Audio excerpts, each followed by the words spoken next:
Check, check, 1, 2.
Alrighty, folks.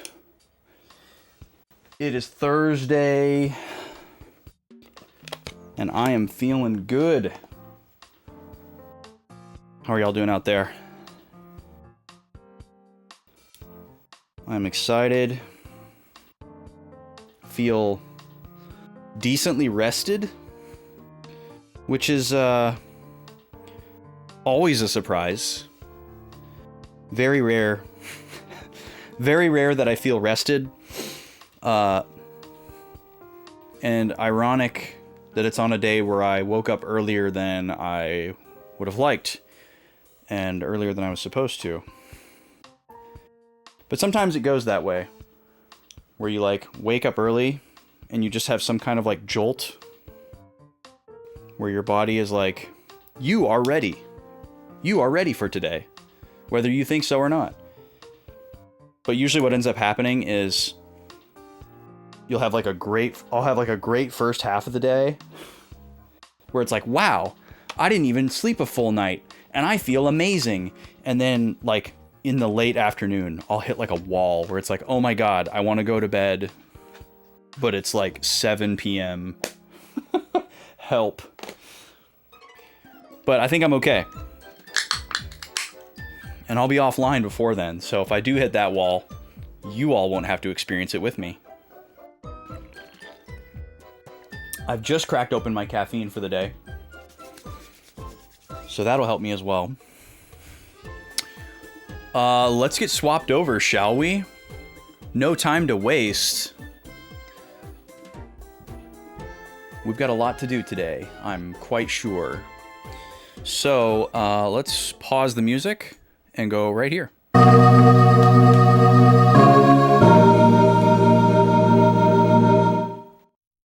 What's up, everybody? How we doing?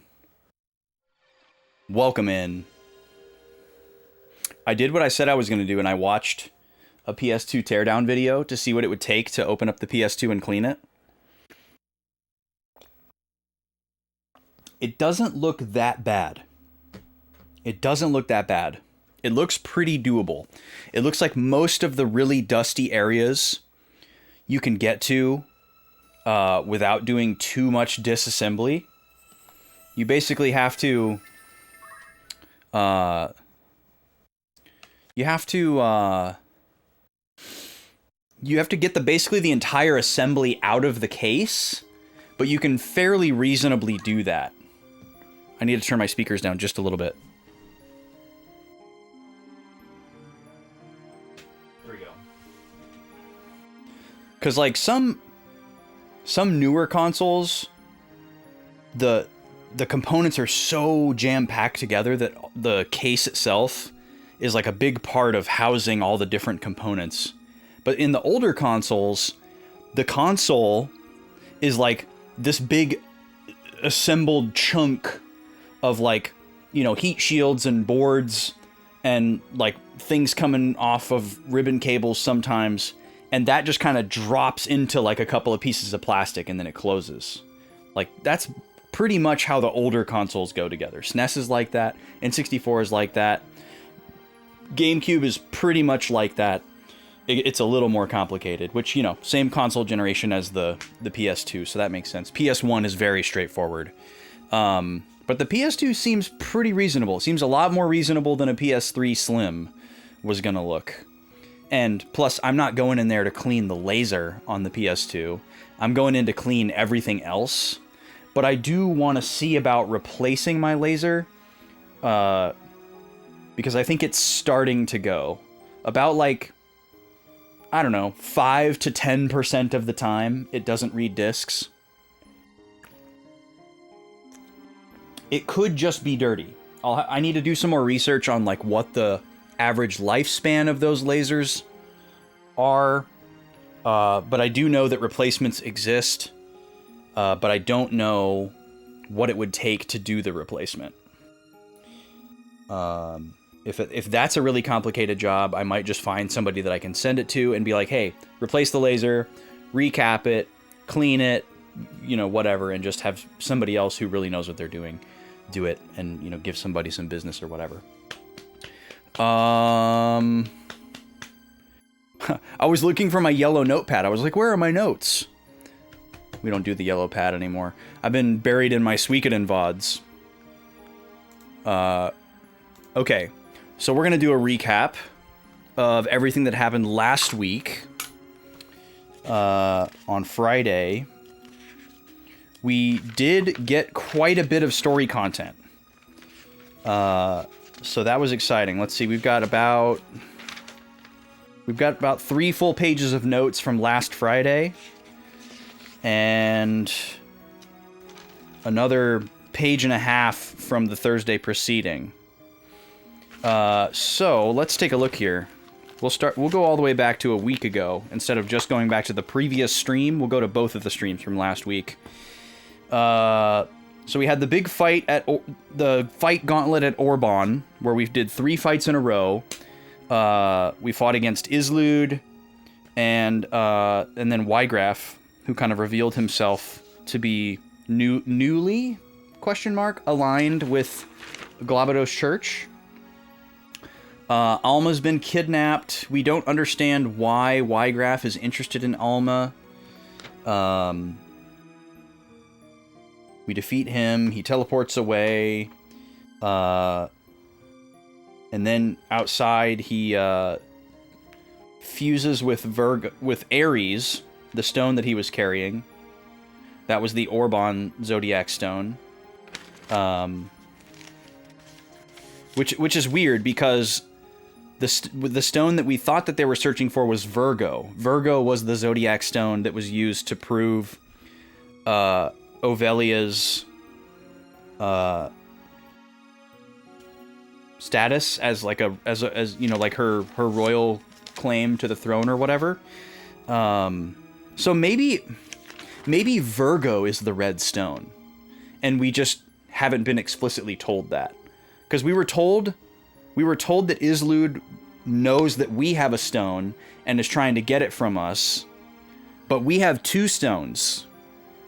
So it was like, which stone does he know that we have, and which stone does he not know that we have? We know that the yellow stone that we got from Mustadio and his dad is Taurus, but we were never told what the red stone we got from Draclau was. So maybe that is Virgo, and that's why Islud wants it from us. Because I guess that would make sense. Like, maybe he does know that we got the stone from Draclau, but he doesn't know about Mustadio. That would make sense, that the people who are with the church would be aware of the red stone because they knew Draclau had it and that we killed him. Okay. I don't know why I didn't put that together before, but that's coming together in my brain now. So they were at Orban, they were searching for Virgo, but not because that was Orban's stone, but because we had it? That could be like a weird translation issue, I don't know. But it turns out that the stone that was found at Orban is Ares. I guess there's also a possibility that Ygraf already had Ares, and they found something else. I don't know. It's kind of confusing. Maybe it'll get cleared up, maybe it won't. But Ygraf Ares is like sentient. The Zodiac stones are sentient, I guess, or at least this one is, because it starts talking and it bargains with Ygraf on his death ground, not his deathbed, because he's not in a bed, he's on the ground, so his death ground. And then they fuse together. Ygraf becomes Velius, the devil, and he tells Ramza he's going to kill him, but not now, later. And he teleports away. And then we start learning about the Germanic scriptures. We get a book from Simon. Simon dies. A lot of Friday's stream was spent actually reading this holy text that we got. And we'll get to why and how in a second, which is funny. And this is basically like a what would you call this in Christianity land? I don't remember the terminology for this, but there's a term for like it's on the tip of my brain. Maybe somebody in chat knows. It's a term for texts that are like not the holy text. They're like supplemental to whatever the holy text of the religion is. And oh god, why can I not remember this word right now? It's such a good word. But anyways, this Germanic scripture is essentially one of those, because it was written by one of the apostles of Saint Ajora, who's like the savior figure of this religion, of Glabados Church. And basically the purpose of this scripture is to lay out that Ajora's life didn't go the way that most people seem to believe that it went. So basically the teachings of the church are based on some made up stuff, and this scripture kind of says what really happened, and that's why it's been kept from the public. That is our current perspective. They were suppressed by the high priest, altered and sanitized Ajora's life story to prop up the religion. Basic stuff. Really, really textbook stuff. And then we met with a wizard in Dorder who told us to go to Riovane's castle, and he asked us, hey, have you read that book that you got from Simon? And I was like, I didn't know I could read it. And so we reset and found out that we could actually go into the menu and read it. So that's when we went and read it. And then we went and talked to the wizard, whose name turns out to be Malak. And then we were able to tell him, yes, we read the book. And then we got some different text than we did before, which was cool. Also, he didn't tell us his name. We discovered his name from Al-Aslam's record. So that kind of felt like cheating. He didn't actually introduce himself to us. He was just like exotic wizard or something. But we also learned that he's an orphan of the 50-Year War. He was brought up by the Baron 10, who is a group we have not heard of before. He's also a member of the Kamuja, which we have also not heard of before. But again, this is just in Al-Aslam's record. So sometimes he tells us about stuff before we actually get there. And then Malak, it says in Al-Aslam's record that Malak thinks of the prince as his real father. But this is very confusing because we don't know which prince they're talking about. There are at least 3 princes in this story currently. And then we also know that Malak is opposed to his sister Rafa, but we don't know who that is or why. Other than it's in the name of being loyal to the prince. We learned that Marquis Elmdor has died in a battle. He was on the Goltana side, and he was also devout for the church. So that's a big loss for their side. Let's see. We got another scene with Delita and Ovelia. She confirms that she knows that she isn't actually the real Ovelia. We don't know how she found that out or who told her. But she's like, why are you keeping me around, basically, to Delita. She's like, why are you keeping me around if I'm not the real thing? He shows compassion for her because he kind of feels like that's similar to his story, because he feels like he's led a double life and been misled about who or what he is. And he's like, we're kind of the same. Like, we both lived kind of an arranged life that wasn't really us. But Ovelia's still kind of distraught that, like, her whole life has been a lie. Delita has a lot more resolve. But he basically says, like, I'm gonna make a country worthy of you to rule, Ovelia. And they, like, hug and have, like, a nice moment. Then we did a bunch of goofiness. The next part of my notes is just me writing down a bunch of saves. We made a long trek to Lionel to buy heavy armor, only to discover that if we had just followed the story path, we would have found heavy armor there. So basically, after doing all of that and then going into story, we realized, oh, we should have just gone to story. So I like went back and reset just to keep the calendar low. So that was a bunch of time that we spent on Friday. And then we finally got to story content. We went to Grog Hill. We found a group of non-10 deserters. They think that we're chasing after them, and we're like, no, we're just passing through. But then they're like, wait, you're the heretic. And they're like, maybe if we kill him, they'll honorably discharge us instead of us having to, like, live in hiding in fear for the rest of our lives as deserters. So they're like, we'll just kill him. And unfortunately, we kill them instead. Ramza doesn't feel good about it. He's like, what would my father have done? And then we see Olan again. Olan shows up. He's wearing the Black Lion crest. Ramza's like, are you non-10? And then Olan kind of reveals that he was on his way to come after these deserters, which is a little problematic. Uh,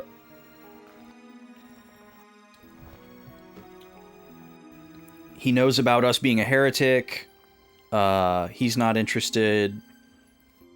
He was chasing down the deserters to kill them. He thanks Ramza for taking care of them for him, and we try to be like, actually, we didn't want to do that, but the way that we word it, Olan kind of like misinterprets it as like, you know, like it's like corporate water cooler speak almost. Like Olan misinterprets it and thinks that Ramza actually didn't mind doing that, and that they're kind of like aligned.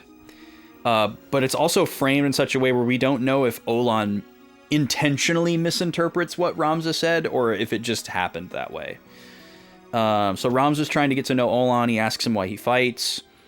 Olan blames Ramza's brothers, but Ramza's like, hey, actually, you know, it's not just my brothers, because even if Larg stopped fighting, it's not like Goltana would stop fighting too.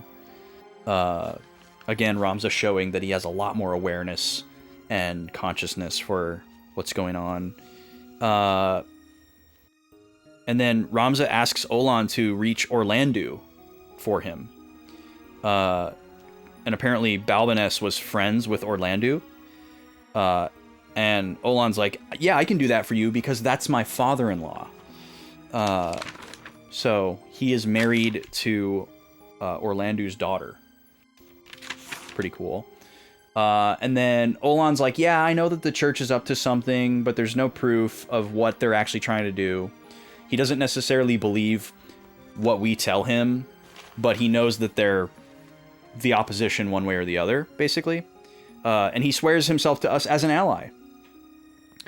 But he's like very pessimistic overall about the conflict. He's like, I don't think this is going to go the way that you think it's going to go, but I think you're of the right mind and heart, so I'm on your side, basically. So that was kind of cool. And that's where we left off, was at the end of that fight. We do need to do some JP spends, because I didn't have time to do it after that battle. We went a little bit into overtime, if I recall correctly. We're going to load up file 14 here and see what we can figure out before we move on. We've got a bunch of red dots to go to.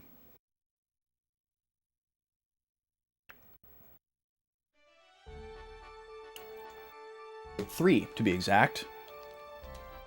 The next one is a fort city, so presumably we'll be able to shop there and find things, maybe new things.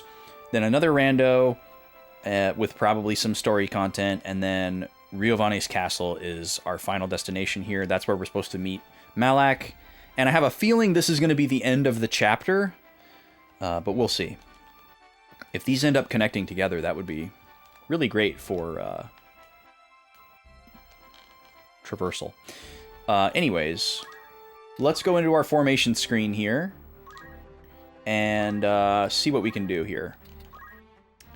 I'm still pretty unsold on samurai abilities. We haven't been able to use any of them yet, and I think it's because they are tied to the weapon that you are using. So, because I have the Heaven's Cloud equipped, I think that's going to be the only skill that I can actually use. So going twin swords with the two swords that have the abilities that you want, I guess would be the route to go. So let's take another look at these. This is like a regular attack. Might be an AoE. MP damage, not interested.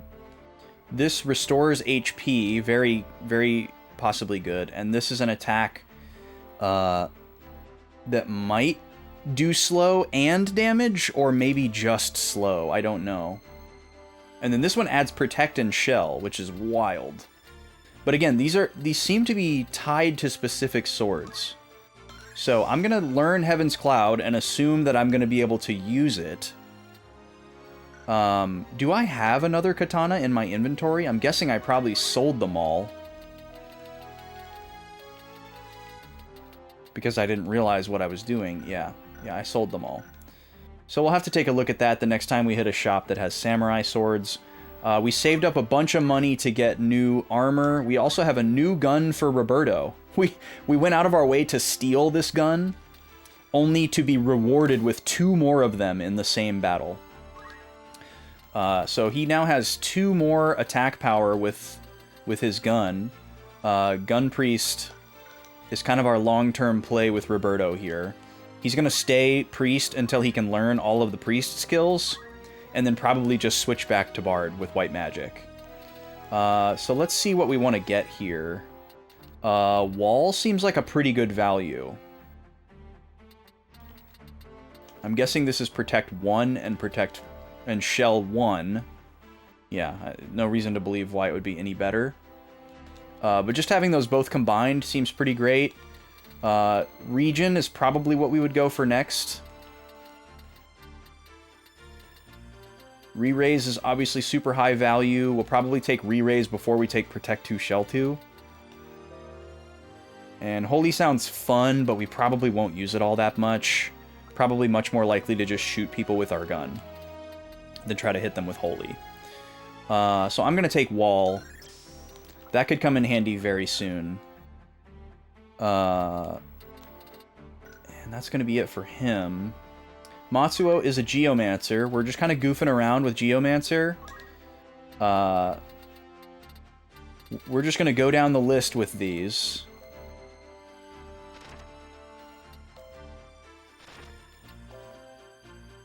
Because they're so oddly specific.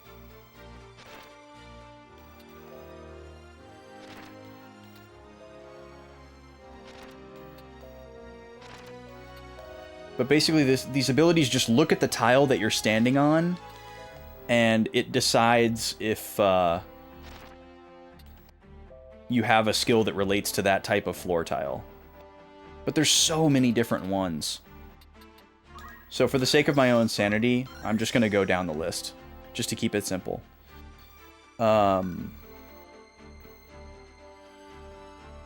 is also an off-white mage, and he's also just giving everybody Geomancer JP, which might be a long-term play. Salome is doing the same with Dancer. We want everybody to be earning Dancer JP, but the issue with Dancer is that... Sure, you can have that. The issue with Dancer is the prerequisites are level 4 Geomancer and level 4 Lancer. So basically we need everybody to reach those levels in those jobs in order to have access to the Dancer JP menu. I think they're still earning JP for Dancer even though they don't have access to it. Pretty sure that's how that's working. So we like that everybody's getting Geomancer from Matsuo because he's helping everybody get to level 4 Geomancer. Let's actually take stock of that really quick. So Ramza's good on Lancer. He needs the Geomancer. I would imagine that most people are probably good on Lancer because we had 2 and 3 Lancers for a while. Okay, Roberto still needs a little bit more Lancer. The purpose of this is we're trying to get everybody to learn Fly instead of Move +2. Yeah, Matsuo is really close. Probably one more battle. Salome herself we don't have to worry about because she's already the Dancer. And then Veronica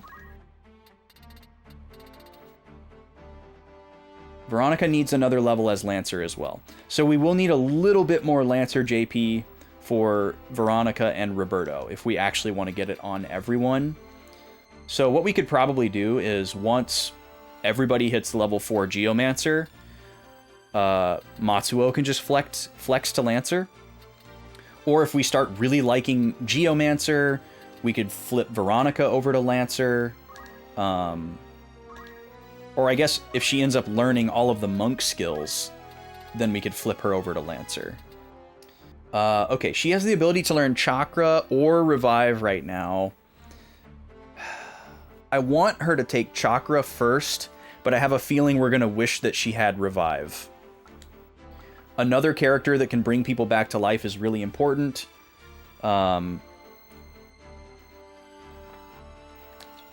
This would give us 3 characters that can bring people back to life. And this has better odds of hitting than Roberto's White Magic Revive. And Matsuo's White Magic Revive. I guess Ramza is our 4th revive character. He has it too. So, And this is a self-target only heal, but it will heal other allies if they are near you. So it's also very useful. And it doesn't cost anything. And it restores MP, which is amazing. I'm taking Chakra. We might regret it. We'll see. We'll keep that door open. But I think that's all we're going to do. That's all we need to do. We're still not using Mustadio and Agrius. It's possibly sacrilege. Should I release one of these chocobos? I was really hoping that I'd get a red chocobo just to complete my collection. Feels wrong to release Boko.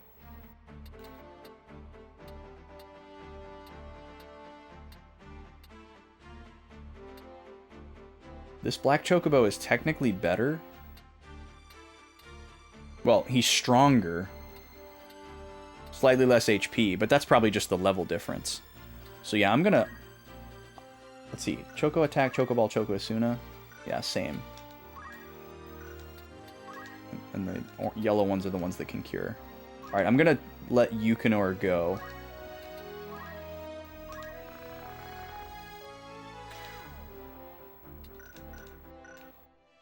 Because we're at max, and our chocobos will just lay eggs if we leave a spot open.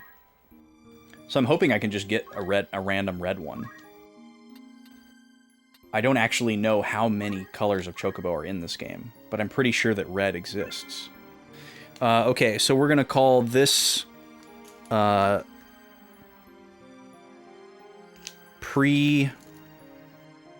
the name of the fort city? Pre-Yardao. Pre-Yardao.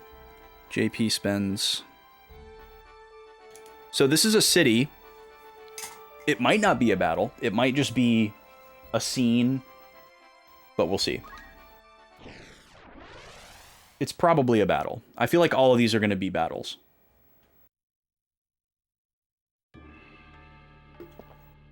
It's a battle.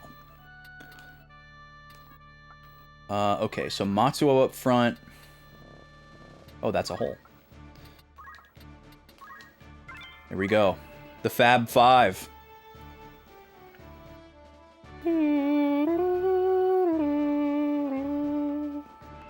Yardao feels like a anagram of something.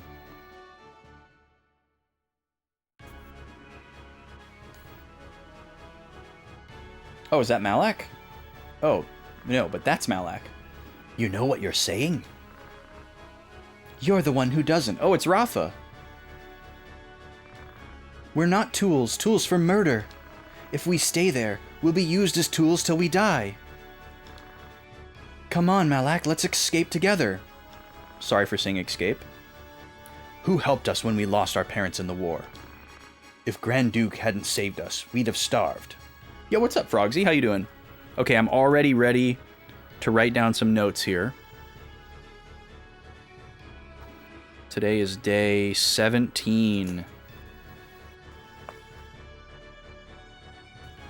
Okay, let's get the notes cam on. And unfrozen. So, at Yardao, you're fine. I am doing wonderfully. I'm feeling energized and alert today. Excited to play some tactics. Okay, at Yardao, Rafa confronts Malak. Interesting that we still don't know his name yet, in the context of, like, if we hadn't gone into Al-Islam's record, we still wouldn't know his name until she says it here. Confronts Malak, and tries to dissuade him from his current path. She says they are being used by whom we don't know and should escape together. And then Malak claims that the... Now I'm going to write this in pink because we've never heard this terminology used before, but I'm assuming it refers to a character that we are already aware of. That the Grand Duke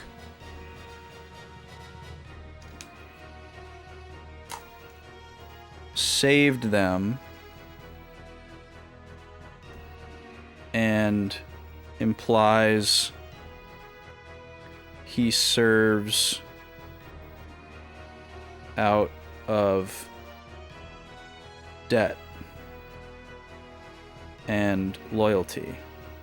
So the Grand Duke is probably the prince that he sees as a father figure.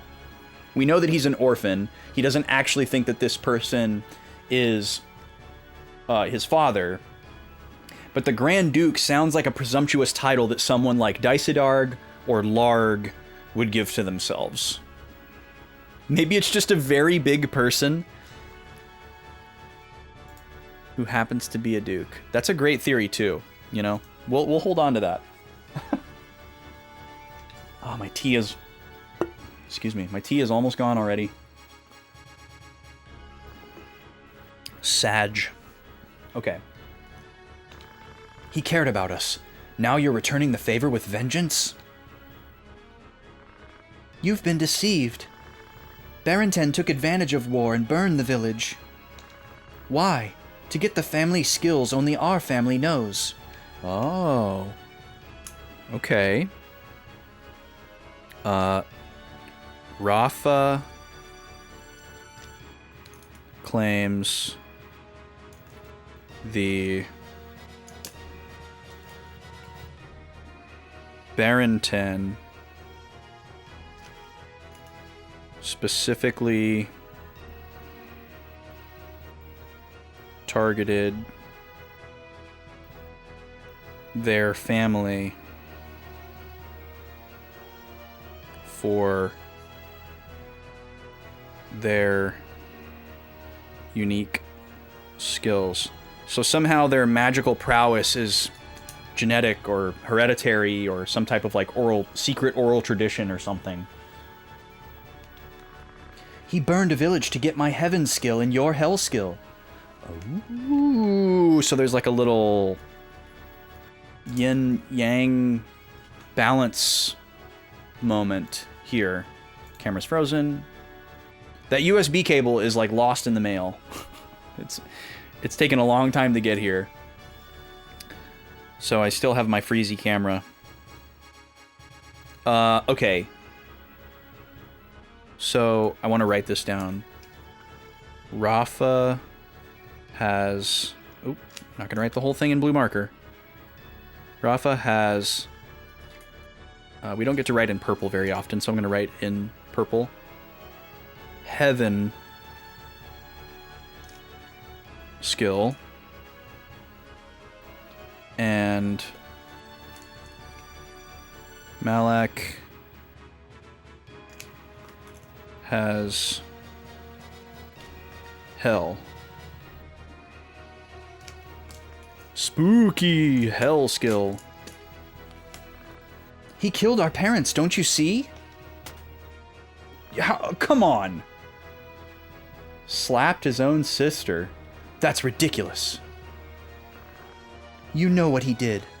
What he did to me. I know you know. Don't say anymore, otherwise I...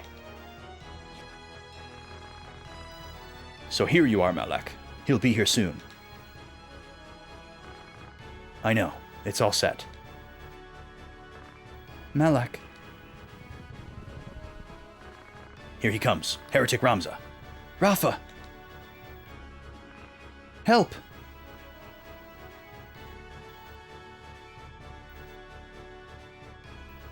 Oh, save Rafa. Are they really gonna try to kill her?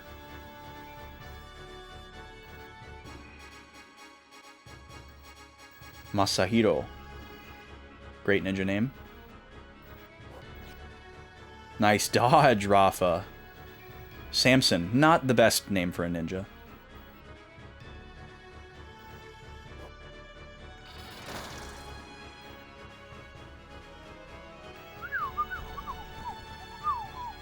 And Reeves. Also not a great name for a ninja. Well, they're 1 for 3. A Heaven Knight. So what is she doing? She's casting something? And he's a Hell Knight.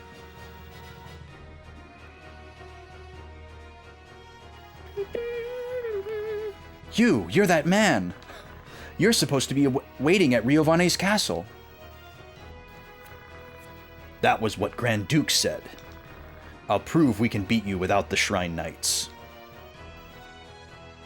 Okay, so we need to write some more things down here. Sorry that I left the notes cam up during that whole thing. By the way, you can use exclamation point notes if I forget to take it off the screen, and you can take it off the screen. Okay, so... let's back that up just a little bit here. So, how do I want to word this? Malak reveals that we were being led to Riovanes as a trap, but he wants to stop Ramza here and now to earn favor with the Grand Duke.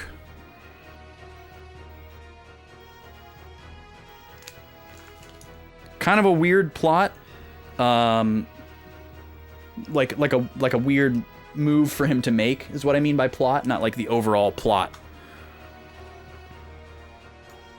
Like how did he get so mind warped by the Grand Duke? And then also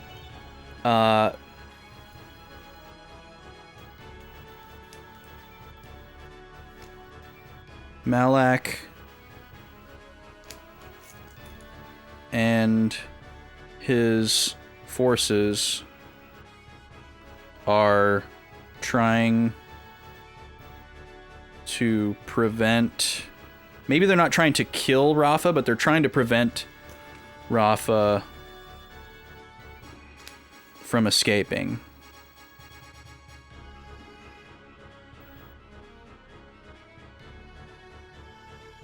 I'm guessing that the Grand Duke is probably Larg.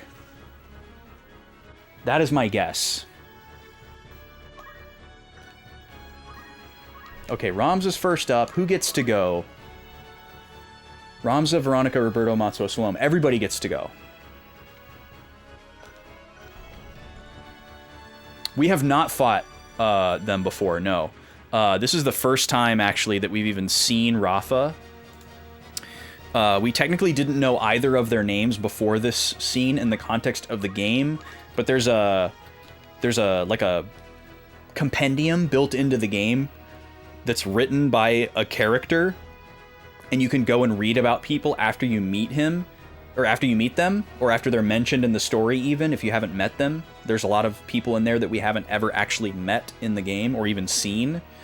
And you can go and like read little tidbits about them, which is really cool. And that's actually where we initially learned Malak and Rafa's names.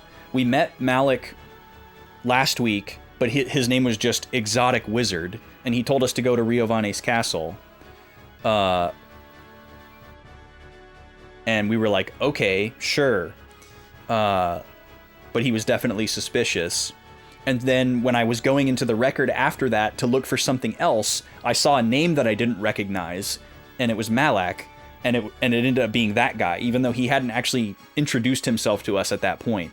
And in his little blurb, we learned about him and his sister Rafa, so we kind of knew some stuff about them before we even got here. This would have been a little more confusing, I think, if we hadn't done that. Okay, so we have 2 summoners and 3 ninja. Let's take a quick scan of everybody. It's important to look at people's sub-skills. Okay, you have Geomancer abilities. You have Thief abilities. You have no extra abilities. Margarita, the summoner. Time magic. This party looks really scary. And you have black magic. All 3 of these ninjas are dual wielding. That's immediately terrifying. We don't want to take direct attacks from them. And we don't have much of anything for ranged attackers. I think what we've got to do here is we've got to come up here with Ramza and block the doorway, and then also use Wave Fist so that we can hit all 3 of these characters at once. We're going to go Fire Emblem strats here. We can't get surrounded if we're in a doorway. So, and we have this really neat ability that allows us to hit 8 tiles in a straight line, and it can't miss. Earth Slash is the one. I think I misnamed it before. So we just aim it at this guy, and it's going to hit all 3 of them for some pretty decent damage. It's a lot less than our normal attack, but there's no other way we could hit 3 people in one turn, and especially not with perfect accuracy. This also prevents them from getting out here and surrounding us. They can probably jump over the fence or the wall, but we can work on that as well. Because everybody's going to get to go here. Where can you go? Oh, that's true. I could actually move Matsuo into the doorway. That might be good. And then I could put Veronica up here. Unless Veronica also does Veronica also have Earth Slash? Not yet. She doesn't have enough yet. We're working on it. Chakra was definitely more important. But she could move... She could move up here and then use Wave Fist on somebody. Which is good. We want to make sure we put characters in positions where they can't get surrounded. We want to make sure that only one enemy can attack one of our people per turn and that they can't gang up. Because these double attacking ninjas are going to be extremely dangerous until they're taken out. And the summoners obviously can hit everybody from anywhere, which is also super scary. So this is going to be a tough fight. We could go for a black magic here while people are grouped up. When does this go off? It does go off before any of them get to move. So let's check the damage. 62. 30 on him. So we could hit 3 targets here. That would be pretty cool. That's probably what we'll do. Let's see how much a Wave Fist can do. Oh, it can only hit Malak, but it does 115 damage, and it can't miss because he's casting. We should probably take this opportunity. We have no idea how powerful this spell is that he's cooking up, so we should assume the worst. Okay, Roberto... Let me check some movement ranges really quick on the enemy.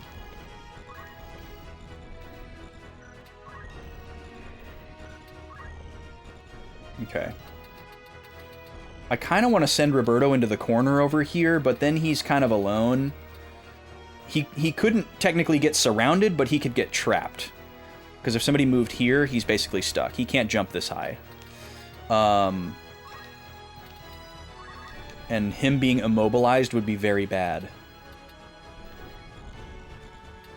I'm going to send him over here, I think.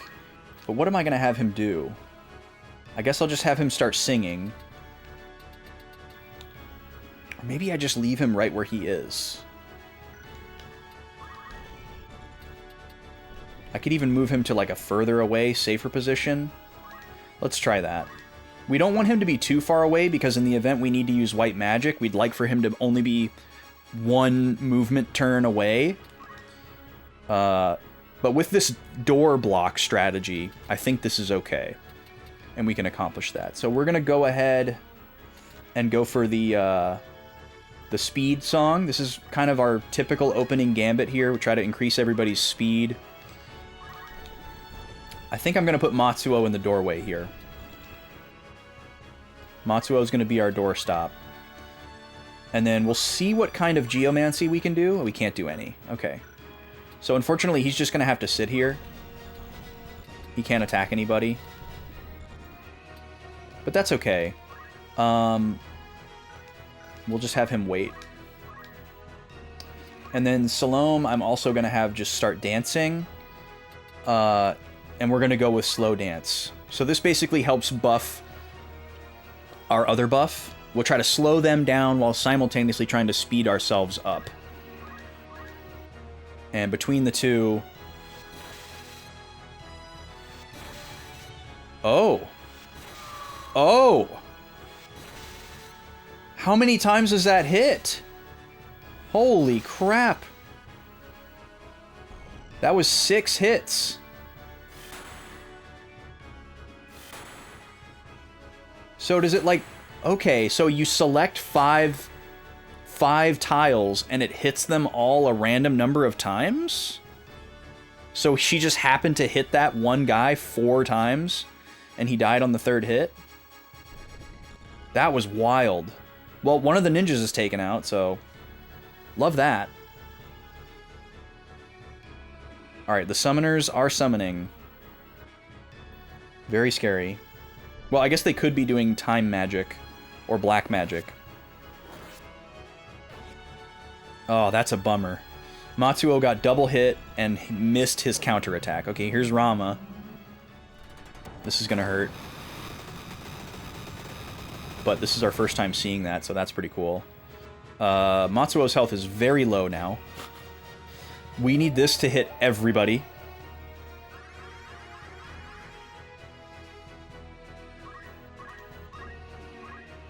Okay, it did not hit Ramza or Roberto. And now we're getting hit with another spell. This might kill Matsuo. Also our first time seeing this animation, so that's cool. Oh my god, that killed Ramza and Matsuo. Well, this might be a reset.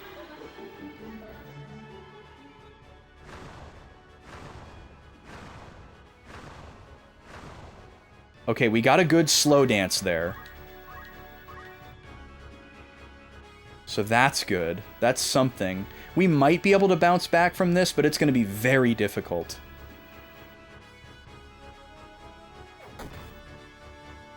Holy crap. He's just throwing weapons. Yeah, if she doesn't have a way to heal herself, this will be over very soon.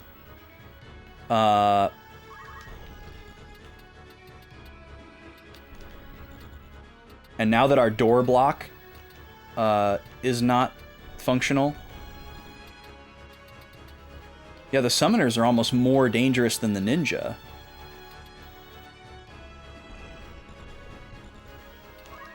So here's what I'll probably do. I'll probably take out... Oh, it's not 100% accurate anymore because he's not casting. So we could try to take him out and then, like, run away, basically. But I think what I should probably do is go over here and try to kill this guy. And hopefully draw aggro.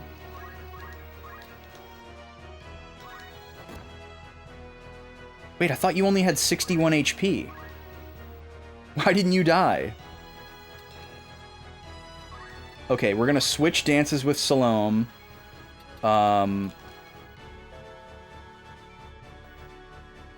We need to lower... Well, lowering physical attack power is good, but there's only 2 physical attackers left. So maybe we go for lowering the magic attack power of the summoners. This is kind of a frail strategy. And then Roberto... So we could do a couple of things here with Roberto. We could have him try to revive these 2 dead characters. Or we could have him heal Rafa, because I'm pretty sure if Rafa dies, we also fail the mission.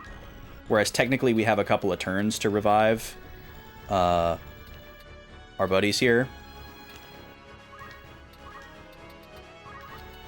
The other thing, too, is that Raise 2 has imperfect accuracy. Can I AoE Raise 2? I might be able to try to... I might be able to 2-for-1 revive both of them, which would be incredible. I'm going to go right here so that I don't get surrounded. Or limit my ability to get surrounded. I can still get hit more than once. No, you can't multi-target. So 58% and 71%. Well, we're definitely going to go for Ramza here. Oh, Malak is the one who only had 61 HP.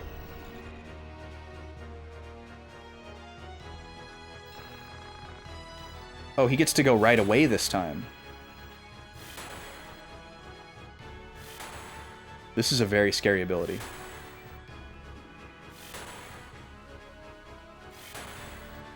Wow, okay, we got super lucky. So I guess he was aiming that at the area around Veronica, but wasn't able to hit. Okay, I think we just lose here. Unless she dodges this. Okay, good. She dodged it. Because that was going to kill her. But she definitely dies to the next summon, so we're playing pretty fast and loose here.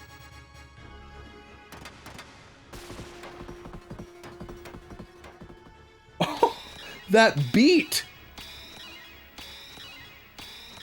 Alright, we got one of the summoners. Please hit. Please hit. Okay, Ramza's back. That should help draw some aggro. Oh, we're in an ad. Okay, I'm going to swap over. We'll be back in a few minutes.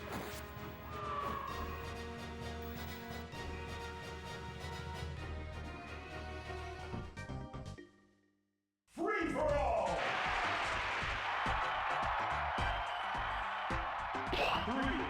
3, 2, 1, go!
stage winner is Jigglypuff.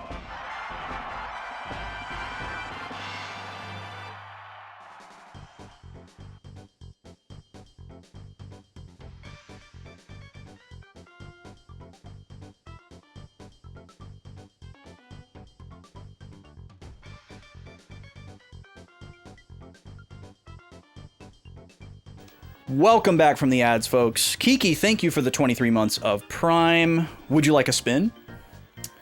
Jigglypuff wins. Alrighty, folks. That's 2 for the Puff. Feel free to always spin for me. Noted. Thank you for that, Kiki. I actually have devised a very cool way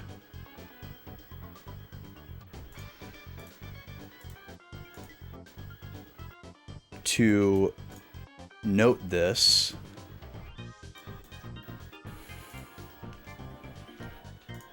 So that I don't have to remember who has said always spin, never spin, always ask, etc. I just have to remember how to do it. Where do I go? Do I go in here? Here we go.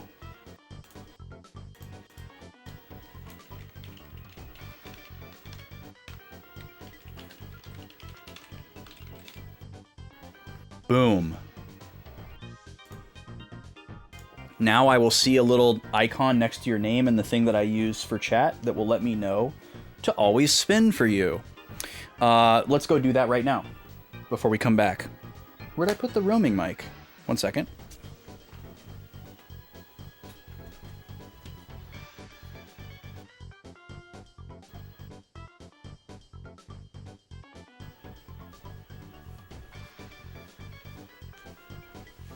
There we go. All right. So we're going to go over here. Welcome back. We're going to turn this on. We're going to switch to the roaming mic. And let me give you the music for a moment because you can't hear the Tense Tactics music. And let's let her rip with a spin one time. Thank you again, Kiki. Perfect timing, too. Let's see. What do we got? What's it gonna be? First spin of the day. Pink and orange are locked.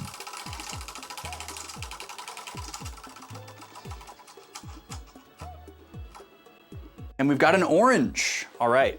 So no endless dreams for you, but we do unlock a snack tasting. I'm gonna push that to the next ad break to give myself some time to think about what I want.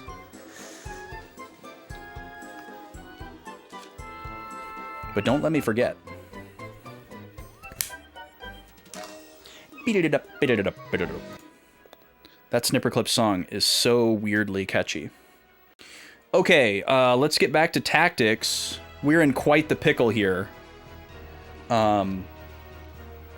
We probably can't win this fight, but I want to try.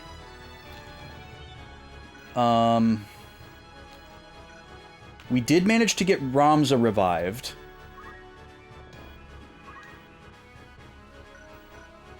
You know what I might actually need to do? I might just need to have Salome come over here and help attack.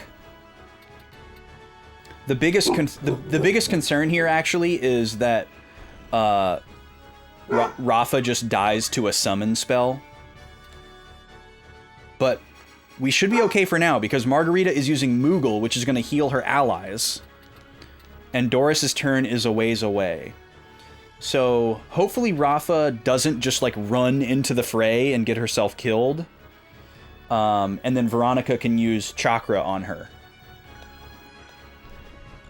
So Salome could come over here and attack this guy.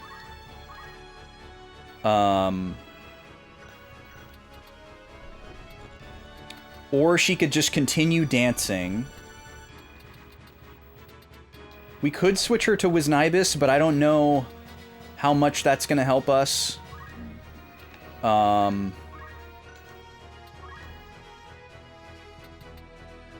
Polka sort of helped. I guess the other possibility is that we just take away MP from the summoners. It's going to be a while before that really pays off. That wouldn't take care of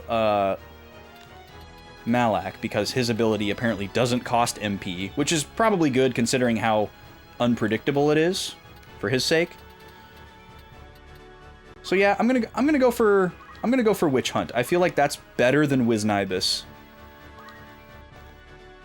I'd rather damage their MP than their HP with the amount that I can do. Alright, so she's gonna heal her friends. This isn't a huge deal. It's kind of a huge deal for Malak, I guess. Oh, she only healed that one guy. Okay. So you're gonna try to cast on him, and then you're gonna get to cover. That's good. That's perfect. Let's look at the AT really quick. So Doris, the other summoner, gets to go, and then we all get to go, and then Malak. And then Reeves. So Reeves is down here, right? This is Reeves, but he has full HP, so he's not going to die to whatever Rafa's doing, most likely. But I guess we'll see. Man, Ramza's almost dead again already. So, I could move Veronica right here, because this would also effectively block the doorway from at least Malak getting through, and then I could try to Wave Fist him and maybe kill him. It's going to be low accuracy, but it's going to be kill range. So that just leaves this one guy over here. He could one-shot Ramza, but Ramza gets to move before he gets to go. And what I'll probably do is have Ramza heal himself. And then Roberto will try to revive Matsuo. So let's go for this. Let's go right here in the doorway. And then let's Wave Fist this guy, and we have a 15% chance to miss. Cool, we got him. So he's done.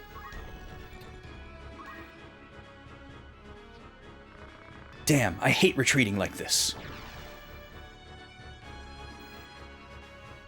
Alright. I was slightly worried that was going to end the battle, but luckily it didn't. Okay, so Ramza's getting targeted, but he'll be able to heal himself before he gets bopped. I still can't use this ability. What does that mean? Hold on, let me look at the little guy real quick.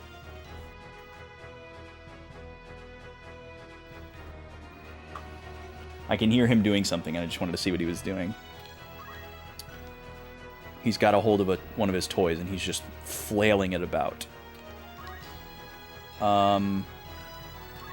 Okay, so we want to use Chakra. How much is this going to heal? 55? That's not a lot. I'm not too worried about sending him up here, because he's probably not going to get attacked directly by the summoners, but I want him to be able to chase them down.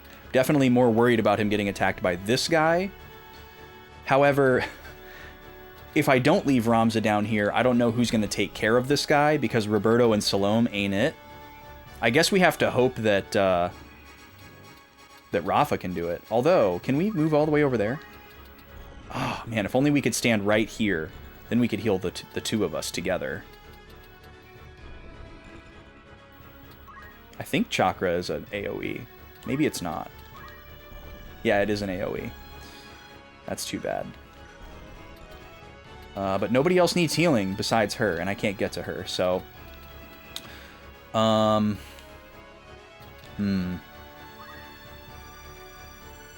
Darn. This guy doesn't have counter, but I don't think I can do 198 damage to him. So, I don't want to risk him killing me. Okay, Doris is using fire on me. That probably won't do too much damage. So yeah, I think what I have to do is move up here past Veronica with Ramza to protect him from getting attacked by Reeves.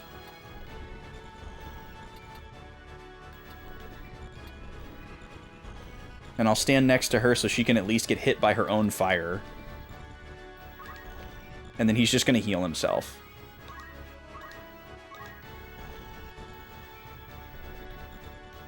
It's going to hit her too, but she's at full health, so it's fine.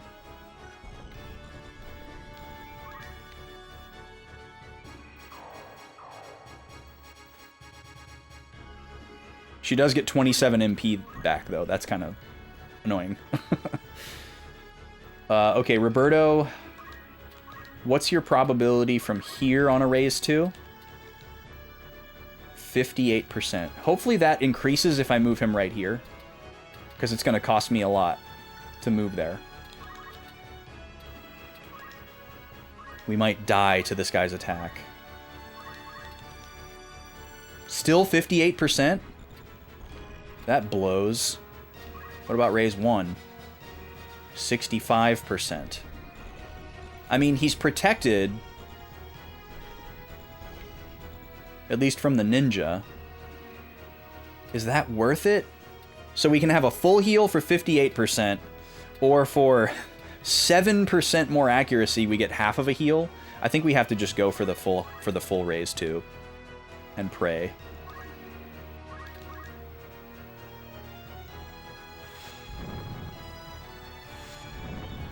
So this skill is called Asura, but it's not the same Asura as the Samurai skill, apparently. Or maybe it is. Maybe that's what these are. We've never seen them, so...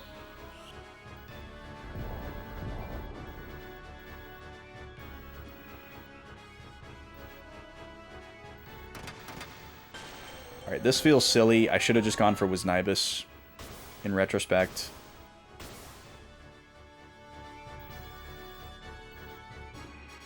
Alright, you're gonna go for Roberto, right? Yeah. Oh, he has to crit me? Are you serious? Oh, man. And now he's out of attack range for Salome.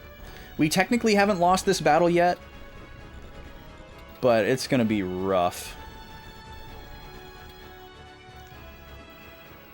Alright, we gotta go Wisnibus here. And just hope that that's enough.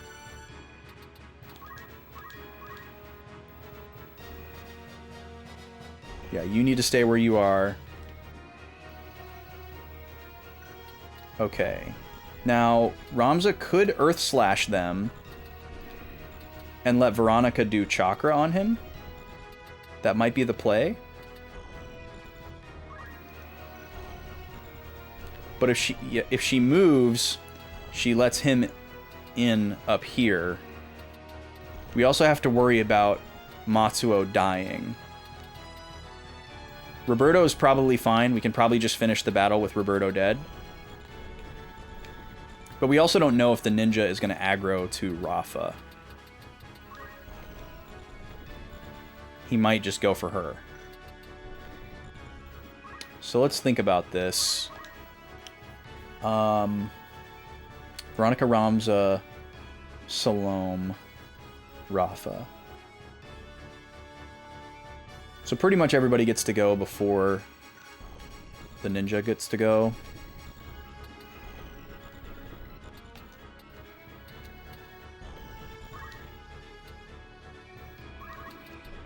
Yeah, I think I have to heal Ramza here. So we're going to move there, and we're going to do Chakra. Because we got to keep him out of kill range. And then she's probably going to move, so my Earth Slash plan is probably done. But that's okay. We'd probably rather just focus on one of them. Oh, or she's going to move one tile. Okay, so now we have to make a decision here. Well, I guess, can I do 152 damage to you?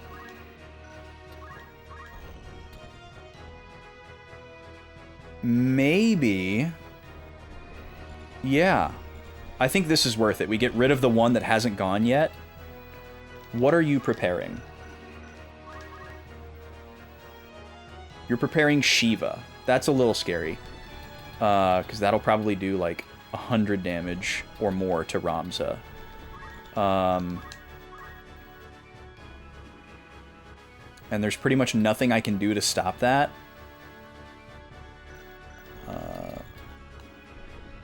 I don't think I can do 180 damage. It looks like I can do about 160. Oh, boy. Is Matsuo at 0? He's at 1. Okay. Okay, what does Earth Slash look like? 55... 120. Whoa, 120. Man, that might be hard to pass up. 55, 120. But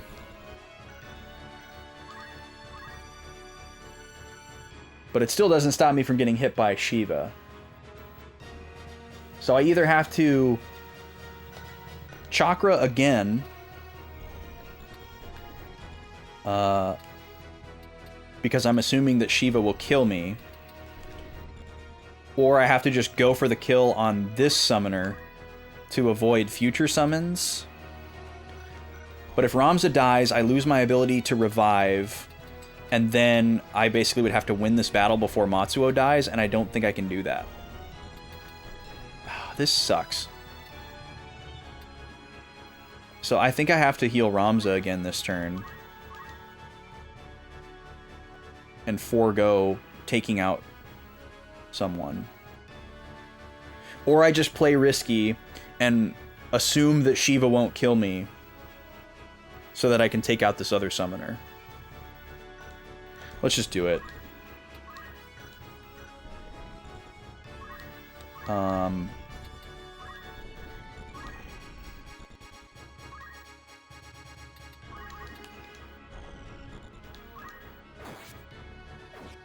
Oh, we didn't even get it. She dodged a 12%.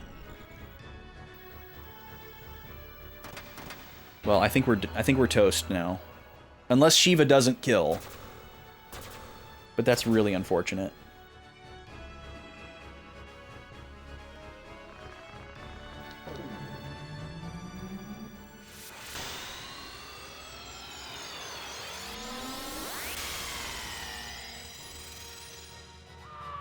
Yeah, 122. Alright, we're gonna have to reset. There's no way we can finish this battle fast enough to save Matsuo. That's okay. We did pretty good for how unprepared we went into that. But we know a lot now. We were kind of scrambling and squirreling there.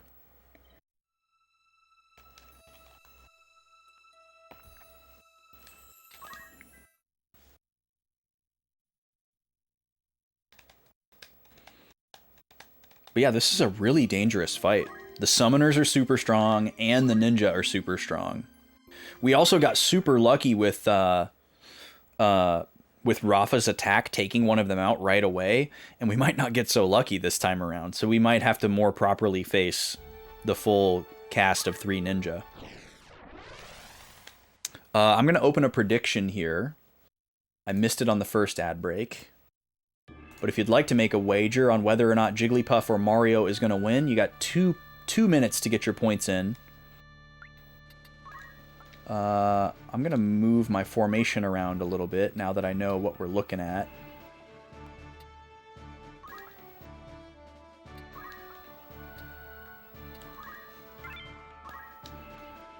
Yeah, we're going to run another ad in a couple of minutes here to get back on the hour.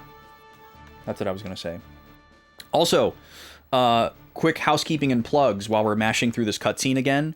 If you're in the Discord, or would like to be in the Discord, we have a poll running right now for the next Tuesday game. that will start after we finish Uncharted, which will almost assuredly be next week. I really thought we were going to beat the game this week, but there's a lot more to go, I guess. Or there was more to go than I thought. But I feel like we've got to beat the game next week. There can't be another 5 hours left. It kind of feels like the game has gone on forever at this point. Surprisingly long for an action movie. Interactive action movie. So go and vote for the new Tuesday game. We've got 3 really, really awesome options. This is the first time ever I've done a all the same console poll. It's all Super Nintendo games. It's also the first time I've ever done a multiple games as one option in a poll. There are 2 options on the poll that are like play these 2 or 3 games in succession, which I've never done before, but they're all like short enough where it seems reasonable. So I'm excited about that. Please go and vote. And then also on Saturday, I'm doing a 12-hour stream. Don't normally stream on Saturdays at all. This was unlocked during Charity Week back in February. We are going to do a 12-hour subathon. It's a PS3 appreciation stream. It's Sly Cooper versus Ratchet & Clank. Every hour on the hour, I'm going to switch to the game that is leading the poll, or leading the vote. Since it's a subathon, every sub that comes in is worth 1 vote, and you get to choose which franchise you want to put it towards. We're going to be switching back and forth between Ratchet & Clank Crack in Time on its New Game Plus mode, called Challenge Mode, and then Sly 2, the PS3 remaster version. I've been very nostalgic for both of those franchises lately. 2 of my all-time faves. And I think this will be a really fun format. If it ends up being like really fun and people really dig it, it could be like a yearly or every so often thing. And we could work our way through the entire Ratchet and Sly series that way, which could also be super fun. So I'm super looking forward to Saturday. Hope you are too. We're going to be starting bright and early. I'm going to go live at 8:30 my time, 8:30 Central. And then the early birds, whoever shows up early, will have 30 minutes to get those early votes in for what game we start with, because the counts are going to start at 0.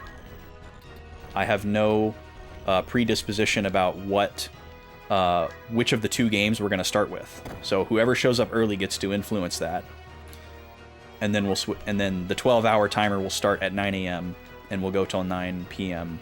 Every hour on the hour we'll switch to the game that's in the lead. And if we end up playing one game the whole time, it'll still be really fun.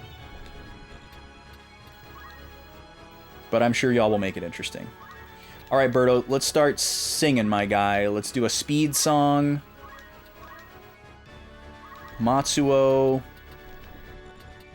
So I moved everybody 1 tile forward. I think this is going to be good.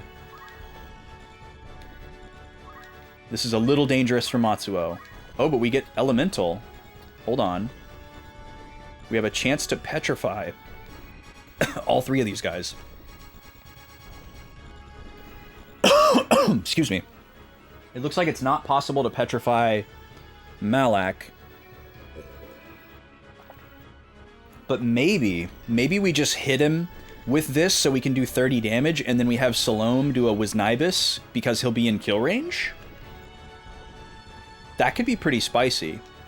Just get him eliminated.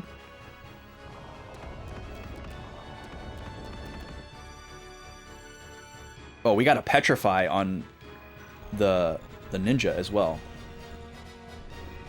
That's huge. How good are the dances? Oh, he just leaves. Okay, we don't even get to kill him. So we got rid of him turn 1. That's amazing. The dances are really, really good, Frogsy. Like, kind of busted. They hit all of your allies no matter where they are on the map. And it's just a... You know, they have a certain amount of chance to succeed. I'm not exactly sure what it's based on. But, like, the damaging one... Wisnibus, and then the one that hits the opponent's MP, Witch Hunt, I don't think those can miss. I think they just hit every time. And then these other ones that do positive or negative status, it seems like they have a somewhat random chance to hit. Some of them hit your allies for good things, and some of them hit the enemies for bad things. Or no, wait, these are all debuffs. I'm getting mixed up with bards. These are all debuffs. But it seems to be pretty good accuracy, definitely worthwhile. Like, being able to slow down most of, if not all of your opponents in one go is pretty nuts. Which is what we're going to go for. We're going to go for the slow dance here.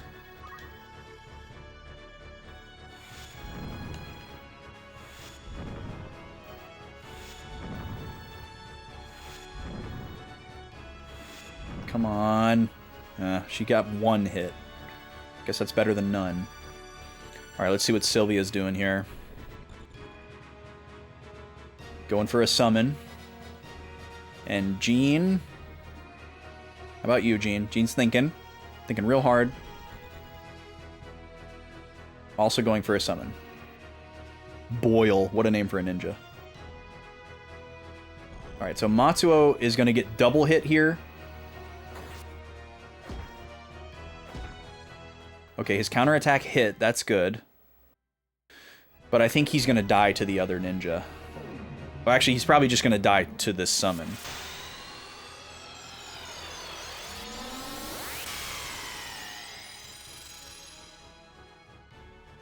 Okay, he's still alive. But he probably won't survive this one. Ramza might be dead too. Ouch. Well, Ramza's alive. Alright, this needs to hit everybody. Okay, it missed Salome, but it got everybody else. I'm happy with that. And then hopefully this can hit everybody.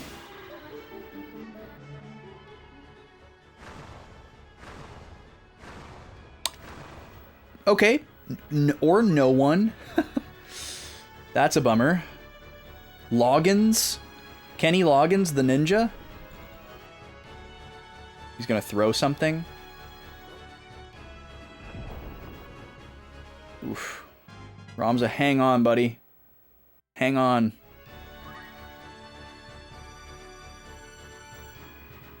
Alright, Rafa's retreating.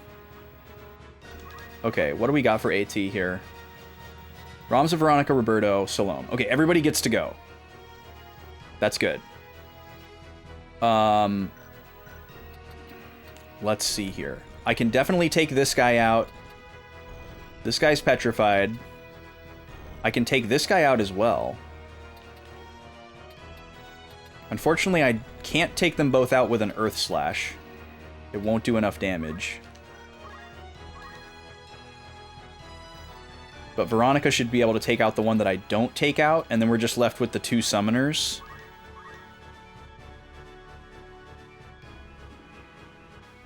I don't know what we do about them.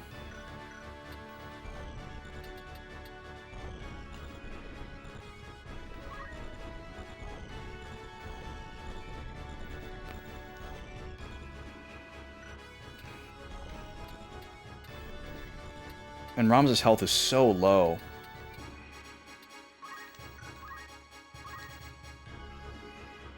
I'm gonna have to have Roberto try to heal Ramza. But I'm afraid he's not going to be able to get close enough. Okay, so I'm going to try this. I'm going to hope that if I move... Oh, no, he can't get to him. Okay.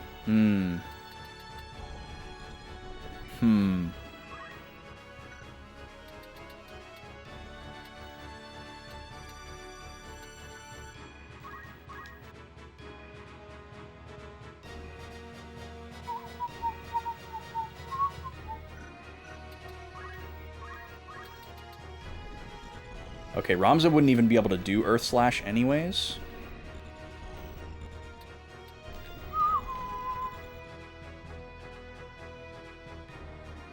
Alright, well, let's see if this guy even dies. Let's start there. How do I use this? I don't understand. Alright, you're dead. But now I think I have to use Veronica to heal him. Well, it depends on if Roberto... I think Roberto should be able to reach. Yeah, Roberto's going to be able to reach him. Okay, so... We need to go on the attack here. So we're going to have Veronica take out the other ninja. Look at that leap!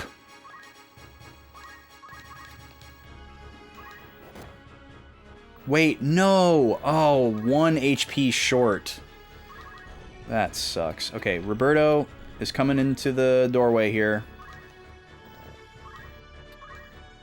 And we need a Cure 3 on Ramza stat. 102. I don't think healing the Petrified Ninja is going to do anything, but just in case, we'll do this.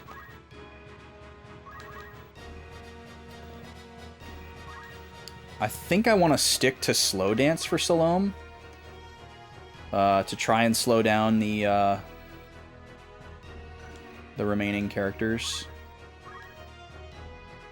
Because it'll go off right away as well. So we might get some good fortune there. So we're just going to hit wait so that she dances right away.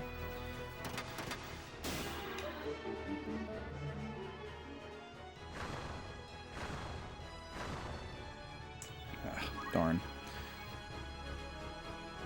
Okay, here's the Cure 3, thank goodness. So Ramza should be okay for a little bit longer. Hopefully this guy goes for Veronica. Oh no, he's going to throw a really powerful item. Man, it's too bad that that guy lived on 1 HP. That really blows. Okay, Rafa, I need you to go on the offensive here. But you're not, of course.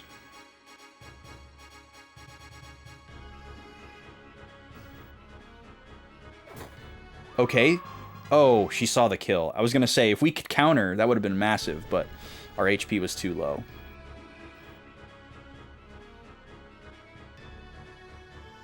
Alright, she's going to try to heal that guy.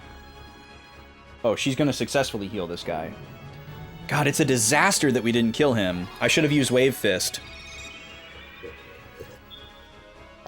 I wasn't paying close enough attention, and then I pressed circle too quickly.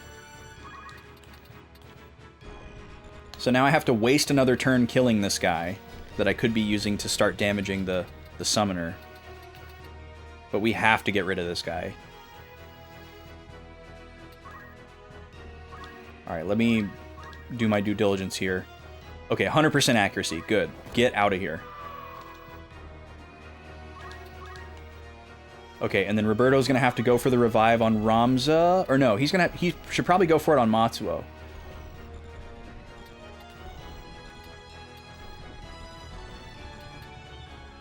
Because Matsuo's timer is... They both still say 2, but his is definitely further down. I guess we can also accuracy check it. There might be a difference. Let's see. Raise 2 on Matsuo, 58%. Why is it more accurate on Ramza? Does he get, like, plot armor boost? That's so strange. It's not proximity. It's not the direction that they're facing. Must be due to some other factor.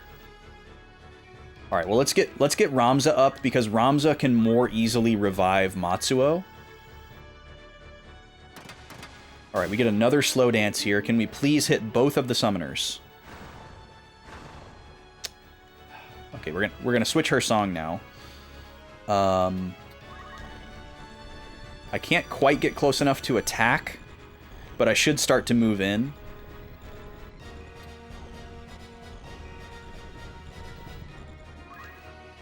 Because she can do good damage to them. And we don't really need to dance right now. We've never tried this one before. When was this go off? A really long time from now. Let's just do Wisnivus. Get one hit in before our next turn. Rafa's just going to hang out back there. That's fine, I guess.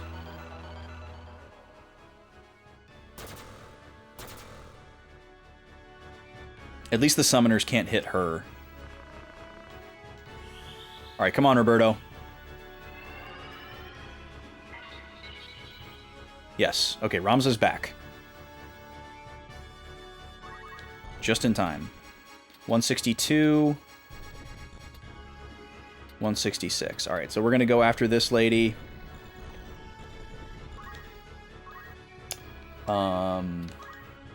Still can't use this. I don't know why.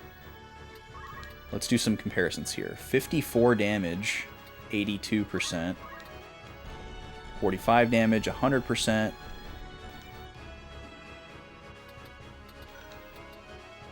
Or 82, 66 two times. I think we got to go for this. Even if we only get one hit, it's still the highest value. Great. Best case scenario. And then Veronica should be able to clean them up.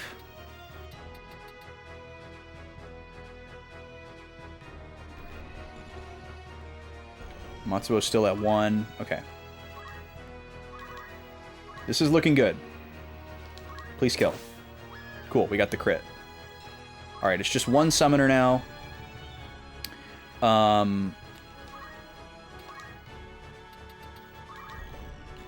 I think we have to go for the raise here. Yo, MN! What's up, dude? How's it going, man? How was pinball today? Welcome in, everybody. Guys, go follow MN Retro Gamer. A good friend. Twitch friend and IRL friend. Streams IRL tactile pinball. Very cool setup. I haven't been able to stop over there in a while. I need to check out what upgrades you've done. I know you're constantly working on stuff. Oh yeah, I gotta check out Hard Body. The cursed, like, 80s fitness pinball machine that for some reason you had to have. Hard Body giving you a hard time. That's awesome. Well, welcome in, everybody. If you're new here, I'm Austin. I stream RPGs on Thursday and Friday, and anything else under the Variety umbrella on Tuesdays. Just trying to get through games in my backlog. I love to analyze the story of stuff to heck and back. I take wild notes. I've got a spiral notebook down here that I'm using to analyze the story and everything going on with this game that's kind of notoriously complex and confusing. Having a blast with it. We're pretty deep into the game if you're concerned about any spoilers or anything like that. But on Tuesdays, I'm currently streaming Uncharted 2. Almost done with it, hoping to finish it on Tuesday. We actually have a poll going in my Discord for what we're going to play next. With some pretty cool options. I kind of lean retro, but I'm not a specifically retro streamer. Most of the games that I own just happen to be older. I don't have any of the current gen consoles, mostly just due to lack of interest in software. I think I'll get a PS5 at some point, but there's just not really, there's like still really not enough games on it that I want to justify it. And I have so many other ones behind me to work my way through. Oh, and I stream everything on hardware. We're playing on an actual PS2 today. I'm really into physical games and collecting, much like MN Retro Gamer. He gets it. But I don't have any I don't have anything against emulation and mods and all that kind of stuff. I think all that's phenomenal. It's just not my preference. I do play like ROM hacks and stuff like that. Sometimes. I just don't like streaming from a PC, so I have like flash carts that I can use to play the stuff on hardware on a CRT. Again, just a preference thing. Okay, Roberto's gonna try to raise Matsuo. She's trying to cast Shiva. The best thing that we could do is surround this character and try to maybe get some of the rewards from these other characters. We wouldn't do like a crazy stall, but we could do a little bit of stalling to see if we could get anything. We are trying to farm a little bit of JP for a couple of these people. So, let's see what we want to do here. Whose turn is it? Salome and then Roberto. Wait, why is... I'm so confused why Roberto's turn is before his spell goes off. I don't know what to think about that. So basically this is just Salome. But we can definitely move Salome closer. She's not going to be able to get all the way over there. We'll move her closer. And I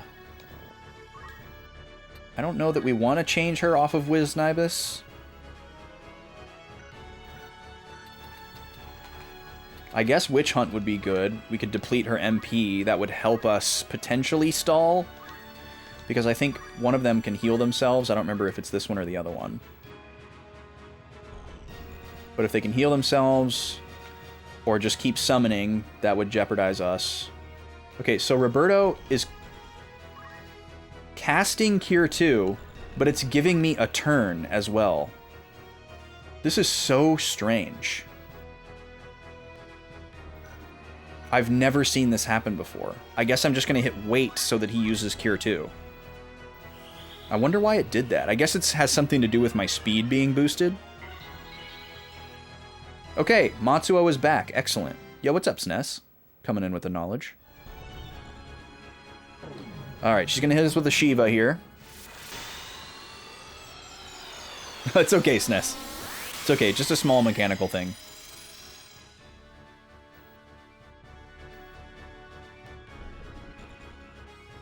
Okay, now we're switching from offensive mode to stall mode. Can I even attack this guy? No. This guy is just dead, even though he still has 119 HP. But he's effectively dead. Okay, who gets to go? Everybody, like, once or twice? Okay, so let me think about this. The ideal scenario here is to block her in with Salome and Roberto. Salome can get there. Roberto can't. Excuse me. Salome can counter, Roberto can't. That limits how much damage she can do to herself. We wouldn't want Veronica or Ramza to counter. But we want Matsuo to take actions because he's one of the ones that we want JP for. So, like, what would we do here? I don't want to petrify any of my party members, so we're not going to goof around with that. I guess I could have him go out here and heal Rafa with white magic. How many times can he do that? Oh, he can do that a bunch of times. Okay. So let's do that. They're just going to hang out together. It doesn't matter that we're using white magic. We're still going to gain Geomancer and job points for this. So that's something for him to do. Ramza can use Chakra.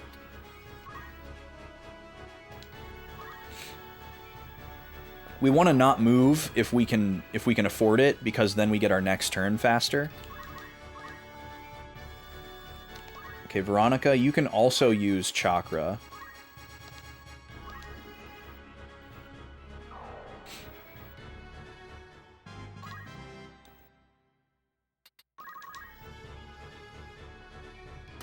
Alright, this Witch Hunt is going to go off, which is fine.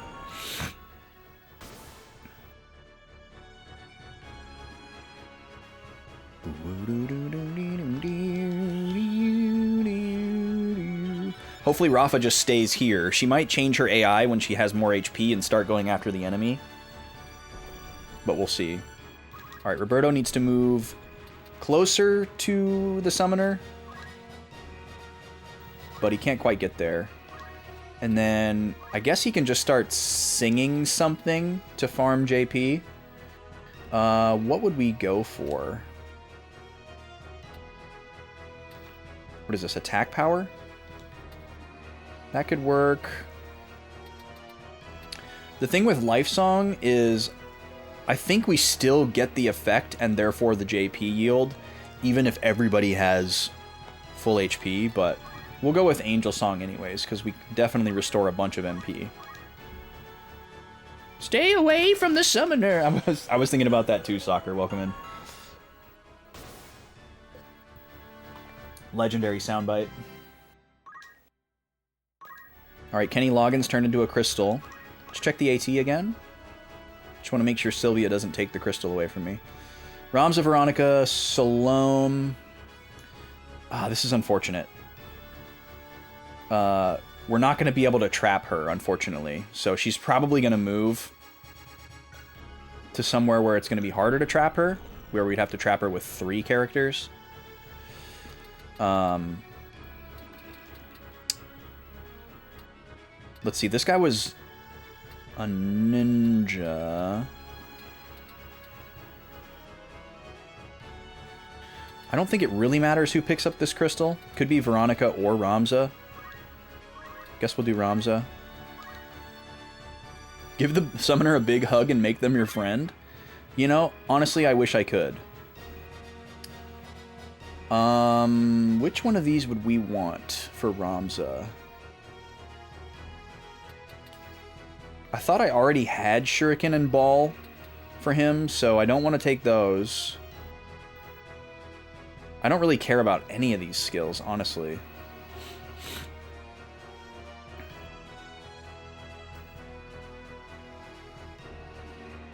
Probably either Charge +2 or Steel Shield. But I'll probably never use either of them. But it's better than nothing. Alright, let's do another chakra here.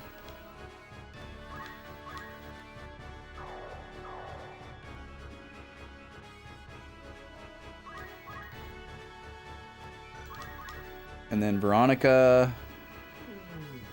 I guess what I could do is I could block her in with Veronica and then hopefully swap Veronica out with Roberto.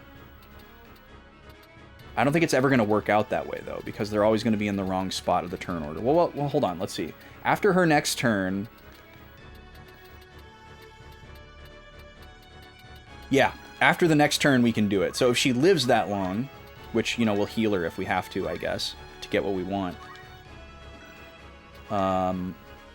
What can I have you do? I guess I could heal her. I don't know. Are we doing this? Are we taking this all the way? I guess we're not really that far from doing it. We have 2 other enemies. I don't have a way to heal this other ninja of Petrify, so we won't be getting his crystal or chest. Alright, yeah, sure, let's chakra. For the JP!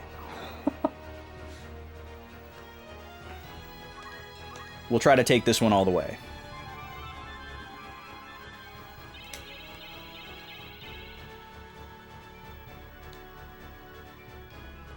Alright, and then Salome's going to move in. So now the summoner can't move. This is what we want. Except we want Veronica and Roberto to swap places. We're going to switch to... Actually, what can I steal from you? Do you have anything that I want? This gold... We could steal this gold staff.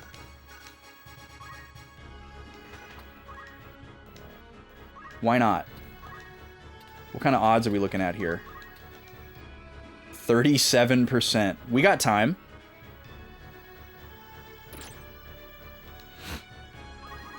We unfortunately don't get JP for that. So that kind of blows. Alright, what are you going to do? Alright, you're going to hit us with a big blast. Alright, we're going to do more white magic on Rafa.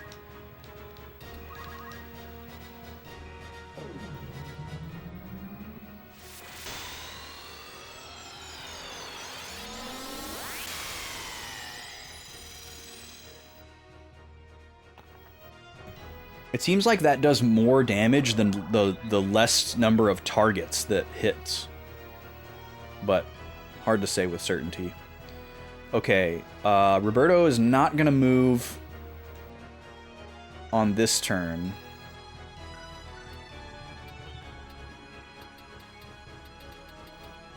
I guess we do a cure right here. Well, what is he singing? He's singing the MP song, right? Yeah, I don't super care about that. So let's just do... Yeah, let's just do this.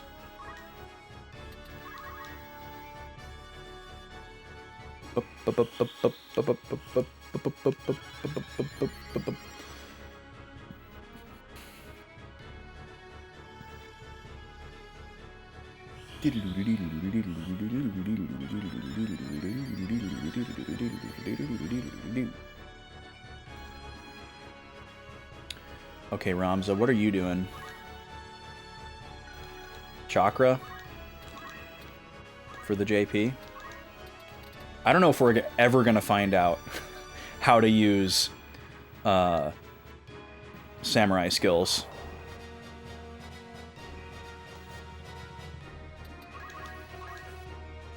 I really want to know.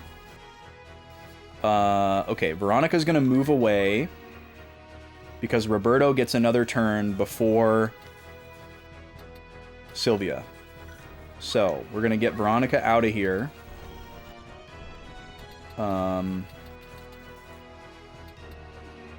But I guess leave her in the hit range of summons. And then she can just chakra for JP.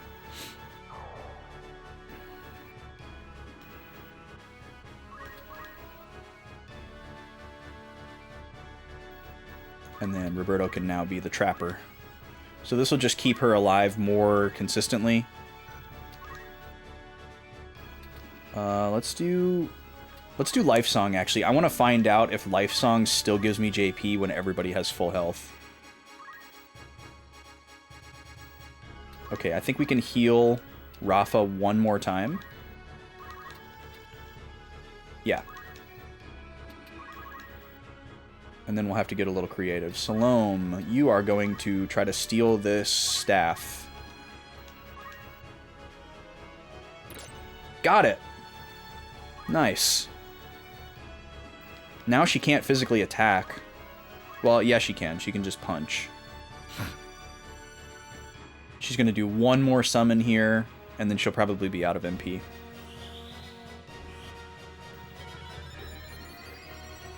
Okay, ads coming up. Let me get the prediction open real quick. Congratulations to the Jigglypuff believers on the last one. Huge payout coming your way. Same matchup, 2 minutes. Jigglypuff versus Mario, make your wagers. We'll be switching to the ad right when that prediction closes. We're going to have Veronica pick up that crystal. And Ramza, you can chakra again.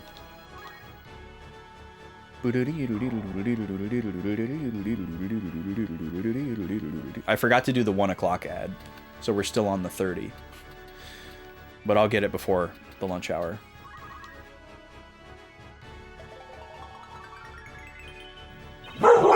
Hey. There's like a guest dog or like a new dog in the neighborhood or something that is just barking outside like pretty regularly. And because it's new to the puppies, they assume that it's a threat. I really hope that it is not like I really hope that somebody like didn't get a new dog that's just going to be outside barking all the time. Holy crap, look at all of these abilities. So these are things that can be thrown. I think she might already know Steel Helmet, but I'd rather her definitely have that than any of these other throw abilities or Charge +2. Catch is kind of cool, but I don't think we'd ever want to replace Counter. So I'm just going to go Steel Helmet here. But unfortunately, I think the way that these crystals work, it'll let you choose an ability that you already have. Let me see if Chakra gives me any JP if I have full HP and MP.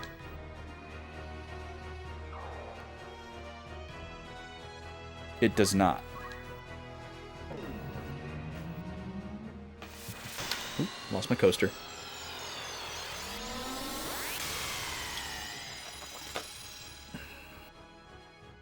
Gobi's super riled up because it was so rainy the last couple weeks, which means Nima hasn't done anything, which means Gobi hasn't had anybody to play with.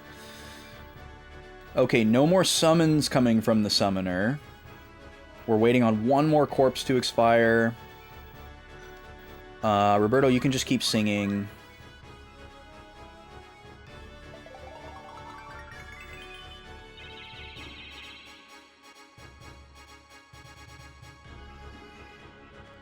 And now,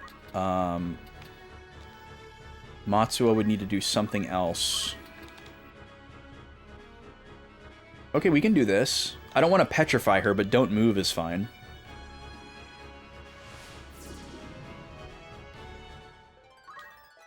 Cool, because we gotta get that Geomancer JP up for everybody. We need everybody as a level 4 Geomancer. Alright, now we can switch back to dancing. We can probably just switch to Wisnibus now. And slowly start damaging this wizard, or summoner.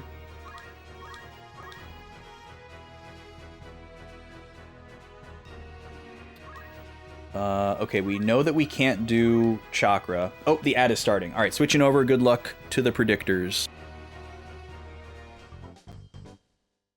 Free for all!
3, 2, 1, go!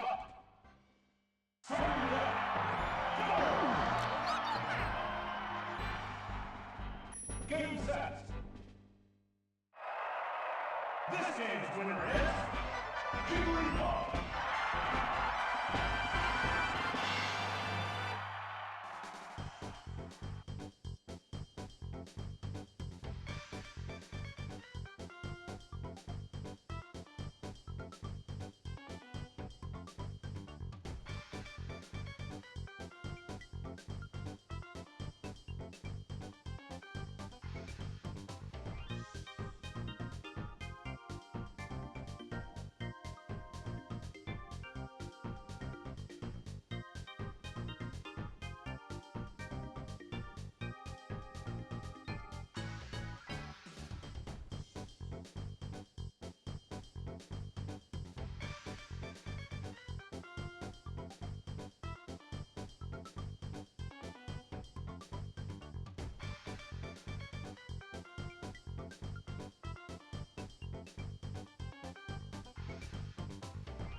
Okay, Jigglypuff.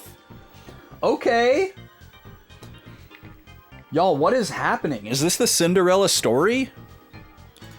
My on-screen score is a little bit out of date. I apologize. Jigglypuff wins again.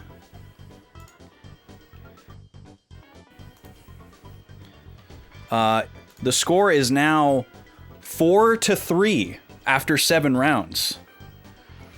Could this be the comeback of the century? Could this be the one matchup where Jigglypuff is actually good as a CPU? Jigglypuff is currently our lowest scoring character on average. She has appeared in one less matchup than Luigi, but has the same score as Luigi. Or actually, wait, no. Samus is currently our lowest scoring character. But Jigglypuff still has a worse average than Samus. I'm going to be adding some new statistics to the spreadsheet here to help me kind of start to early formulate the tier list. When we get done with all this, once we've done every single matchup, every possible CPU matchup, I'm gonna formulate a tier list and a seeded tournament bracket, and we're gonna do a special on-stream event where we find out who the best level 9 CPU is in this game. It's gonna be really fun. But we're a ways away from that. We're on matchup 25 of 66, so it's gonna be a while, which is kind of the whole point. It's just a time killer during ads. Speaking of which, the next matchup is Fox versus somebody. If you want to choose an opponent for Fox, it'll cost you 1,000 channel points. You can choose anyone except for Yoshi, Ness, and Kirby.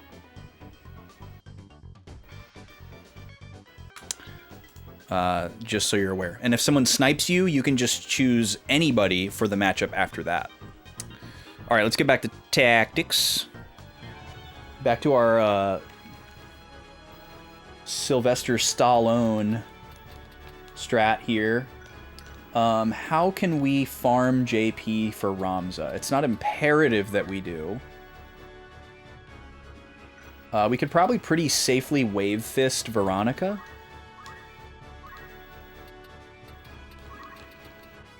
Except we can't reach her. So maybe I'll just move over one tile and do Earth Slash instead, because it'll be perfectly accurate and it will do less damage. Because Wave Fist, 66. Oh, it is perfectly accurate. Secret Fist is the death one, right? Yeah, we don't want that. This is less damage, so that seems good. Just in case it crits or something. I don't even know if that skill can crit. I don't really know how crits work in this game. All right, there's a treasure chest. Veronica, you can grab that. A wizard mantle. And then you can chakra. I'm trying out one of the mushroom coffees. It's pretty good so far. This is my second time trying it, and I'm trying it a completely different preparation than I did the first time. Well, I should say a very different preparation.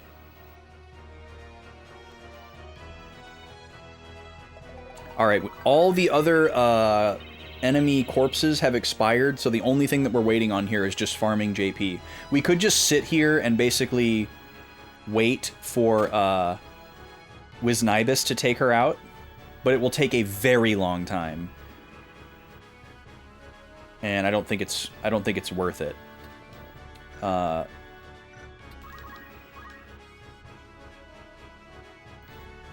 Because I think Matsuo... It's possible that we'll be done with Geomancer after this fight, actually, which is pretty exciting.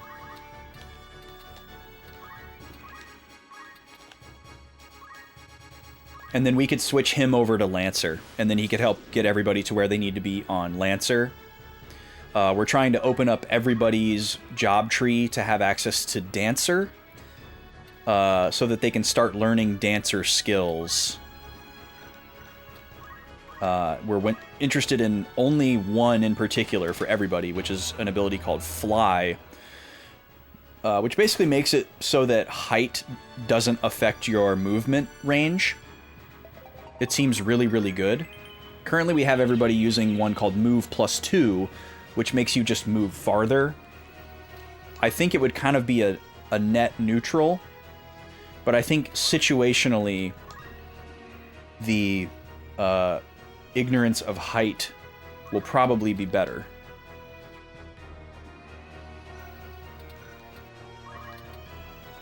Alright, let me move over here. And we will Earth Slash.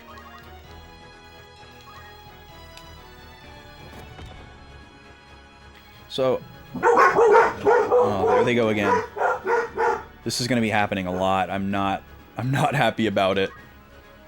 There's just a dog out there that's just randomly barking, like kind of consistently, has been all day long.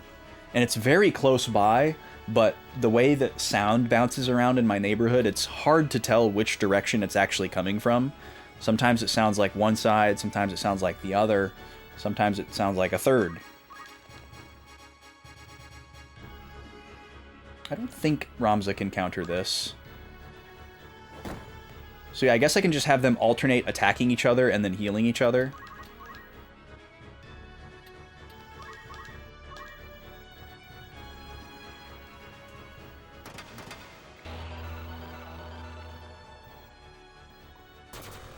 Maybe we do just take this all the way, because we probably won't have another opportunity like this,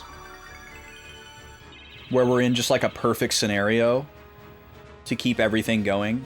Everybody's earning JP.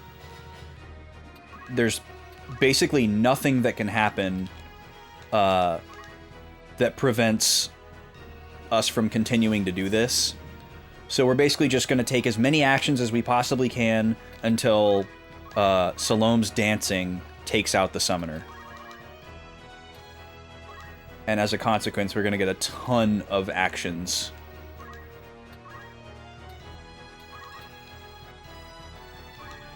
So Ramza and Veronica are just trading blows. Roberto and Salome are singing and dancing. And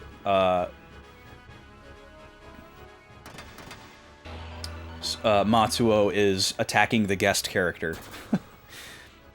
Salome's dancing is slowly chipping down the last enemy, and Roberto's singing is keeping everybody topped off on HP.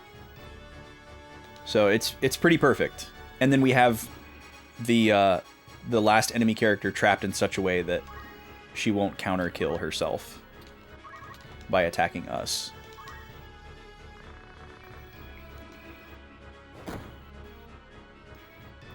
Alright, SNES picking DK. Thank you, SNES. So our next matchup will be Fox versus DK. That'll be a very interesting one.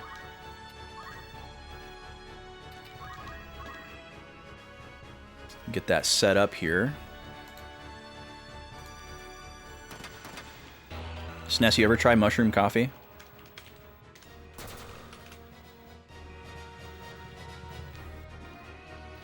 I think a lot of people's worry is that it will taste like mushrooms. It definitely doesn't taste like mushroom.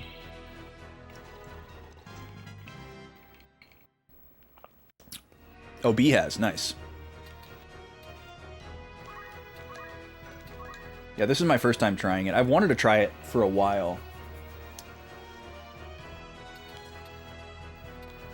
Oh, interesting. I haven't heard... I don't know if I've heard of that one, SNES. The one I have is a different one. It's like probably the most well-known one, so you could probably guess what it is. I just don't want to say it on stream because they're not paying me. And the only brands that get free ads here are Weird Tea and what else do I constantly plug? Maybe Weird Tea is the only one. I mean, I know I plug like snack and soda brands, but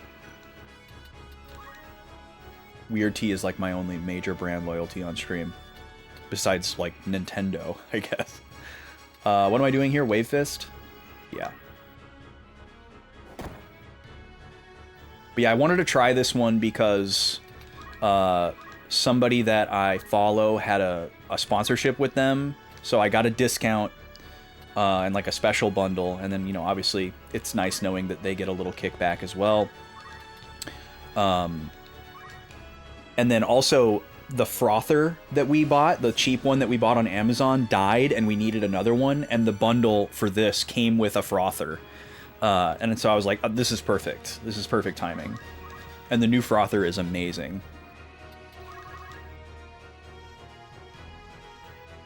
So it just all kind of worked out. But it's pretty good.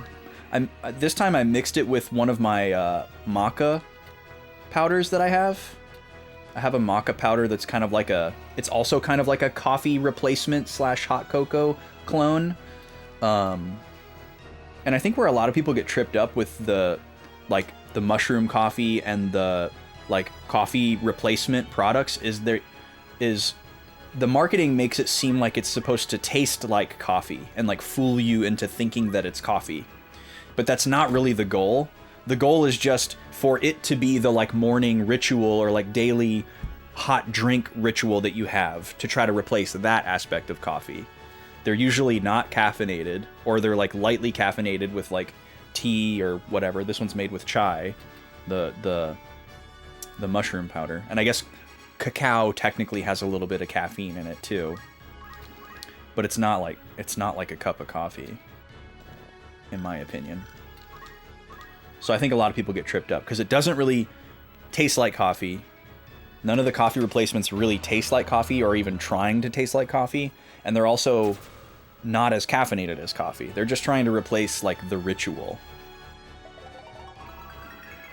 Because sometimes the recipes even recommend that you mix it with coffee.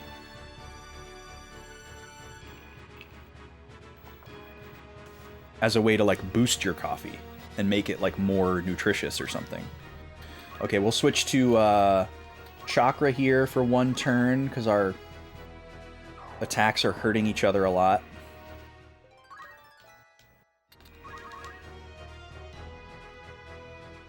I should check and see how many more Wisnibuses it's going to take. But yeah, I mixed this one with my maca powder and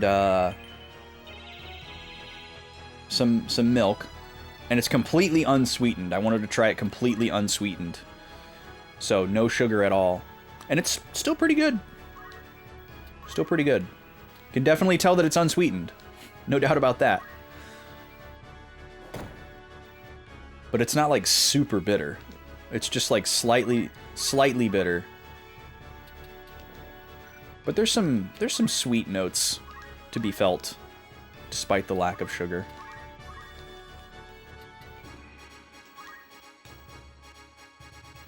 We are farming, people. We are farming big time here. If we're not done with Geomancer after this, I'm gonna be shocked. She still has 70 HP. So we have to hit her with like... We'll see, that's 54. 54 divided by 16. It's gonna take 4 more of those.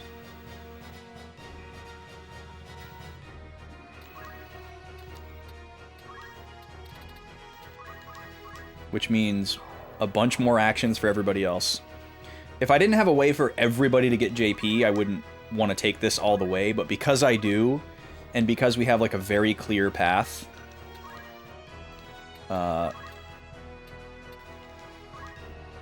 gonna do this. It's so funny that one ninja got petrified on turn 1, and he's still just there. He's just there, man. Stand.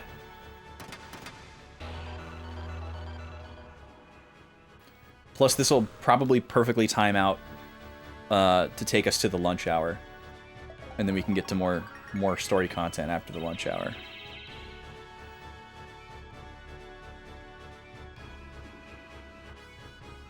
It's also very convenient that we have a guest character who's not interfering.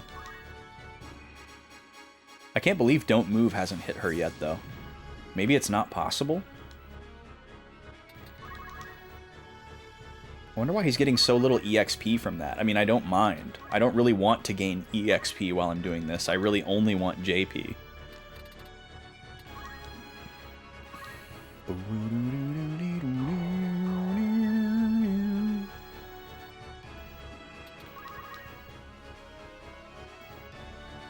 Alright, 3 more Wisnibus, including this one. And then we're out of here.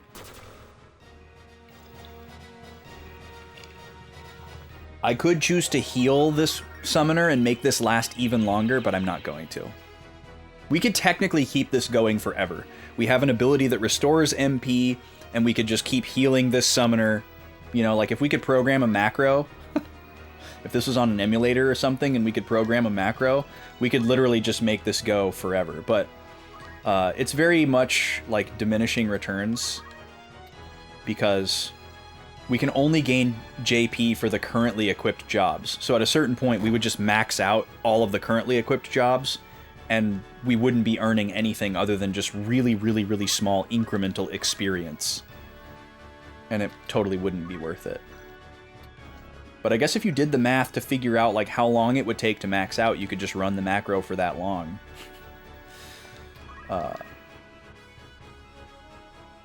That's totally something that I would want to try to do when I was like 17 playing this game. Alright, one more Wisnibus and we're out of here, folks. One more Wisnibus. Which apparently was supposed to be called With Knives.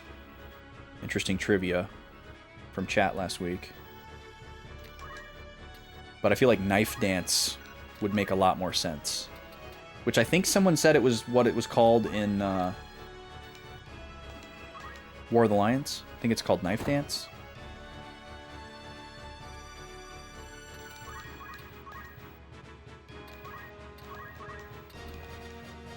Man, this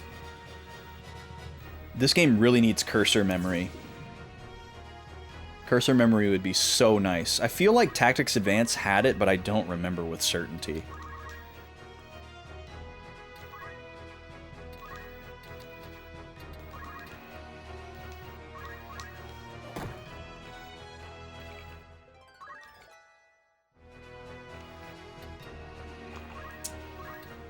Boom, boom, boom, boom, boom.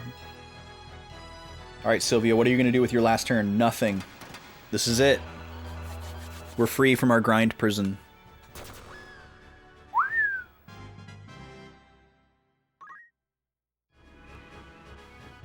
We did it. Are you all right? Yes, thank you. If they return, we're in trouble. Let's hide. They were really strong. Like, as jokey and controlled as that scenario we were just in was, this was a pretty scary fight. You kind of had to hit them fast and hard. 3 ninja plus 2 summoners is no joke. Yagyu Darkness? A special shuriken? Interesting.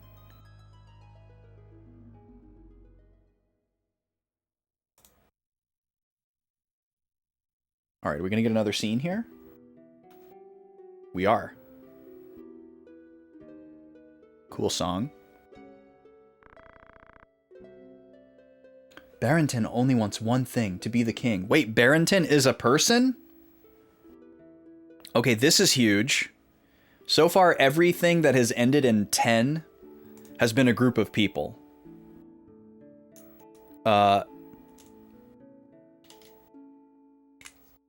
So, immediately, let's take some notes here. Barrington, I'm going to write his name in pink now, because it's a person. Barrington is not a group, but a person who wants to be king. So maybe this is the Grand Duke.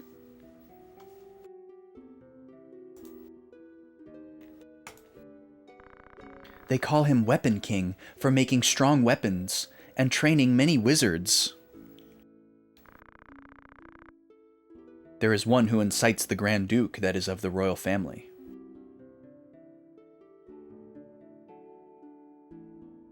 What? Why are you talking like that, Ramza? There is one who incites the Grand Duke that is of the royal family. That could mean so many things. Okay, hopefully that gets contextualized. Killing Larg and Goltana set the stage for him to become a regent. Wait, but Larg and Goltana aren't dead. Okay, hold on. I gotta write this down. This is weird. Ramza states that killing Larg and Goltana sets the stage for the Grand Duke to become the regent.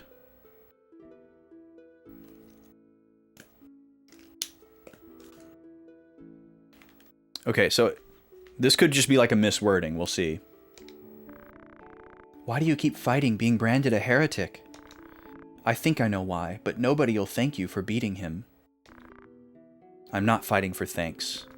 I'm fighting for honor and pride as a Beowulf. That's a lie. You aren't that noble. You can't ignore injustice or evil in front of you. You flatter me. I'm not that good. But what are you going to do? I must go to Riovanes to save Alma. But you barely escaped from there, right? I must get my brother out. Why are you two fighting? We're 50-year war orphans. I'll never forget those days looking through garbage and dead bodies for food. That's when Barrington saved us. I believed in God then. Okay, so Barrington is the Grand Duke. Finally, we can confirm.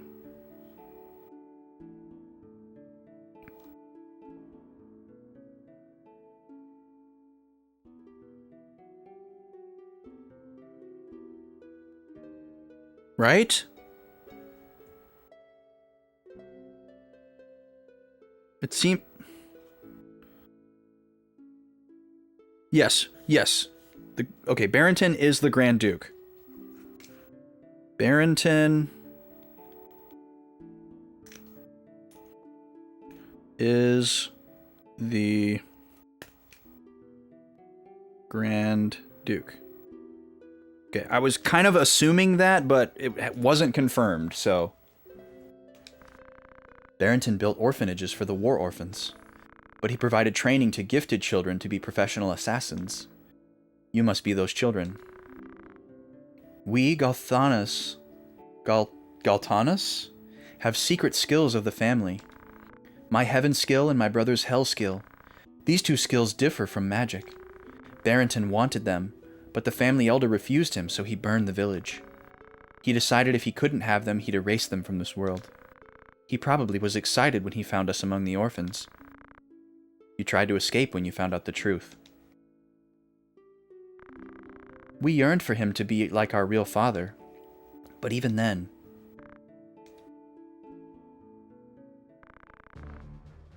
So this is where you were hiding. Malik! He's a frog!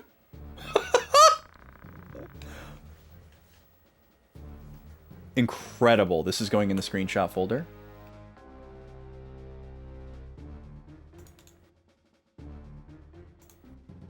That is amazing.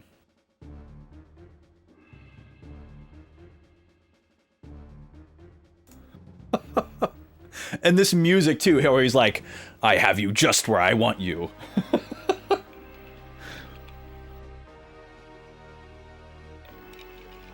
Listen, Ramza.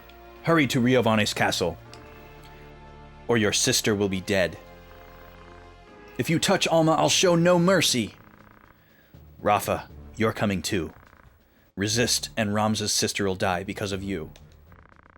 It's not fair. They have nothing to do with us. This is not a warning. It's an order. What? He exploded. Let's go, Ramza. Sorry, Rafa. You had to do this because of us. It's not your fault. Don't worry. Apparently that's just a thing that he can do, and he's fine because Rafa's like, oh, yep, that's just my brother doing his magical things. We do know him to be an exotic wizard, so.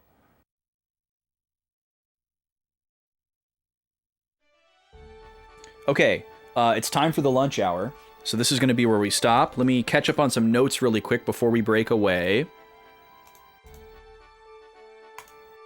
If you've never been here for this before, in the middle of the stream, I break away for a little bit because I have to feed the baby. So I'm going to go off cam, but I'm going to stay on mic. We're going to chat and hang out. We're going to watch an automated game of Fortune Street for a little bit. And then we're going to go back to Tactics around 2:30, 2:40. So if you're only here for Tactics, you can check back in around then. Otherwise, stick around after the ad, and we can chat for a little while. But I'm going to catch up on some notes really quick here. So, okay. Malak confronts Ramza and Rafa, telling them that they must both go to Riovanes or Alma will be killed.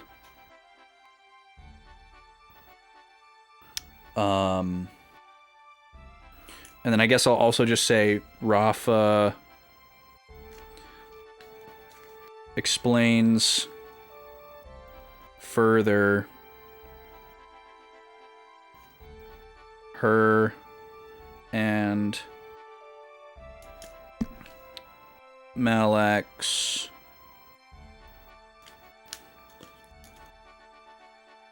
upbringing and complicated relationship with one another and Barrington. Okay. So, let me just drop a safety save here really quick. Get our next page of notes ready. Today's what? An 8th? Yeah. We still need to do shops and JP spends before we move on. But, you know, just in case the power goes out or the PS2 dies during the lunch hour or something, we're gonna drop a save. Yo, Slurgy, how you doing? Nice to see you, dude. What's up? Yeah, we're playing some Tactics here. We're pretty deep in. Just about to break away for the lunch hour, and then we'll be getting back to it. Focusing on story stuff today, so should be pretty good. So that's slot 1, and we're gonna call this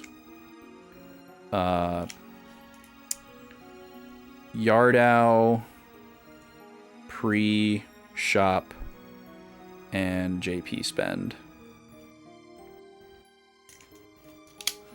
Oh, I know who this is, but thank you for clarifying.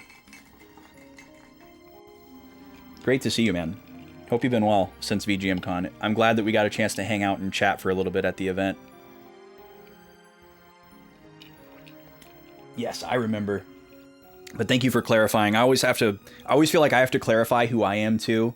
Like, even with a username like BB Austin, you know, I never know how many other Austins people might know, and so sometimes I feel like compelled to be like, you realize it's me, like this Austin, right?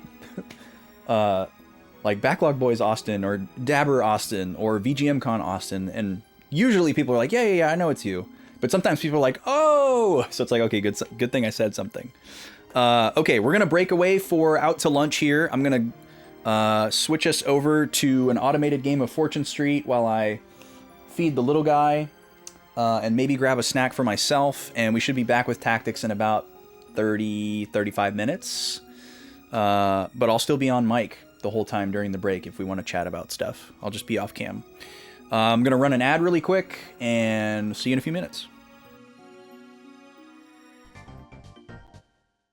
Free for all.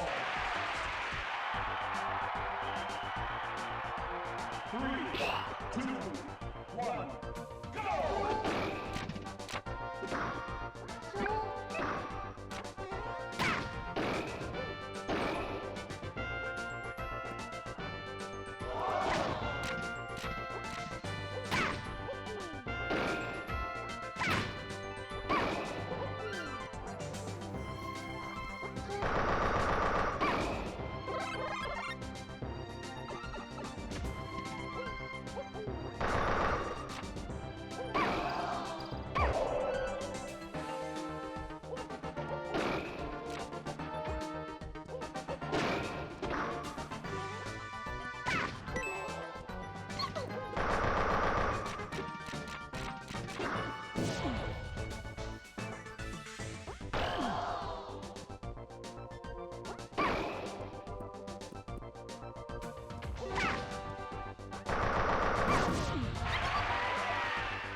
Five, four, three, two, one.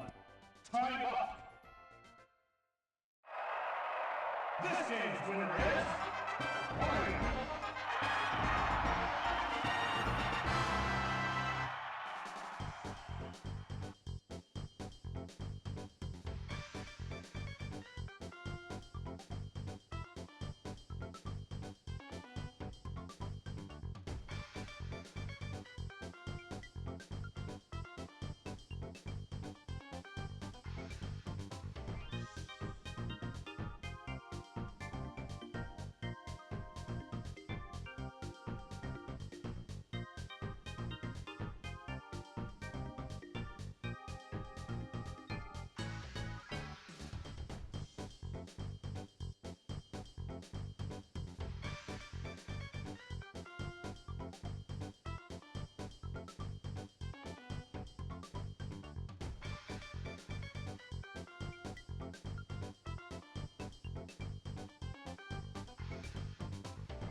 Alrighty, here we are.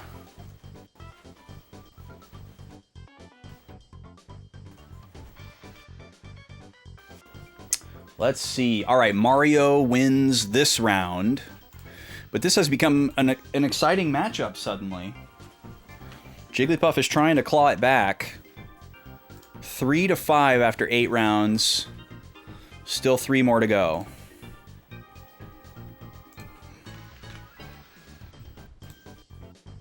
One more and Mario will clinch the matchup, but we still do all 11 rounds every time.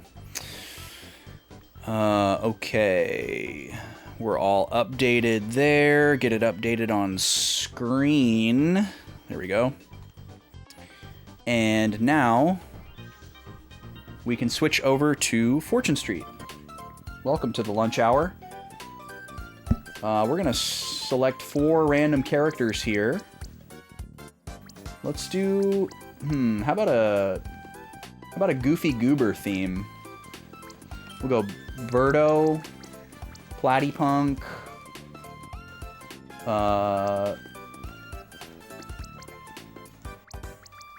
who else is a Goofy Goober? I guess Yangus is a Goofy Goober. And Slime?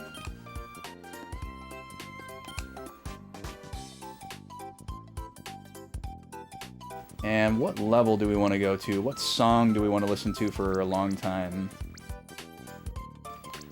Actually, Robin Hood Ruins could be cool. We haven't done that one in a while. Actually, I don't know if we've ever done the baseball stadium. Let's do the baseball stadium. I'll know if I hear the song. Or, I'll know when I hear the song. I'm definitely going to hear the song. There's no if about that. Yeah, I don't know if we've ever done this one. This doesn't sound familiar.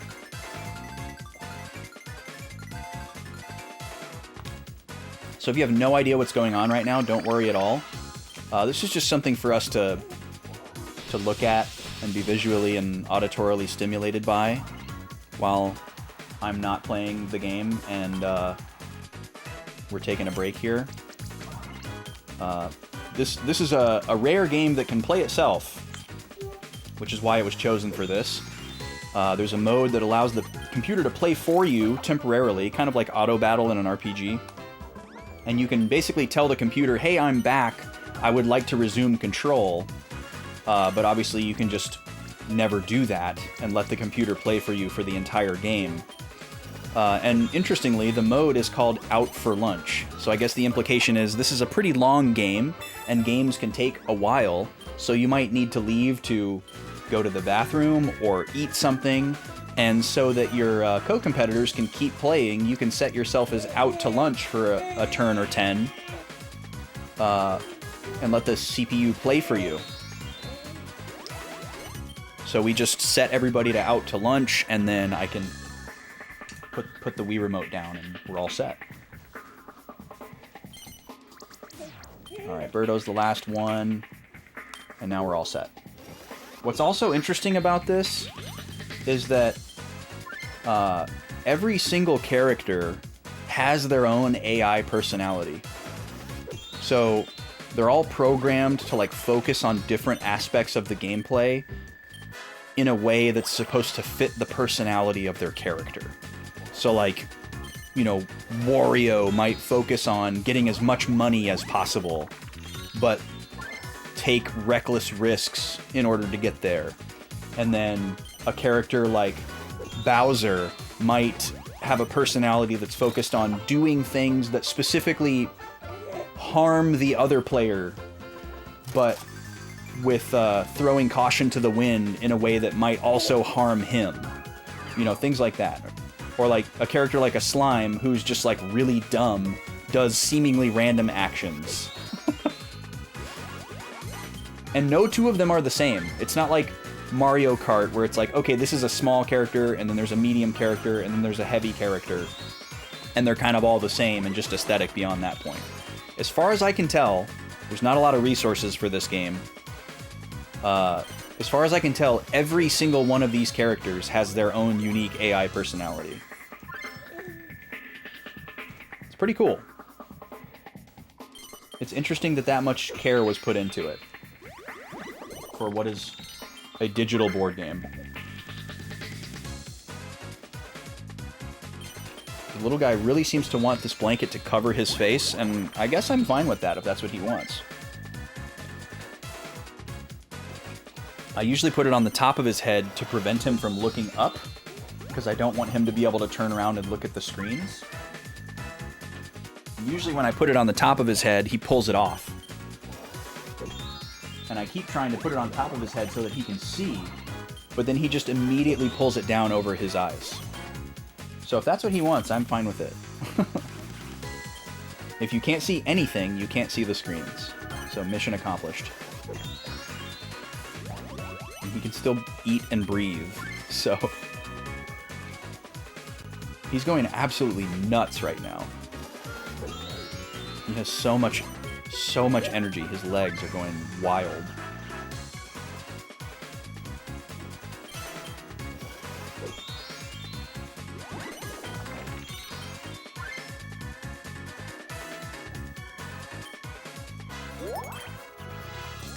You're gonna work yourself into a tizzy, my guy.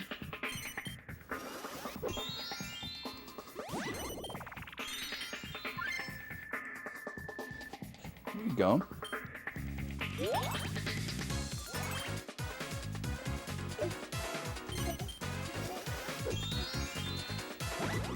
And I know I keep saying I'm going to do this. I am legitimately this weekend going to... I'm going to go through all these levels in this game and record what song each level plays. And I'm going to update the Out to Lunch channel in the Discord so that y'all can vote on which level we choose stream to stream rather than what character. Because the picking of 4 characters, I think, is just way too much. And obviously people don't care, which is fine. People might not care about the song either. I don't really... My goal is not for people to care about this segment. You know, if you want to get invested in, like, character matchups and what level we play and what's going on, that's great. But mostly, I'm just trying to make the best effort I can for people to not feel completely ignored during this time. And I don't want to end my stream for 40 minutes every day, you know? That just seems silly. But I can't play the game while I'm doing this. Or I can't really play any game while I'm doing this. And the way we used to do it, where I would just sit with a blur on the lower half of the camera frame, seemed really, really uninteresting. This is a lot less stressful for me, because I can just walk away if I need to. And at least there's, like, music playing and something to look at for people, so... I have to make a lot of decisions on this channel based on assumptions, because I don't get a ton of feedback from y'all, which is totally fine. But I'm doing a lot of guesswork. But the original, I don't think anybody misses the original Bottle Time, and even if you do, I'm not bringing it back because it was stressful for me. This is so much less stressful, because, like, if I need to eat, I don't have to worry about eating on camera. I don't have to worry about accidentally showing Backlog Baby on camera. I can walk away when I need to, you know, reset the room or clean up or put him down or whatever. So, this is great. You're welcome to make suggestions about things that we can change about Out for Lunch, but the basic format is going to stay the same. I can't think of any other games that I own that can play themselves, and I'm not really interested in any of the, like, Twitch-integrated games that have, like, chat interactivity, because I feel like most people lurk anyways, and my chat's not really busy enough for something like that. But again, you know, make your voice heard if you feel otherwise.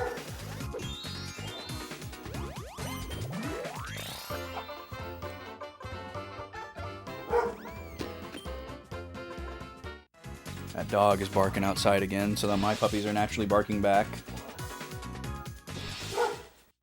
Nima! That's enough, Poochie.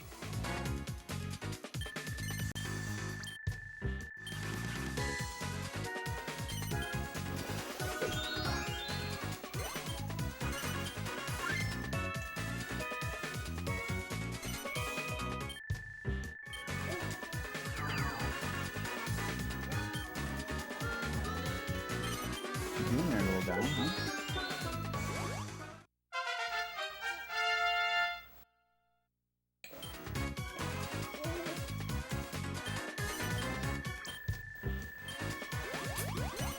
You just got so much energy, you don't know what to do with it. This song rips, though. This song's awesome.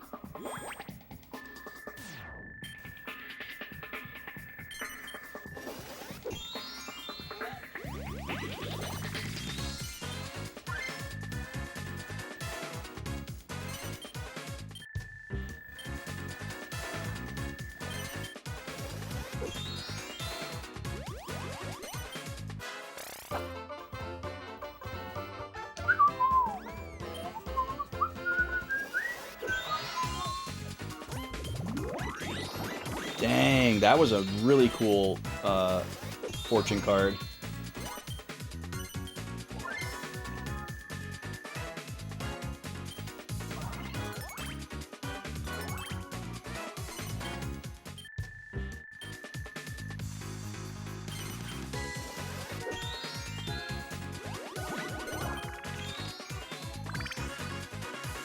I wonder if like my Wii save data has seen every single possible fortune card in the number of matches that I have played and automated of this game. Because it's got to be like close to 1,000 matches that I've done in this game. Or, you know, run automated, not personally participated in, certainly. And I think there's 99 different fortune cards. It might be an exact 100, but I don't think there's a card labeled 0, and I don't think there's a card labeled 100. I think it's 1 through 99.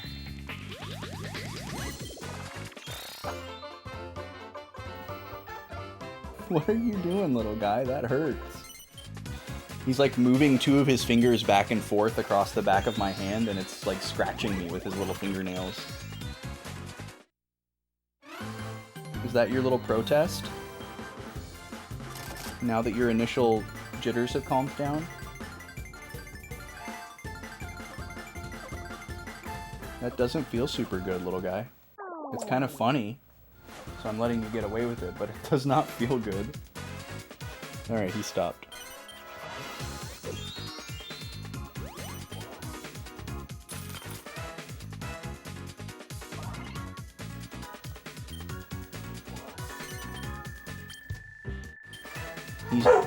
He's almost ready to start trying solid food. So that's going to be kind of a racket. He's very interested in our food, if he happens to see us eat.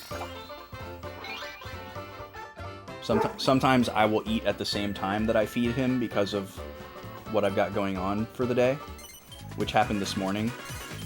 So this morning he ate at the same time as me, and he was so distracted watching me eat that he couldn't really eat until I finished. He was fascinated by watching me eat. He's like, what is going on there? What is happening? How are you doing that?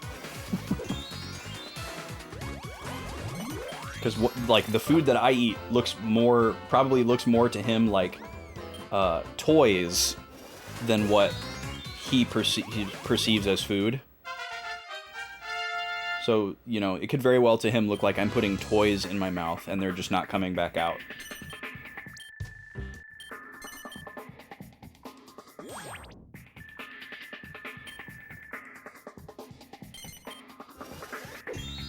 Which is probably why you'll try to eat random objects soon. And we have to make sure that you don't have things that are small enough.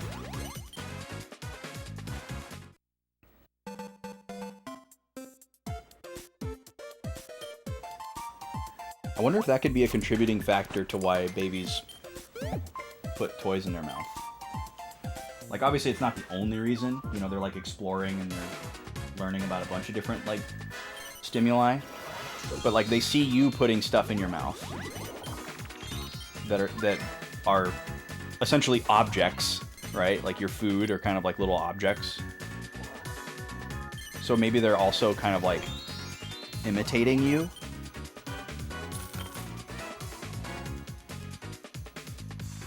Just a wandering thought. You're almost done, little guy. Keep going. He's not trying too hard to turn around and look at the screens. Thank goodness for that. That's always an annoying struggle when he's really, really excited about the prospect.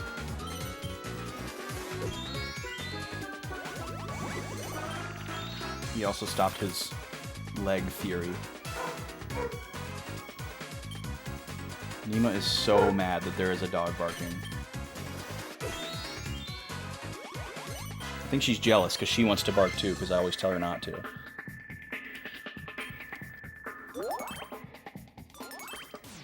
Trying really hard to train them out of barking unless someone is at the door or like otherwise on our property. I don't want them to bark when people are just walking down the sidewalk, especially on the other side of the street. I don't want them to bark every time they hear a car door close, which is a really hard one to train out. Because they got, you know, especially Nima got used to that, meaning that someone was here, someone was arriving. And it's the same thing with answering the phone. We don't talk, me and the lady don't talk on the phone a whole lot. So whenever we answer the phone and say like, hello, in like our phone voice, they often will bark because they assume that that means that someone is here because, you know, we're millennials and so we call each other when we arrive instead of ringing the doorbell. So still to this, even though people don't come over very often and when they do, they don't usually call, Nima is used to that from years past. So whenever either one of us picks up the phone and says like, hello, she'll start barking. Because she's like, someone's here, I know it. They're not going to get the drop on me.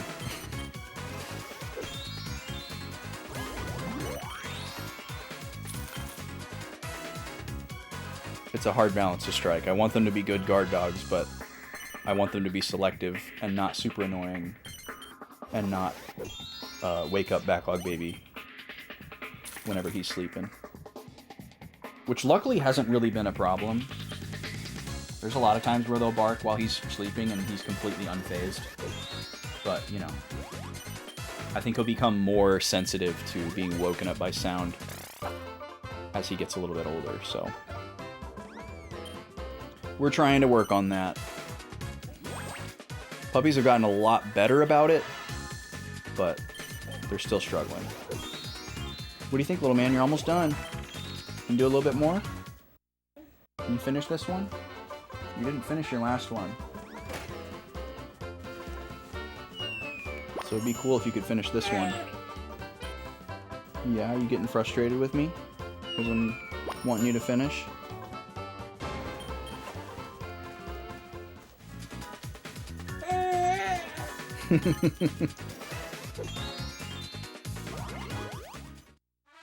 Alright, good job.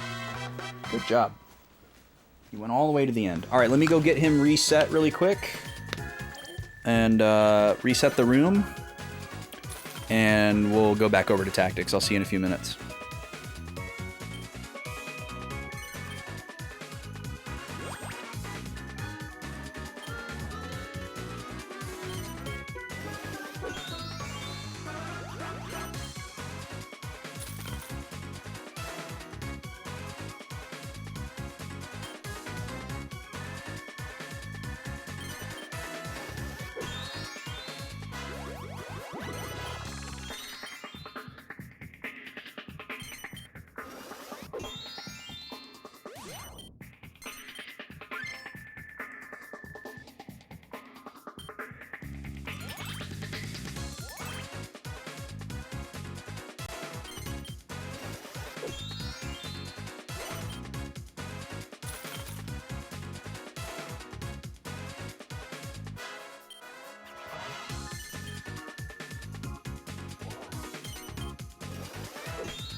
All right. Give me 1 second to...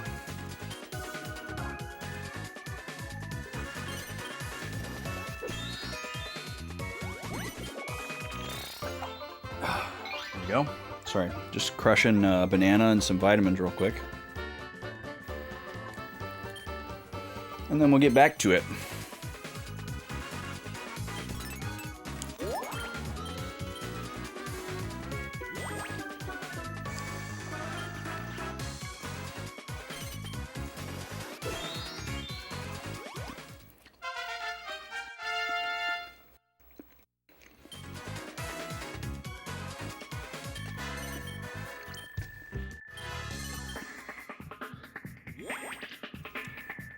There we go.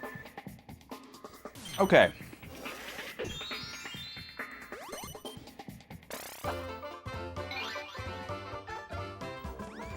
It's time to get back to the game.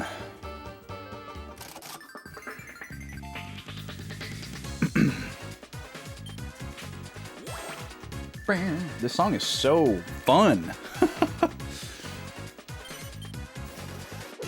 If people do get into the song selection for Out to Lunch, I could see this one being a popular favorite. Okay, let's see. We're going to have to go right here. I'm going to kill the capture, say goodbye to Fortune Street and our hype song. I know you're super sad.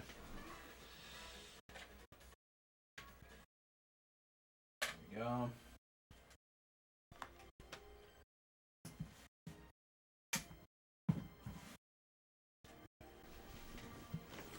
And we are going to switch back to tactics. There we are. Go back over here. Welcome back, everybody. Thanks for sticking around through the lunch hour. Myself and Backlog Baby, thank you. Okay, we need to go into the shop first here. Actually, let's go to the bar first. Any new rumors? Nope. Let's check out this propo. 5,000 gil just to get in? Nah. Alright, let's check the shop. Fort cities have rods and staves.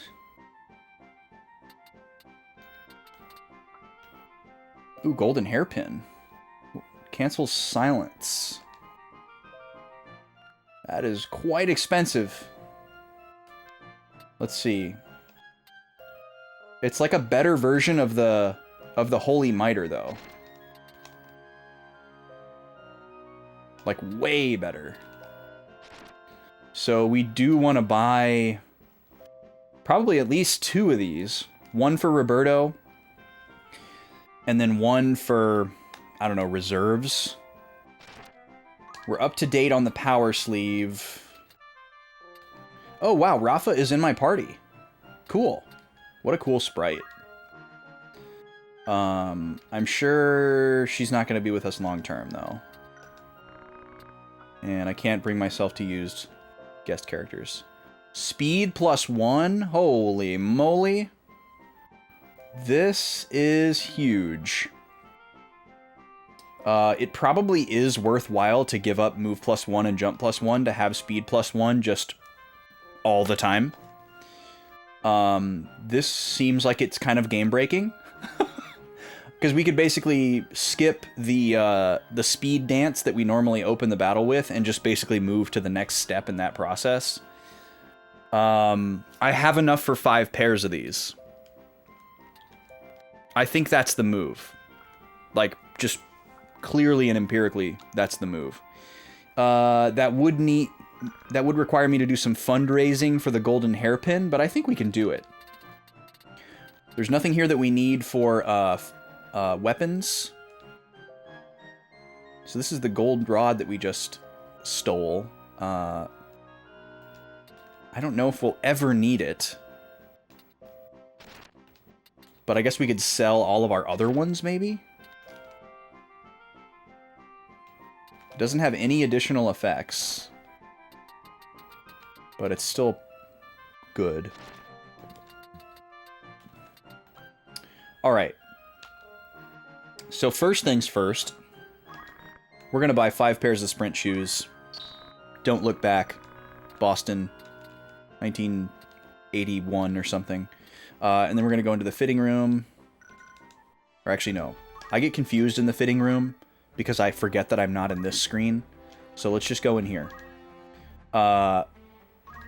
And everybody is going to get these sprint shoes.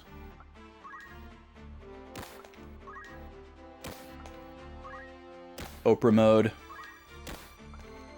Alright.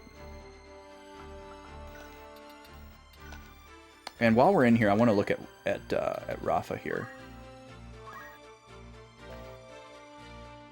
Randomly attacks in the effect range. Okay, so we were right about how these work. And then she just has Squire skills. So yeah, these special classes are super, super limited.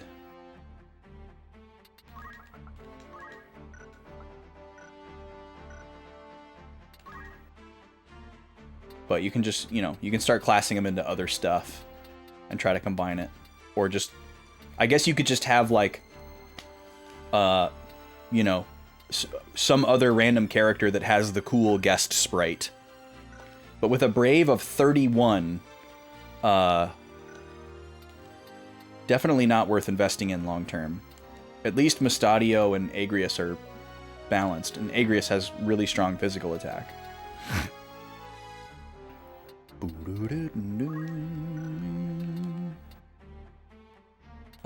But Rafa has a way cooler sprite than either of them, even though they both have cool sprites too. Okay, and then while we're in here, I guess we can also do our JP spends. What's the matter, Nima? Nima's acting like it's stormy, but it's not stormy. There's not supposed to be any rain this week, Poochie. What's going on? Maybe she's hearing some loud construction noises in the distance that I can't hear. Okay, let's take a look at our abilities here. Ramza has more Samurai JP, but I don't know what to do with it, because it doesn't seem like we can use any of these skills. I don't understand how these skills work. We learned the one for the sword that we currently have equipped, and I thought that was going to be the key, but we're still not able to use it. I don't know what's going on. So I don't know what to do with Ramza.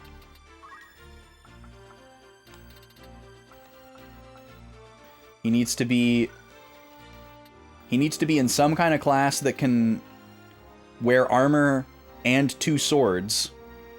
So the only choices for that are Samurai and Ninja, and we don't care about the abilities on either one. So I'm inclined to just stick with Samurai and see if we can maybe figure it out and start using stuff. MP damage, protect and shell.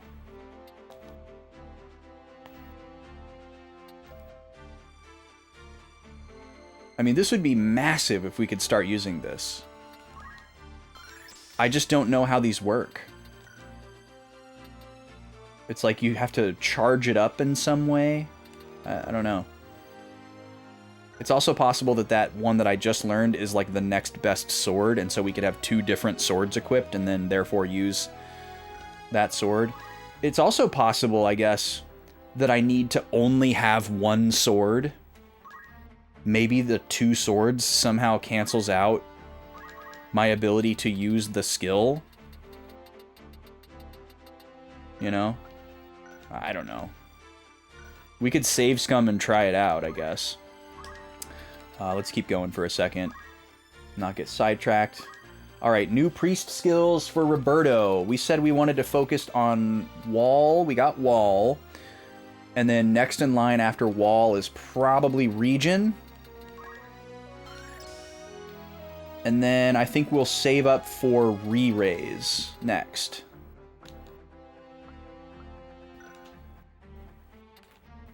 And then we'll probably go for holy, and we'll do protect 2 and shell 2 last.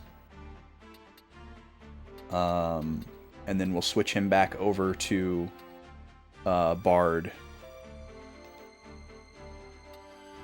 I don't think he's going to be our one to try out Calculator. I think that's going to be either Matsuo or Veronica at some point. but not for a bit. Oh, and I need to be checking in on everybody's Geomancer. That's right, I forgot about that. Let's see. Ramza still needs more Geomancer. So does Roberto. Salome is fine. Salome is not learning anything right now. She's just dancing to give everyone else the ability to dance. And I guess there's no reason not to give her these two just to have it mastered.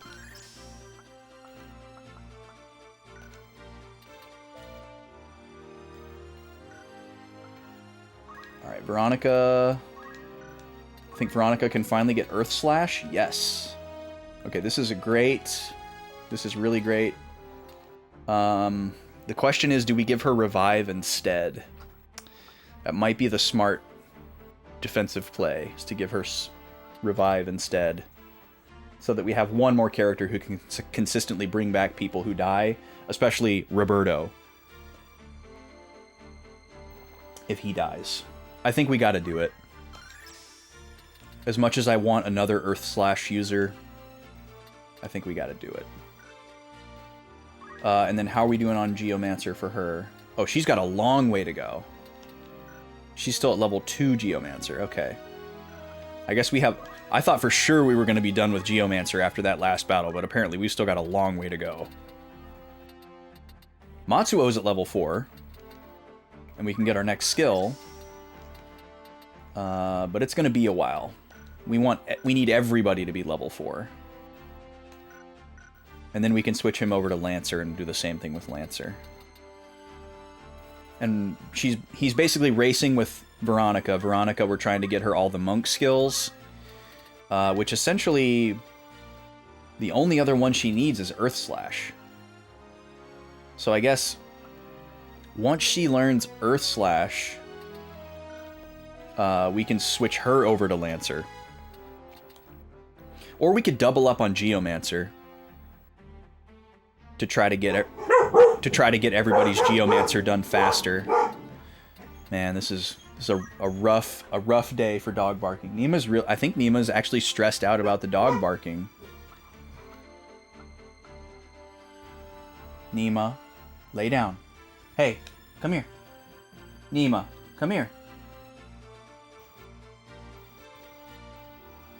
Nima, come here. Come here, Poochie. Come on. Come lay down. It's alright. You don't need to be on full alert. Yeah, it has been a big woof day. There's some new dog in the neighborhood. I'm desperately hoping that it's a guest somewhere that has just been like periodically barking all day at nothing. And it's really triggering my dogs. And I'm shuddering the thought that there's just a new dog permanently fixtured into the neighborhood. So interesting that Matsuo never learned Accumulate. How did we let that happen? That's okay. Or no, that's Veronica. Okay, I think we're done with JP spends for now. So we need to go into the shop and see about...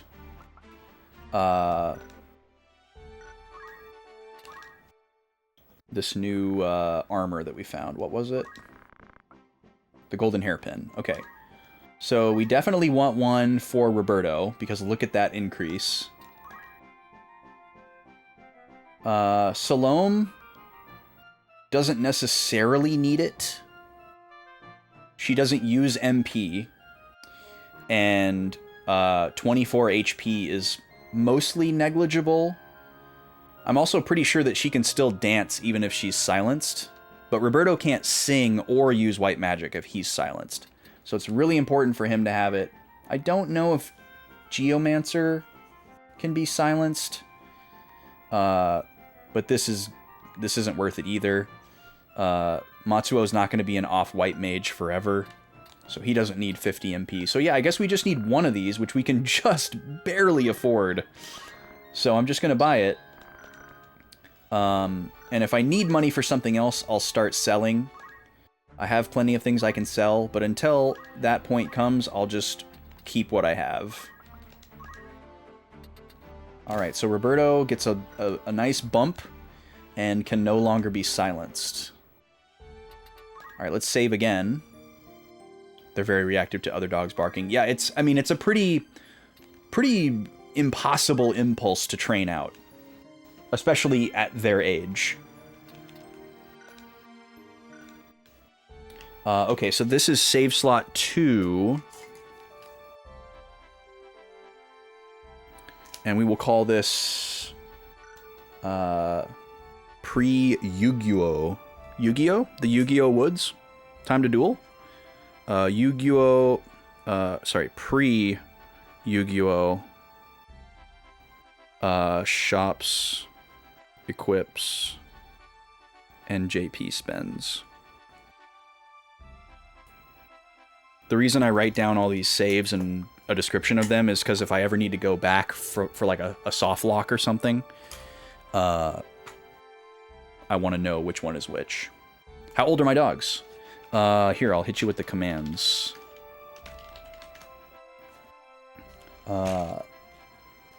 Okay, we are off to Yu-Gi-Oh! With 158 gil to our name and a dream. Nima's very upset that I made her come in here and lay down.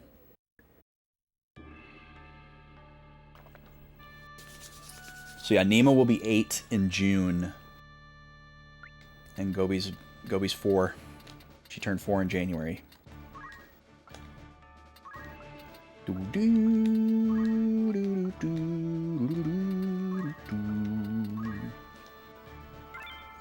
Okay, here we go. Let's see what we're up against at Yu-Gi-Oh! Woods. Is this going to be just a rando, or is it going to be a story rando?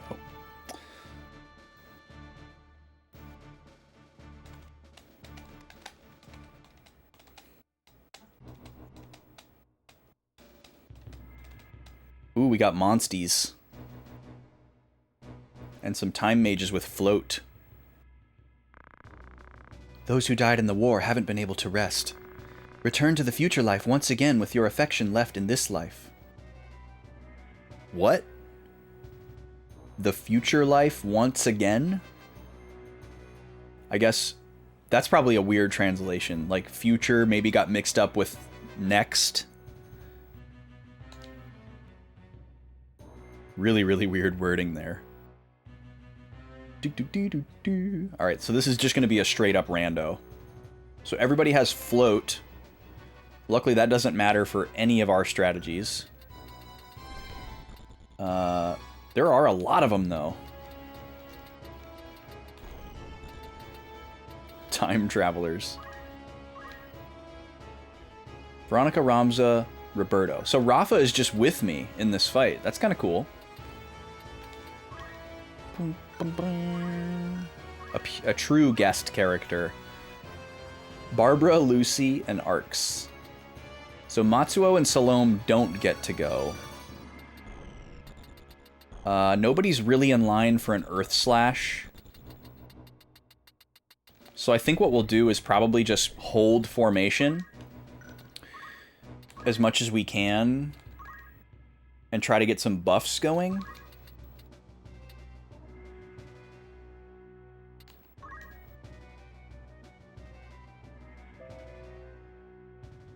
Recover abnormal status.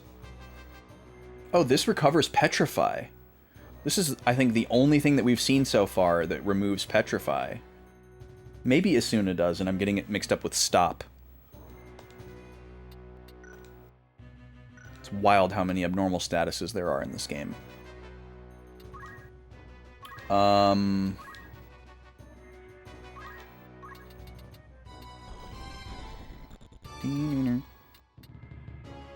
Yeah, I kind of just want them to come to me, so I'm just going to wait with Veronica. Can't release, none in stock. So, is this like a ninja throw skill where I have to have one that's unequipped in stock? Maybe I just need to own one of each of these and not have it equipped. Maybe that's what the answer is. we'll try it as soon as we reasonably can.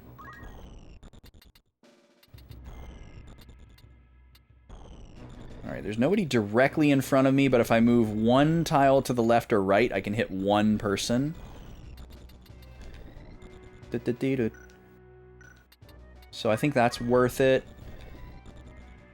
I'll go on this side.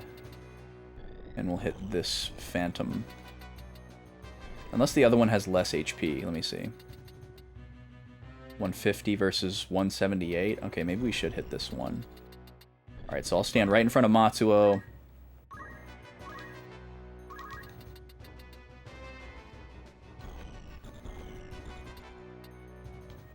Oh, I can't hit him because of the height. Alright, fair enough. And I'm probably too far away from her, yeah. Alrighty then, well, in that case... Yeah, maybe the samurai skill is like throwing with a ninja where you have to have it in stock, but it doesn't require you to, what am I trying to say? It doesn't require you to... It's not consumed. The item isn't used up like throw. Maybe you just can repeatedly draw out the spirit of that sword. Because it's in your collection or something.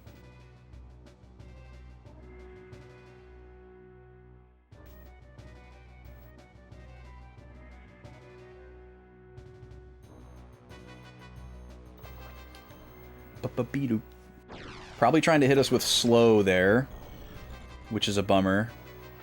But at least we have the buff of our speed shoes. So it's kind of like they're just putting us at normal speed.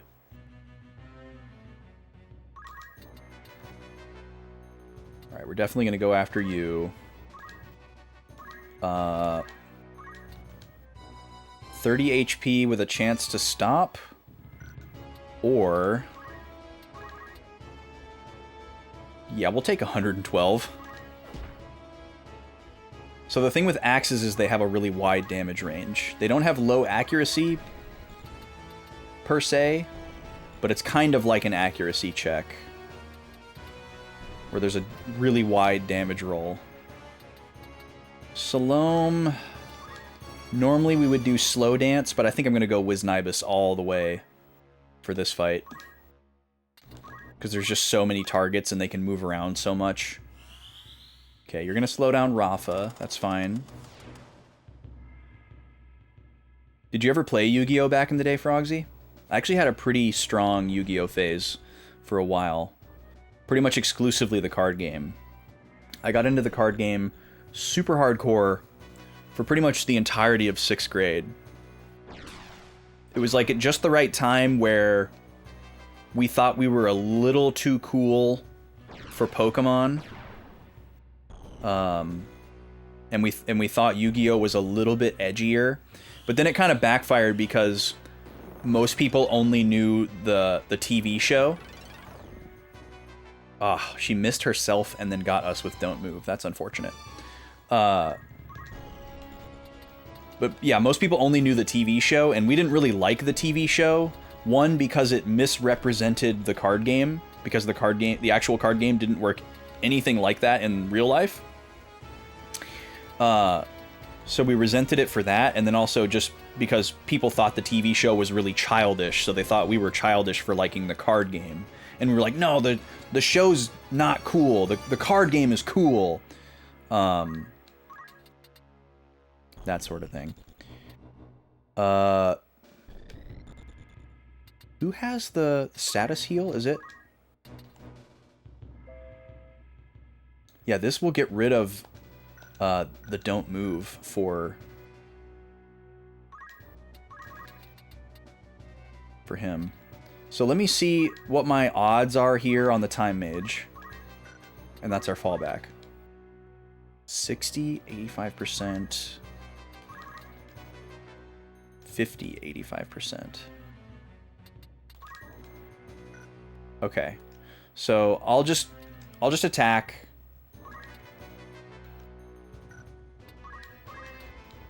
I'll take those odds. Cool. And then we'll take care of Matsuo when we can. We were playing a lot of Duel Links. Is that like a mobile version of Yu-Gi-Oh or something? Only played starter decks back in the day. Yeah, we got really into it for a while. I've told this story many times in old YouTube Backlog Boys episodes over the years, as well as on stream. But I lived in a neighborhood where we had like a lot of similarly aged kids, and we were all like friends, and we would like play together every day after school. Great memories, super thankful for that. And we all had like very different backgrounds too, so it was like cool. Well, I shouldn't say very different, but there was a good variety of backgrounds. So definitely developed a lot of like social skills and stuff around that time. It was like very important years to be doing that too. Anyways. Oh, I got 3 in a row here? Okay, how many can I hit with Earth Slash? Hold on. Pause the story. I know the height is a factor. Can't hit you. Can't hit you. Okay, I wonder if I stand right here. Maybe I can go downhill but not uphill? I'm not sure what's going on here.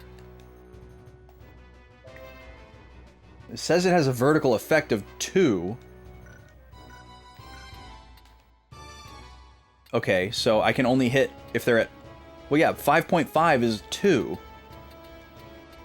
And 3.5 is 0. So it really should hit both of these guys. I don't understand what's happening. I guess I could also try to come over here, maybe, and hit both of them. Could definitely hit them. I can't quite make it over there. Darn.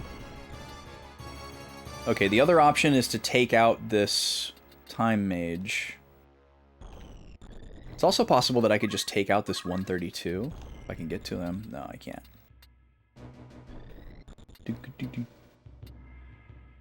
Alright, let me just go right here. I'll try to do Earth Slash, and if I can't, I'll just do a regular attack.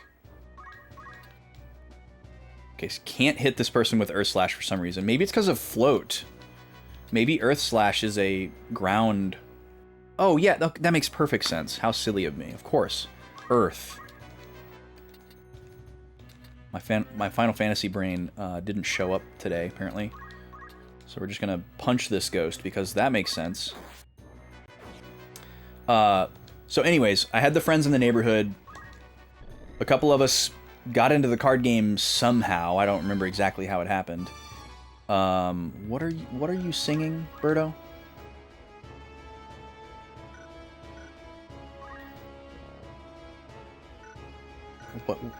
What are you singing? Oh, he's increasing attack. Okay. I don't super care about that. I think our attack is fine. So let's instead have him...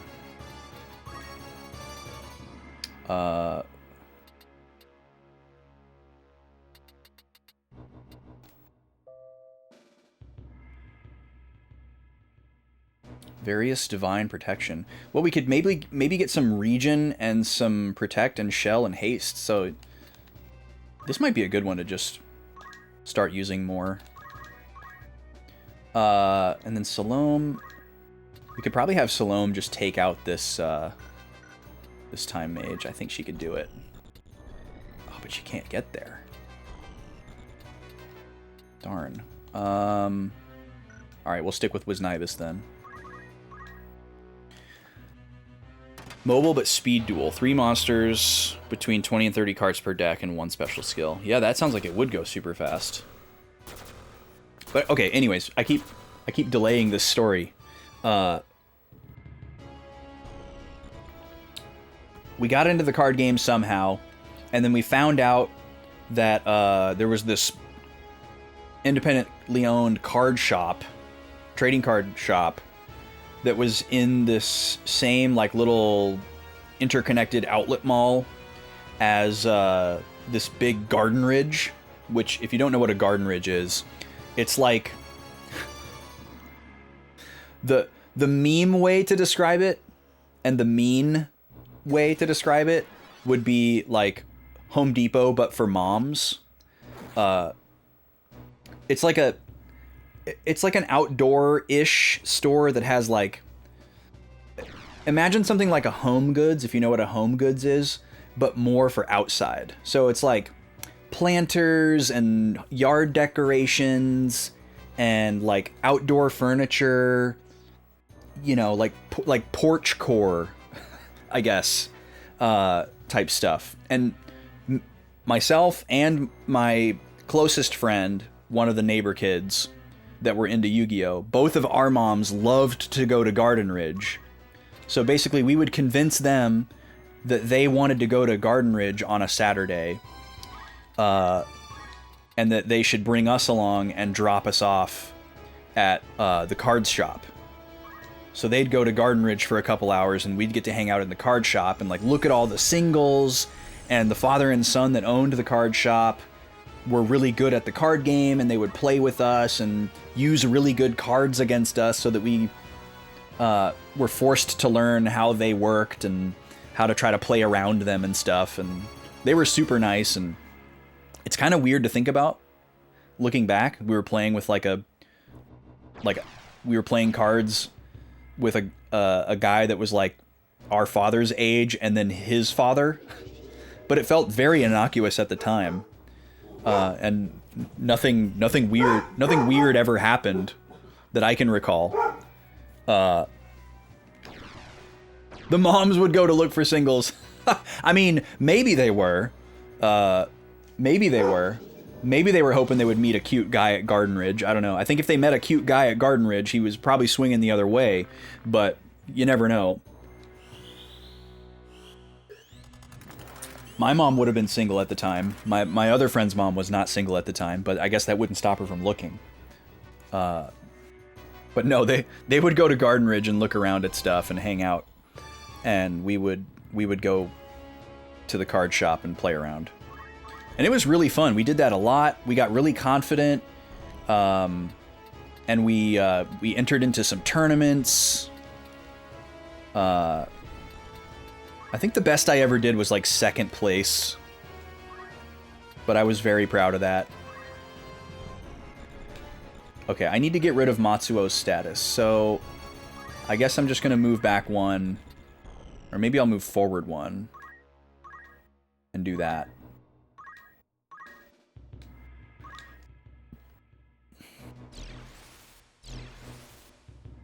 Alright, so Matsuo can move again. Really nice that we have a way to get rid of that. Roberto, you just keep going, buddy.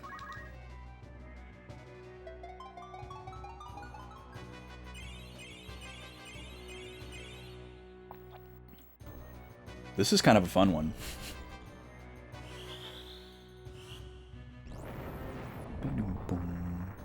82. Dang, that hurts.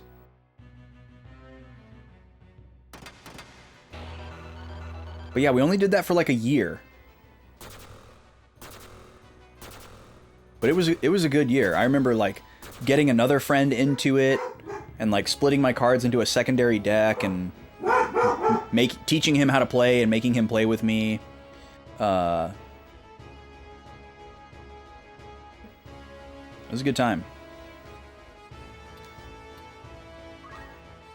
And then that friend got me more into skateboarding, because he was really into skateboarding. So 7th grade was more of the skateboarding year.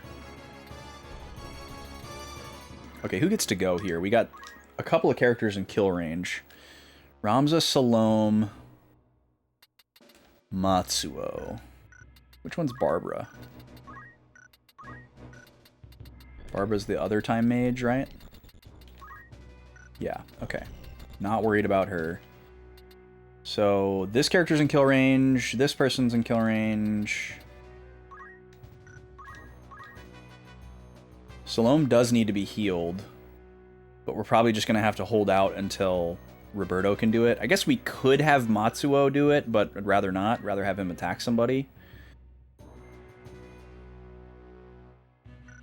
Zach is this black mage, right? It's the other black mage. Okay. Let's see.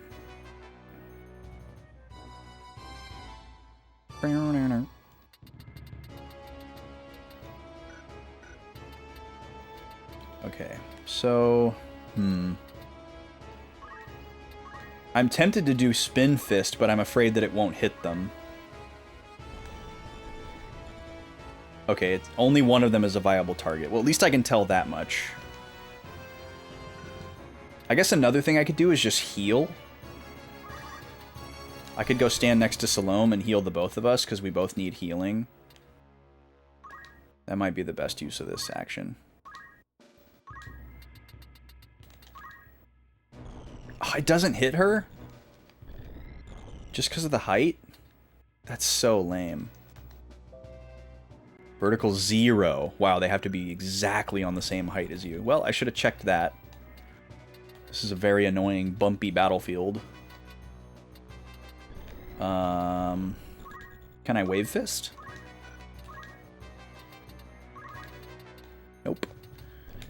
Alright, guess I'm just healing myself.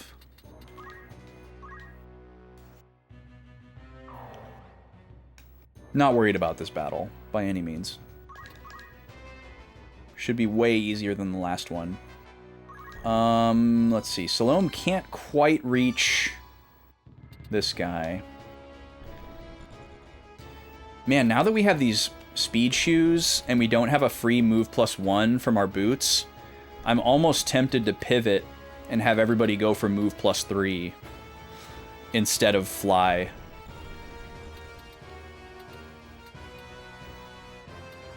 I don't think I can do 96 damage. I might just move and then keep dancing.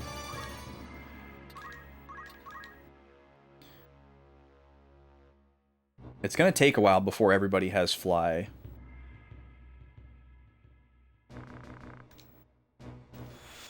And I think it would take even longer to get everybody to move +3. Nice hit, Rafa.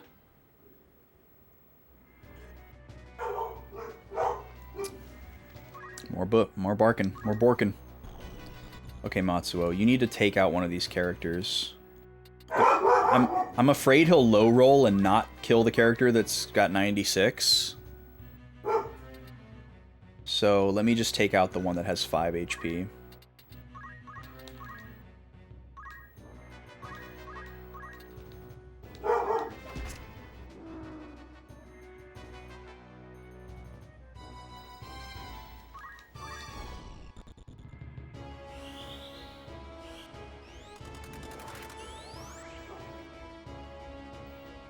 Okay, got hasted.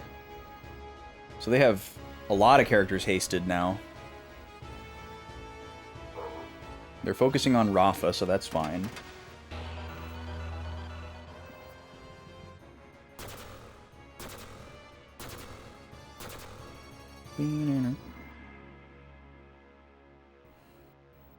Okay, Roberto, I need you to heal Salome. As much fun as Nameless Song is, this is more important.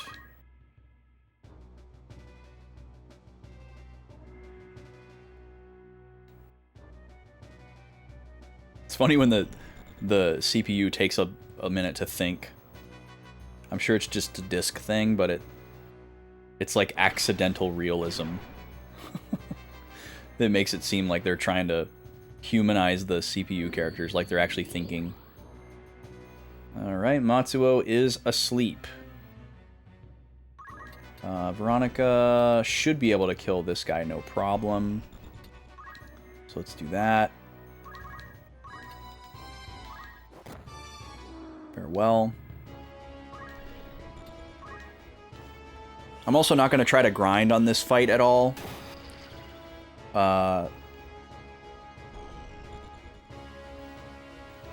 Because I just don't feel like it, I guess, is the answer.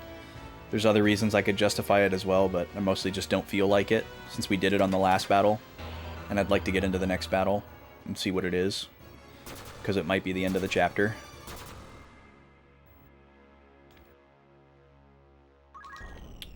Okay. I don't think I'm going to be able to attack this guy. Might be able to Wave Fist from right here. 133...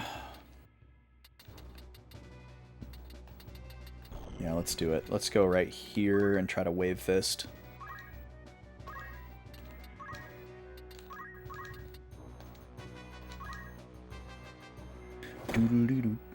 Beautiful.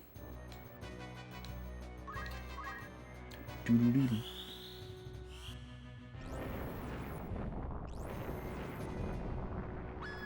Dang it.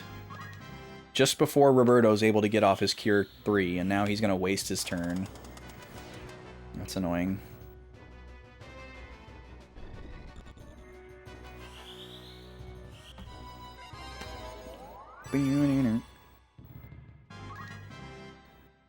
Alright, well, we'll send one of the monks over there to revive her, because that'll be higher accuracy than Roberto. And he can try again to heal her.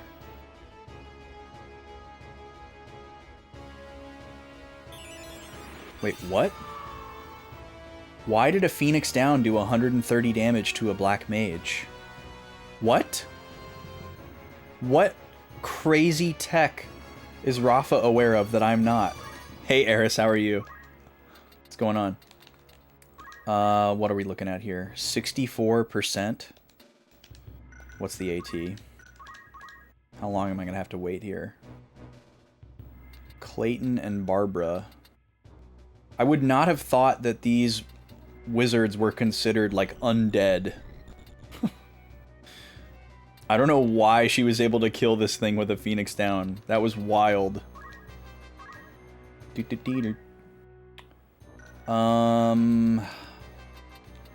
don't know, man. I guess I could try to wake up Matsuo with this turn.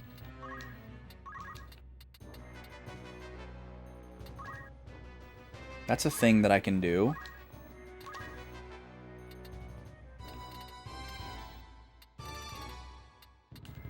Suna does sleep, right? Yeah, okay. Wake up, Matsuo. 68% accurate. Brutal. Alright, Clayton, what are you going to do? Run away?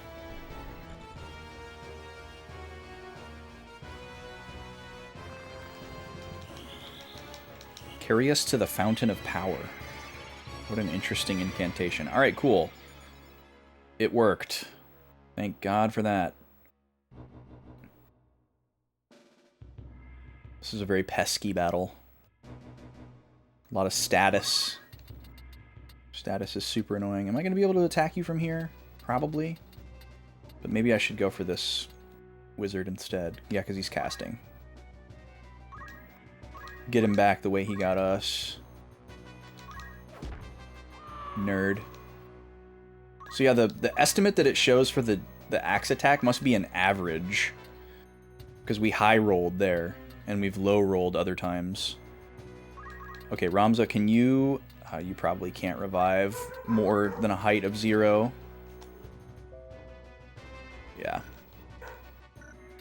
What about Veronica? Can she reach? Nope. So somebody's going to take 2 turns to revive Salome.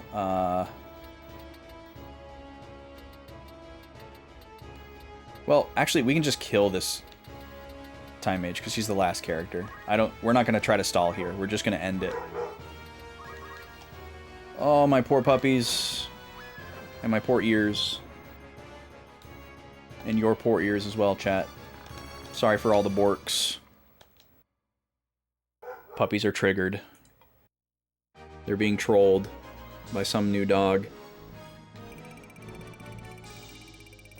I really hope this is not going to be an everyday issue. 2 Phoenix Downs. Interesting reward. Was that 24,000 gil though? Let's go on that. Oh, there's some random new dog in the neighborhood, Eris.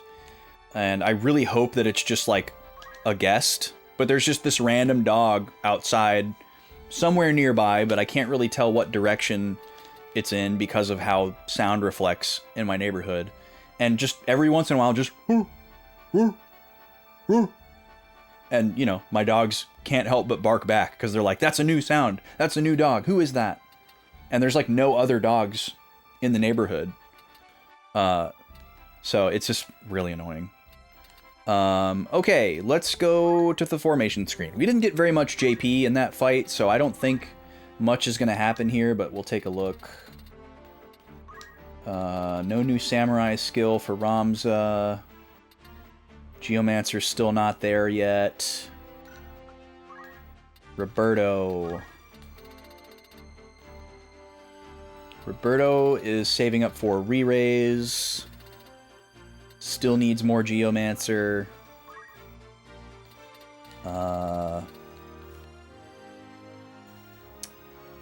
Salome. I don't know what to do with Salome. I guess I could switch...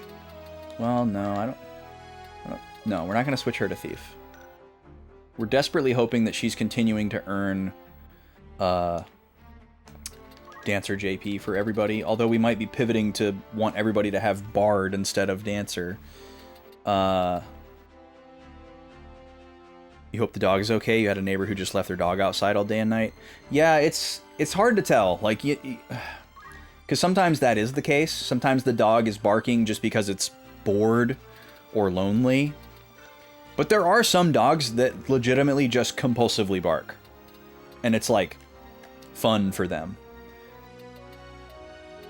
So who knows? Okay, Veronica, monk skills. Yeah, she didn't really get any JP either. This wasn't a very fruitful fight.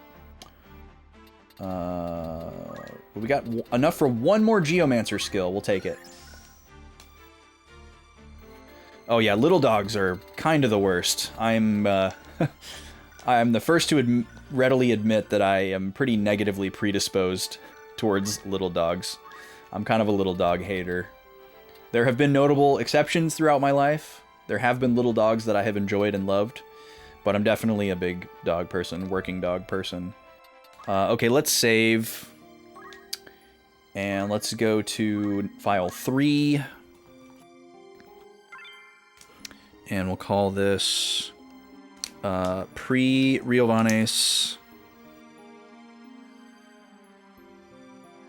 We'll just call it pre-Riovanes. We didn't do any JP spends, really. I guess we kind of did. Did you have a popular doganality? Interesting. That's a fun portmanteau. Never heard that before. Okay, let's see what's in store for us here at Riovanes. This is going to be big. Pretty much assuredly. Oh, we've got an ad coming up. Let me get a prediction open here. And pay out the last one, because I keep forgetting. Congrats to the Mario believers on the last one. 2 minutes to get your points in for another wager. Mario versus Jigglypuff. Mario is currently up 5-3. If you're playing the odds. We got 3 more rounds to go. You don't know if you should say personality. I mean, that's fair. That is fair. I think it's fair to say personality, though, because we're talking about like a kind of anthro concept. Like we're personifying dogs. Jigglypuff won 2 rounds ago, Frogsy. But Mario did win round 8.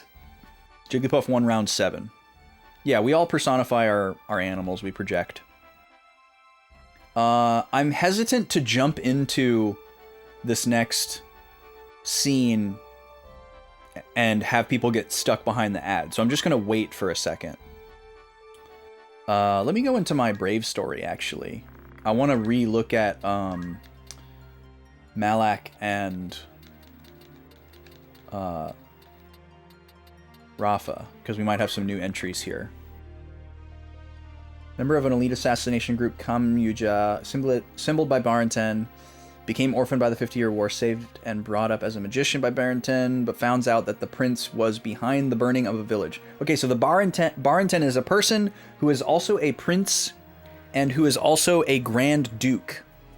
And he's gunning for the regency. Escapes from Riovanes to become an enemy to the prince, but we're taking her right back there. She's only 16. All right, how about Malak? And maybe we have an entry for Barrington. It looks like we do. Okay, this is the same entry as before. Let's read about Barrington. Leader of Fovaham. Oh, okay. This is noteworthy. Let me unfreeze the camera real quick.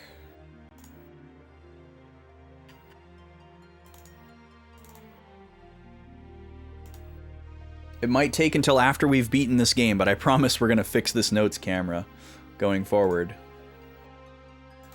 I have something in the mail that's going to help me troubleshoot why it's happening, and we'll get to the bottom of it. Okay, so Barrington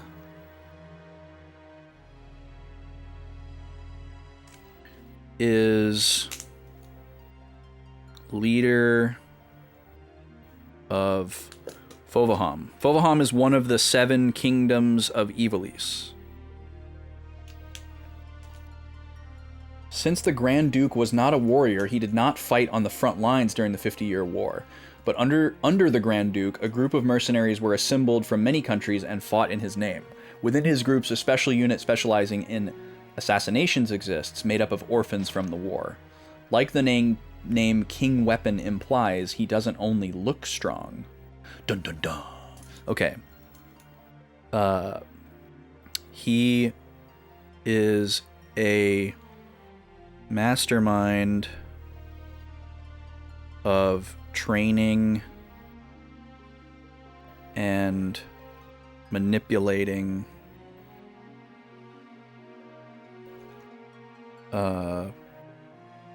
orphan warriors and assassins. All right, we got the ad starting in about 20 seconds, and I'll switch over. He is King Weapon. What a name. All right, we'll see you in about 3 minutes, folks. Thanks for being here.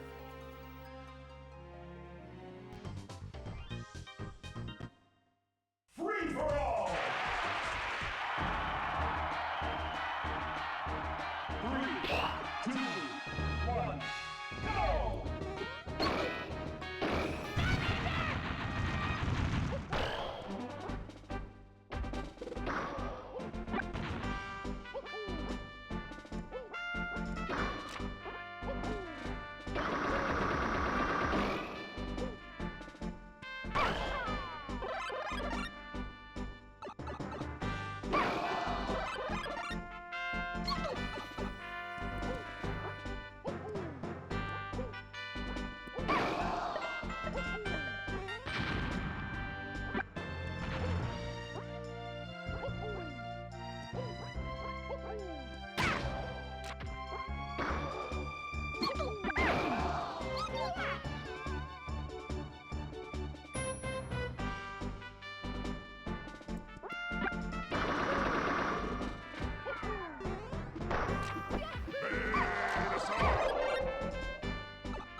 This game's winner is Mario.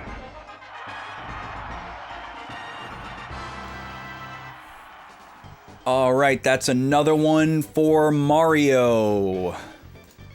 Brings the score up to 6-3 after 9 rounds.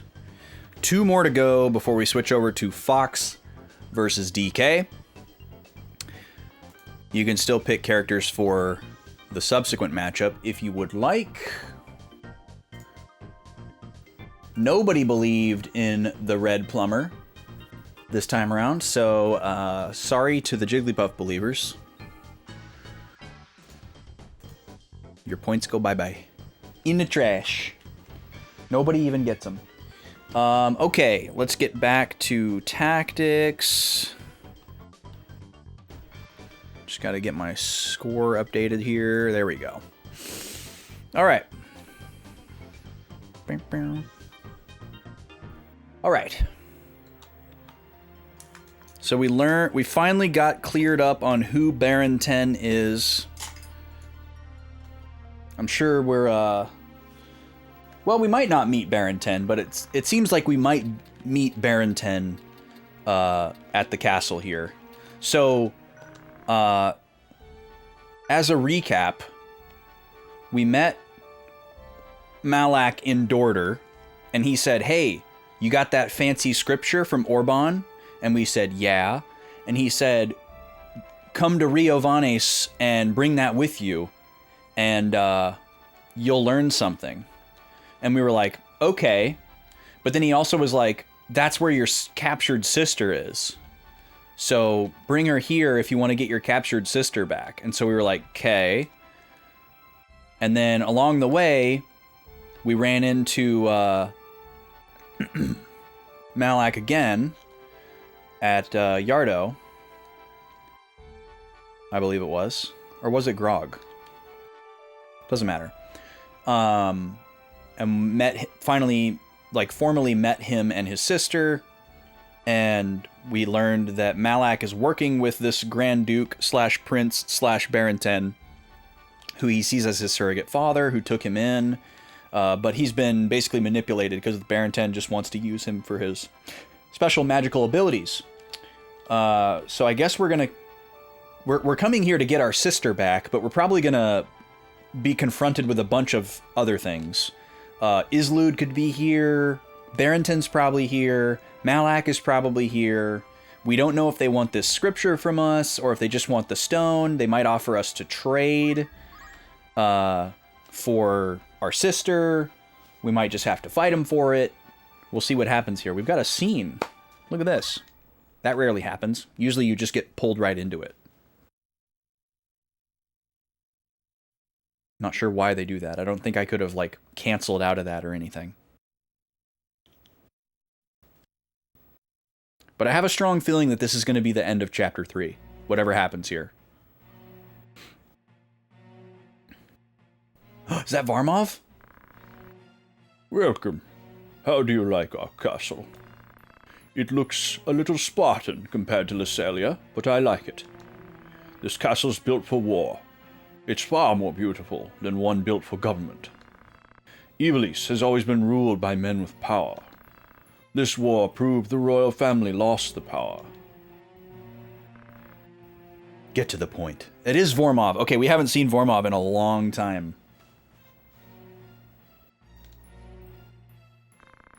You're being impatient.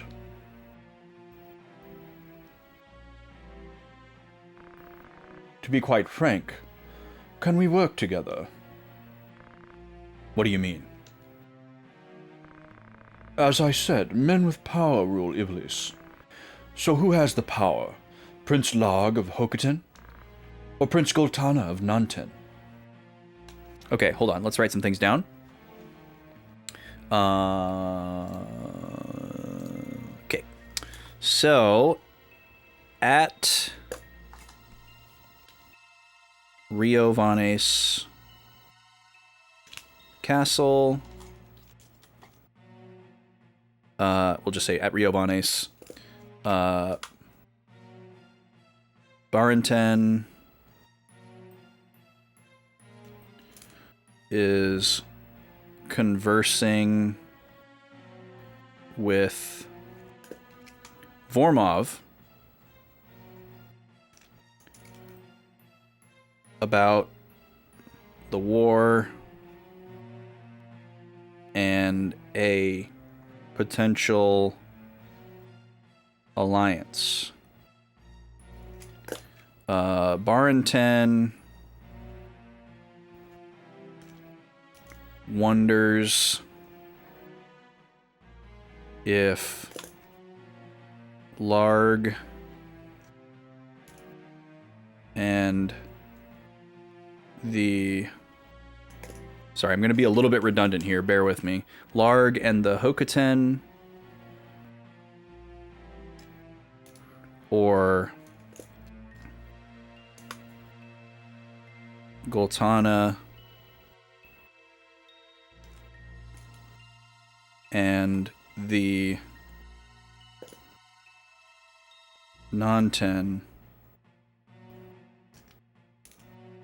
are best to side with. It doesn't sound like he actually wants to side with either of them. He's just kind of like waxing about the stalemate, and he probably doesn't think that either one of them has a chance of ending up on top, but let's see what he says here as he continues. Neither of them. It's you, Shrine Knights, who hold the stones. Oh, okay. So I was kind of right. Barrington believes neither side will achieve their goal, but rather the Shrine Knights. We've heard this a couple times, but we didn't really know what it meant. I think this is the first time I've actually written it down. But rather, the Shrine Knights will emerge victorious. Sorry, I had to sneeze there. Will emerge victorious due to their control of the... Oh, we froze. Zodiac stones.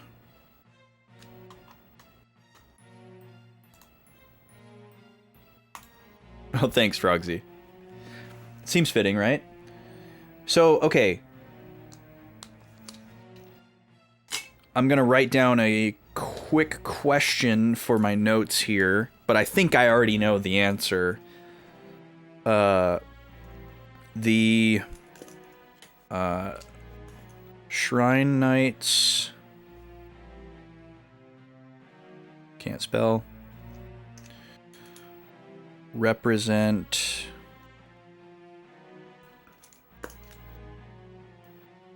Glabados Church? Question mark? Pretty sure the answer is yes, but this is the first time that they've been directly, explicitly associated with each other. Again, I just like to write these questions down so I can remember what I was thinking at these particular moments. I'll go back and mark questions that the game does answer, but this isn't like a scoring system where I hold it against the game if it doesn't answer my questions. And these are not questions that I want chat to answer.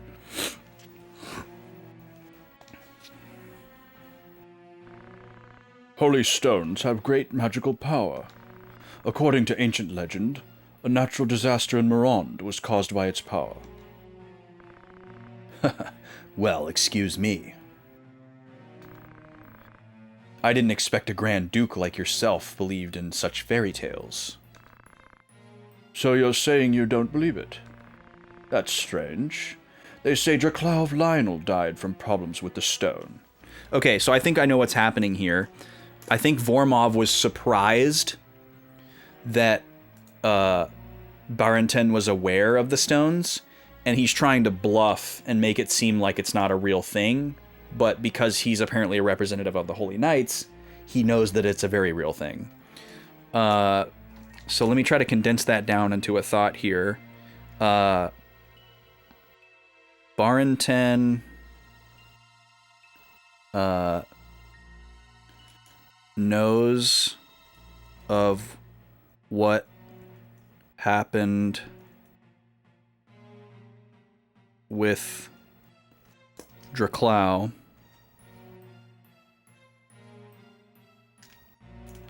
and therefore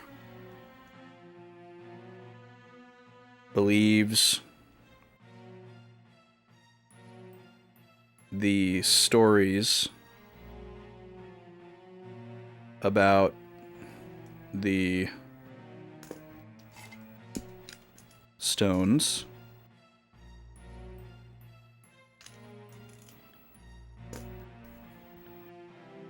Vormov seems shocked and possibly worried that Barrington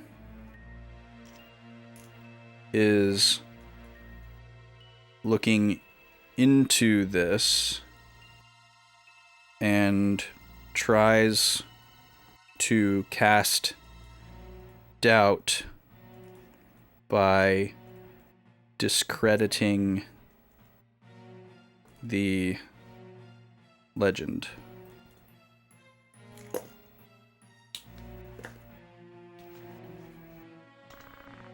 I heard he died of illness. Then why are you after the youngest Beowulf? Why chase him as a heretic? We don't question decisions by heresy examiners. Oh my, you're saying you know nothing about it? But you may change your mind after seeing this. Call Malak.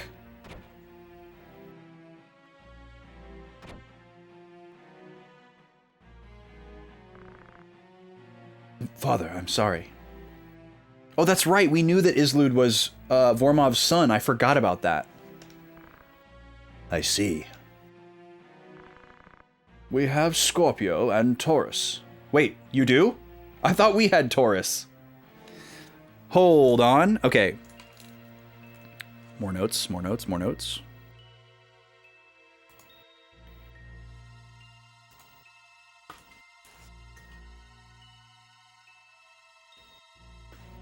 Sorry, I'm just trying to get the camera reset. There we go. Okay, so Barrington sniffs out Vormov's attempt and mentions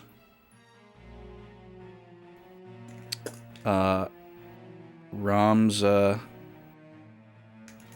as a person of interest for Vormov.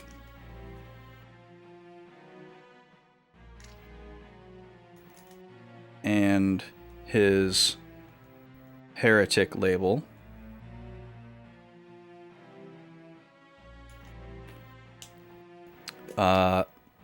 Vormov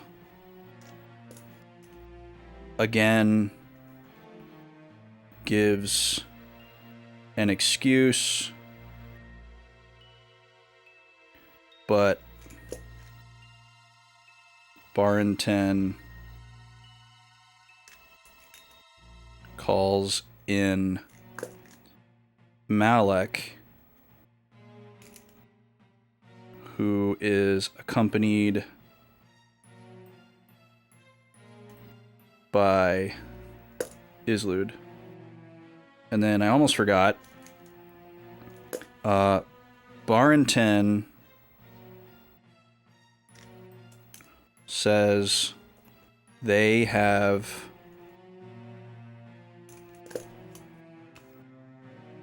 Scorpio and Taurus. So I'm very confused by this because Taurus is the Yellowstone that we got from Bezrodio and Mustadio. I thought we had Taurus, and then I thought that we also got the Redstone from Draclau after we defeated him, and I had just put together that I thought that the Redstone was Virgo?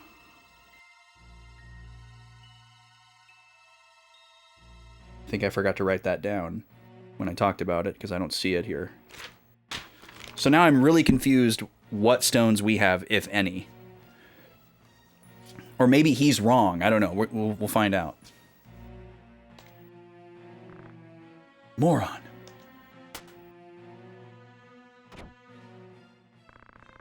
Okay, I see. So Islud went to Orban to get one of the stones for Baranten, and Vormov is upset about that.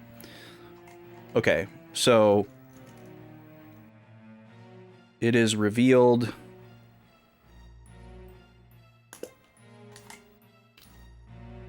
Islud went to Orban to seize... I'm just going to say the stone because I really don't know which one it was. To seize the stone under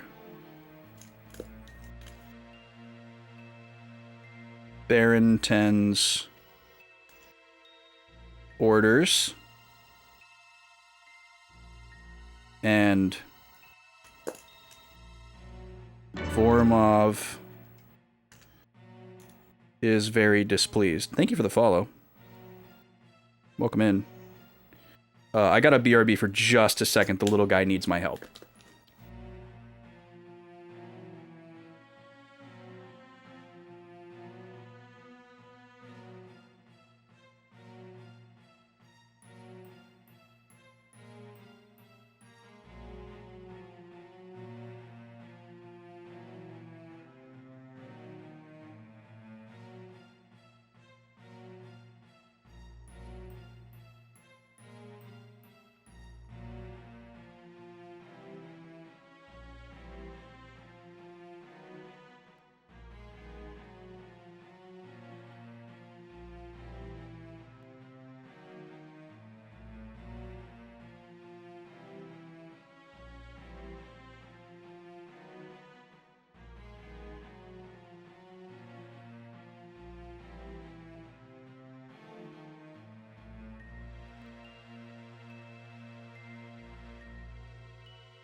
Okay, I'm back. Sorry about that. Little guy really needed to be put into his nap time place. He let me know very clearly. Okay. Back to the game. Excuse me, sir. We verified the intruder's identity. Malak, I'll let you take care of him.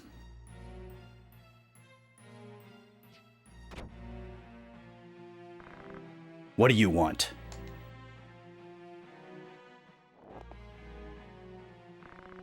As I said before, we want to help you too.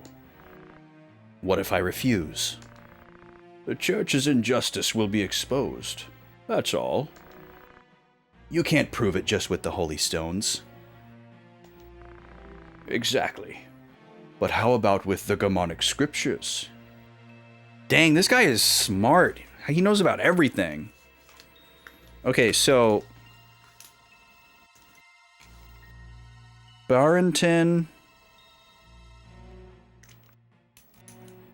wants to expose the injustices of Glabados Church.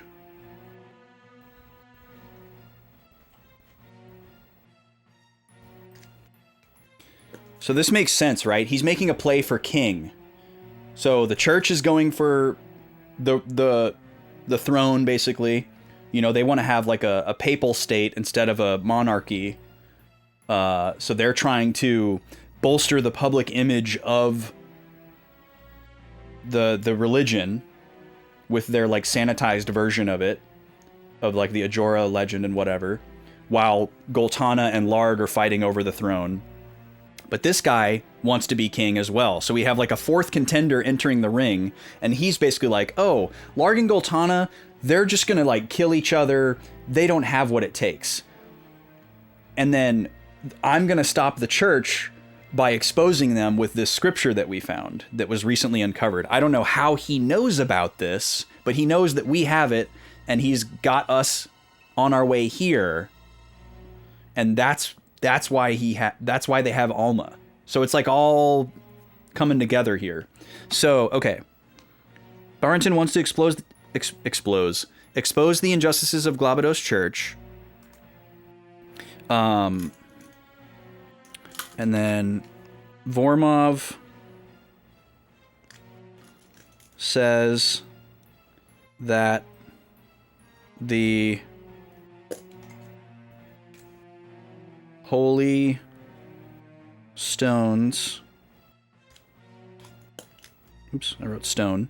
Holy stones won't be enough to do it, but Barrington, new page.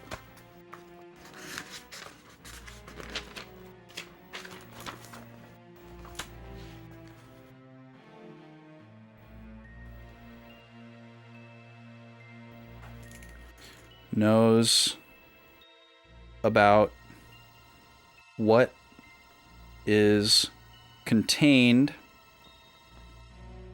in the Germanic scriptures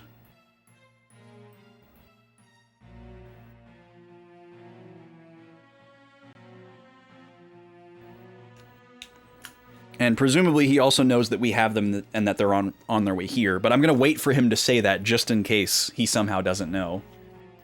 And then I've already written it down and I don't know how to change it. La Goltana and the Senate ought to be interested. Oh, where is it? I can't tell you. Vigraph, go after the wizard. I'll take care of here. I did not realize that was Ygraph. Don't do anything funny. The odds are against you. Odds? What do you think you weak humans can do? Wait, what? Father? Is Vormov not a human? Don't underestimate us. Killing you is easy. Are you opposing me?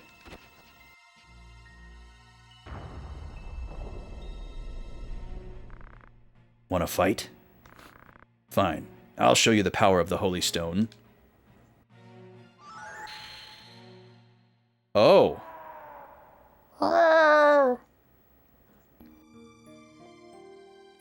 Interesting. Okay, hold on. More to write before we move on. What's up, Gold Saucer? How are you? So I'm glad I didn't write this down preemptively, because it's a little bit different. It appears that Barrington knows Ramza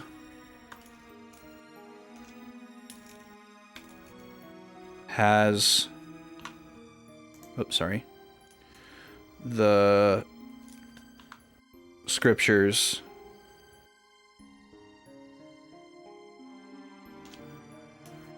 and that is why Alma was captured to lead us to him with them. Okay, and then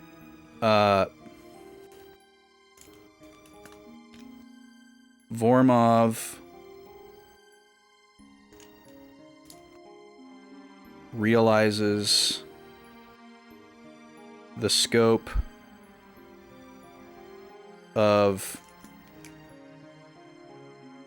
Barrington's plot, parentheses, he expresses interest in leveraging / selling the exposing of the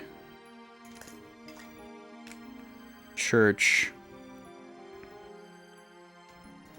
to Larg and Goltana, although he probably wouldn't. He would just use it to manipulate them, because he's clearly a master manipulator. And decides to invoke the power of... I'm assuming it's Taurus. Question mark. To stop Barrington. And then I also just want to note that Y-Graph appears to be with / under Vormov. And then Vormov orders Y-Graph to go after Malek. Now, we might be getting a save here just to stop us from having to re-watch that scene again over and over before a difficult battle. Or it's possible that a chapter could be ending without a battle. So we're going to save in slot 4 here. Is that right? Yeah, okay. So SS4, we'll call this post Riovanes scene. Okay. Let's see what's next.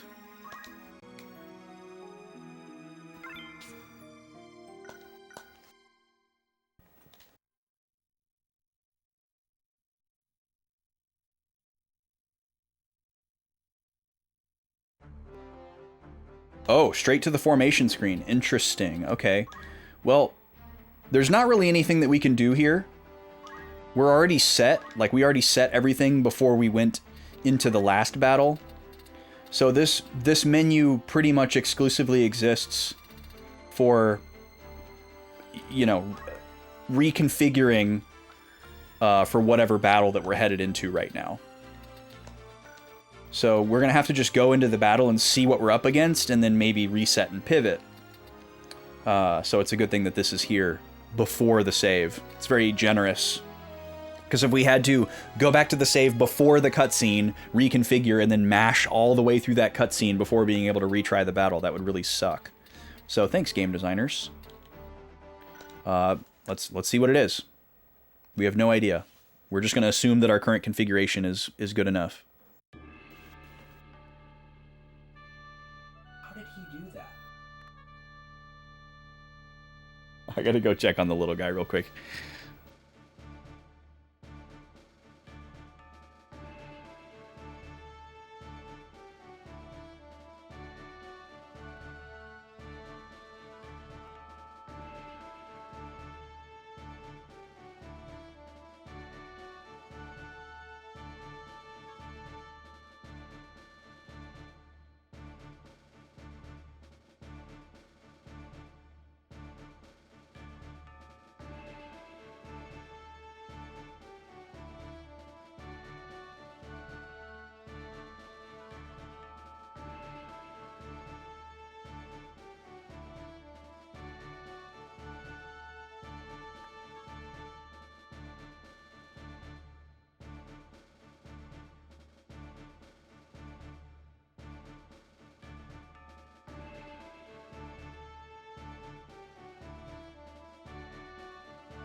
Okay, I thought he wanted a nap. I put him in his nap place. And he's not napping. He's very happy though. So, that's great. We'll just leave him there. Alright.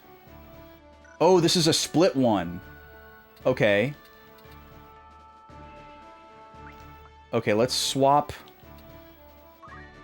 Let's put Ramza with Roberto. And then we'll put Veronica and Salome and Matsuo over here. This is also something that could be reset heavy. Oh, sorry, we're still on the BRB screen. Hello. I just set my formation. At the gate of Riovanes Castle. So this could be a big one. Ygraf, Malak, both in the battle here. Malak, please stop. Let's go together. You know what happens to traitors. You'll be chased by your ex-allies and killed. Even if you escape, you'll live your life frightened. I'd never want to live like that. But Grand Duke promised to free us after this job. Do you believe him? You know he's lying. If we don't escape now, we'll be his slaves for life. I trust him. We'll be free if we kill him and take the Germanic scriptures. Okay, by him, he must mean Ramza, but that's kind of confusing. I do want to write this down, actually. So, Malik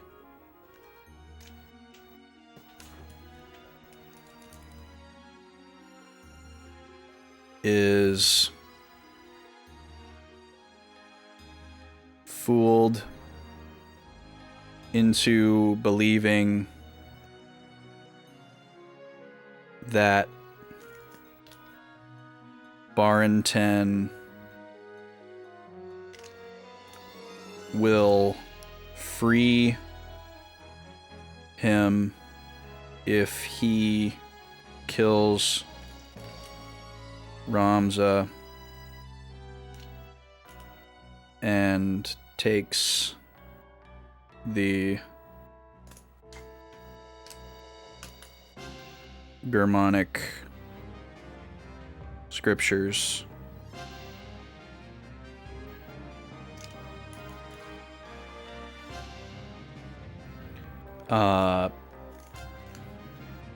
Rafa tries to reason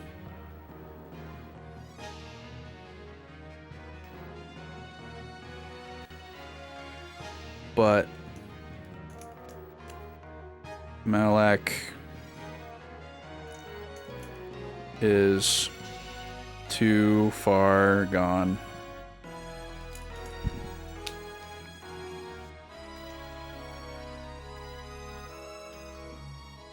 So is that Ygraph in front of the door, or is that just some knight dude? I think it's Ygraph. Is he gonna say anything? Where is Alma? I can see you're worried about her. Just hand me the Germanic scriptures and I'll save you. Ramza, don't believe him. Barrington will kill both of you once he gets what he wants. Whatever you do, don't give him the scriptures. Your sister will be safe only as long as you have the book. She's so smart. Okay, let's take a look around here. So that is not Ygraph. That's just Baker. That's good. This is a very interesting split. We have 2 archers up here, which is a huge problem. Well, there's 3 archers. 2 of them are very close to the action. I'm not worried about these knights at all, because historically they don't have any ranged abilities, although this one does. He has Geomancer stuff. Let me check their other skills. Okay, Thief. Items. Basic. And more Geomancer. Okay, so these knights do have ranged attacks, but they're still less scary than the archers. We need to rush the archers with everything that we've possibly got. It looks like jump height is going to be very important here. Salome may have to become an offensive attacker. I think everybody can make it up here, though. The biggest jump is right here, which is a height of 3. Let's see. 3... 4... Salome has 3, but I think Salome can just jump anything because of fly. But I think everybody has a jump of 3. Yeah. So everybody can get up there.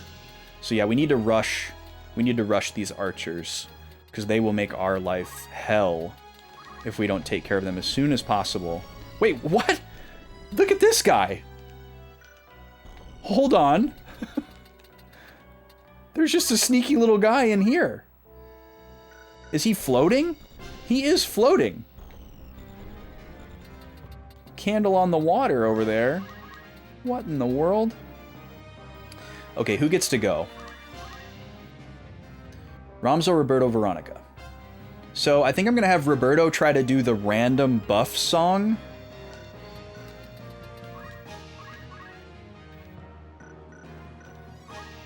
And Veronica's just going to start heading towards the wall there.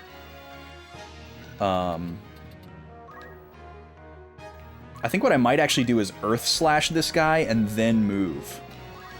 That's probably my best play here. So we'll Earth Slash this guy for a whopping 30 damage. But it's something. And then we're going to go right here.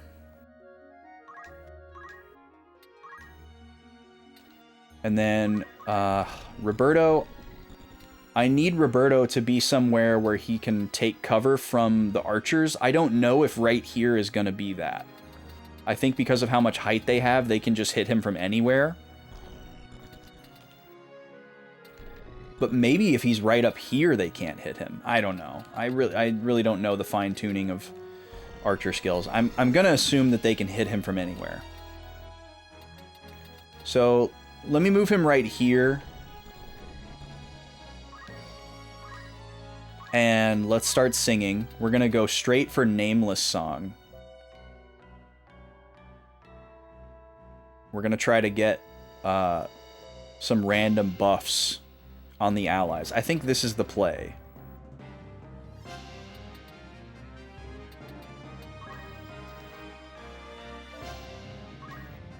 Because if we can get a couple hastes, a couple of protects, that could really make a difference. And then Veronica, I want her to start heading up to where the archers are. So we'll go here. Maybe I can Wave Fist the hidden guy? I don't think so, though. No. I can probably hit him with magic, though.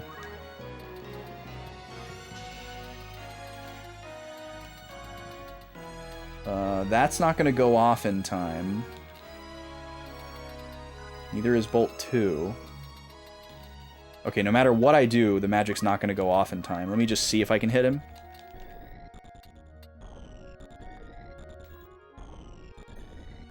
Looks like technically yes, but I don't want to go for it. It makes her next turn way too far away. So I think I'll just have her wait to get her next turn faster.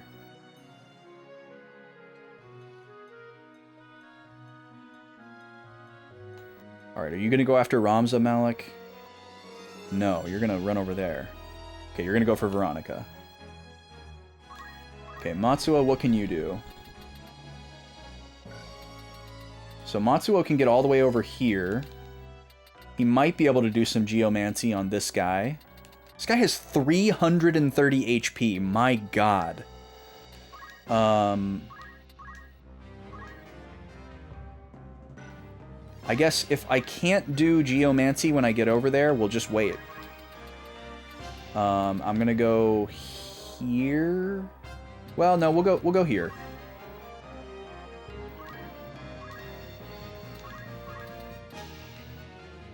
$15 damage and a chance to stop. 30 damage and a chance to stop. Well, I'd much rather stop you. So we'll go for that. Oh, that's massive. That's so massive that we got that. Okay, and then Salome is also going to move closer. Just got to make sure we don't stop in water that's depth 2, because then she won't be able to move. Depth 1 is fine. So we'll go in the water here. Although maybe she can still get out of depth 2 water because she can fly. I don't know. Let's see. Nameless Dance is random debuffs. Which would be really funny. But I think the smarter play here is to just start Wiznibus immediately. Oh, you've never seen the fly animation? It's pretty funny, isn't it? I was trying to put everybody on a path to where I could get that on every character, but I might change my mind and have everybody go for move +3 instead. Which would be quite the expensive pivot, but we'll see. We'll see. I think we're gonna go slow dance. If we can get one good slow dance, that could really take control of this battle. Because we already have speed +1 over them from our accessory.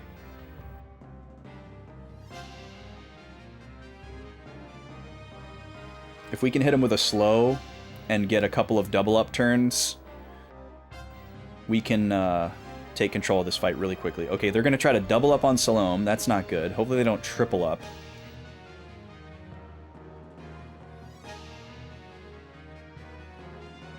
They're tripling up. Alright, Salome is probably dead.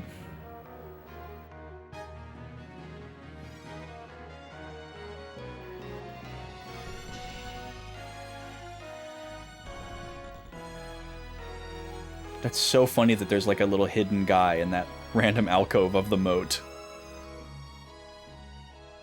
Get countered. Yes. Alright, that was awesome. He tried to decrease my magic attack, which is totally fine. And then he didn't even hit it, and then he got wrecked. Hang on, Salome. Okay, I could heal Salome with Veronica. Actually, no, I don't think I can. Because of how chakra works. It's a height of 0, right? So I would have to be... I guess I could do it if I was on one of these 2 tiles.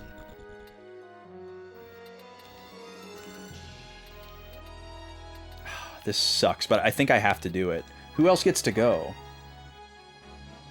Yeah, because Gina's going to kill her. In the very next turn. She still might kill her, honestly, but I have to try. So we're going to stand right here. And we're going to do chakra. And hope that this gets her out of kill range. Oh, she only got 35 HP from that. She's probably still going to die. Okay, she's still alive. We at least get our slow dance off. Veronica's also able to revive her, so...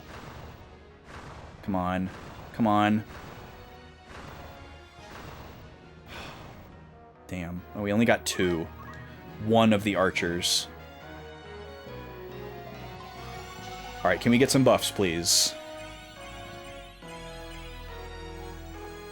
Okay, well, we got a bunch of stuff.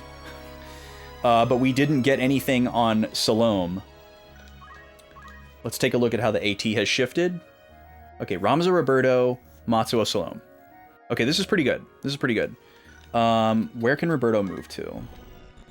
Roberto should be able to move far enough to cast heal on Salome. It just might not go off fast enough. Ramza cannot move far enough to chakra her. I don't think I'm going to be able to attack this archer if I move right here. She's kind of being a doorstop. Let me take a look at my skills really quick.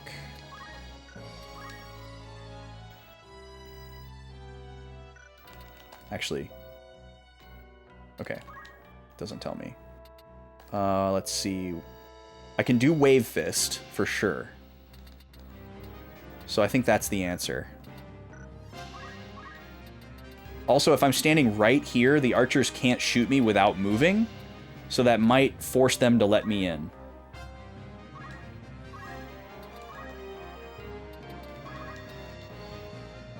Alright, please land.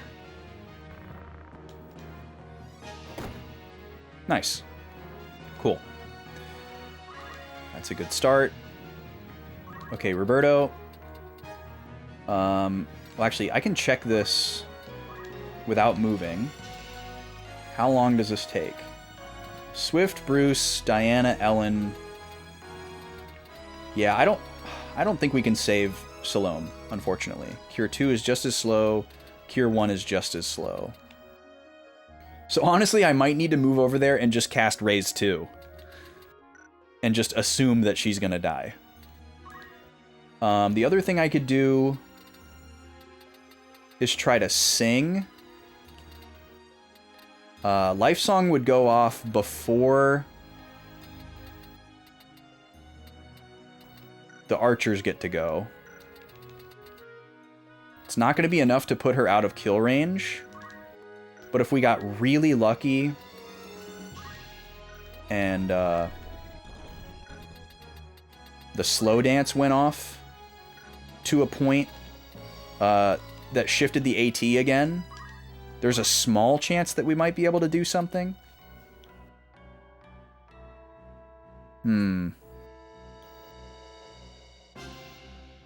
Also, I think I need to take away Matsuo's axe and give him the blood sword. I think it's worth it. He would do less damage, but just him keeping his health topped off is worth it.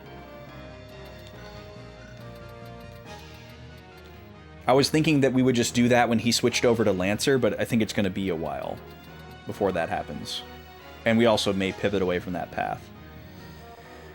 Okay, what do we do with Birdo here? They're clearly ganging up on Salome and not Roberto. So I'll move him over here. He can try to draw some aggro. I'm just going to preemptively raise 2 on Salome. And hope that this is a Galaxy Brain play.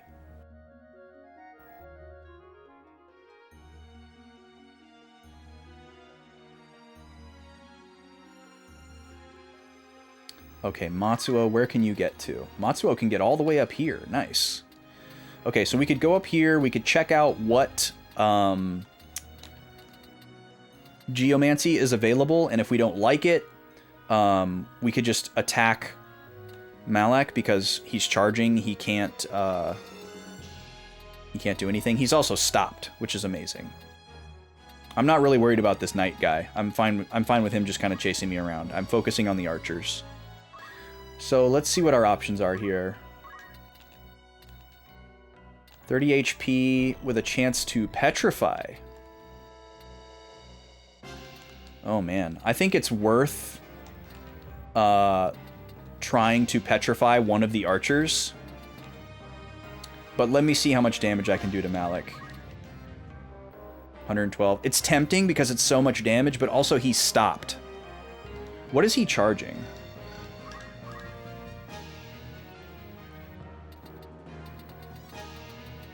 Oh, it doesn't... Okay. He's charging his big ol' skill, but it's miles away.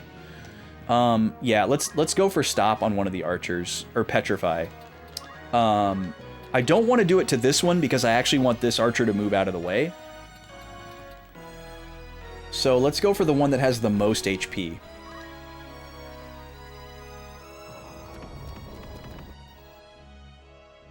Alright, we didn't get it. But that's fine. Damage is good. Okay, Salome. You're probably going to die.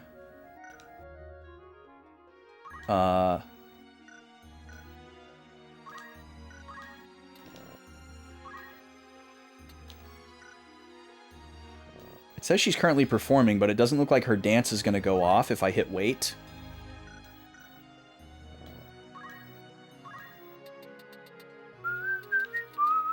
We should probably switch her thief abilities with something that she can use to heal herself. Maybe she has enough monk JP to learn chakra. That would be pretty cool.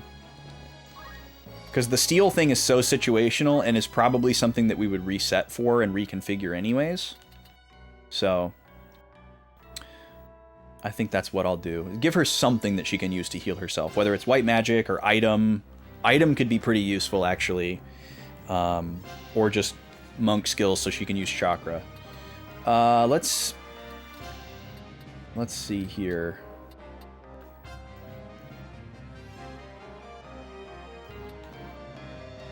We could try a YOLO nameless dance.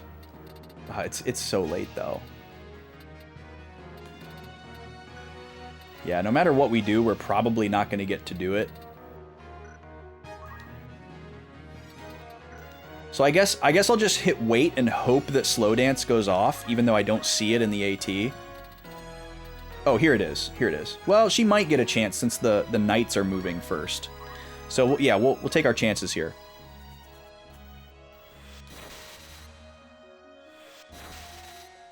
This is such an interesting skill. A random number of hits in an AoE. And you don't get to choose which tiles you target.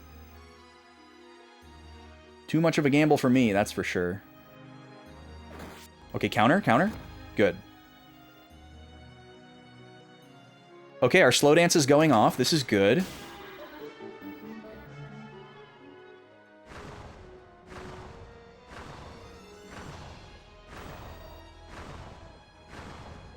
Okay, that was really good. I think we got all the archers. Alright, so where are you going to go? You're going to go for Salome.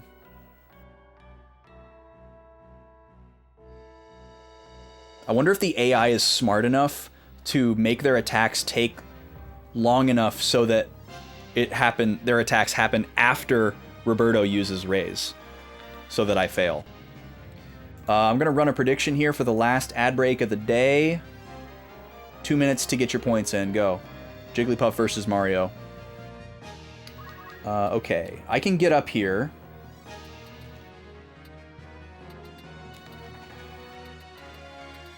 Who do I want to go after? Gina and Baker are next. Then Veronica's going to get to go.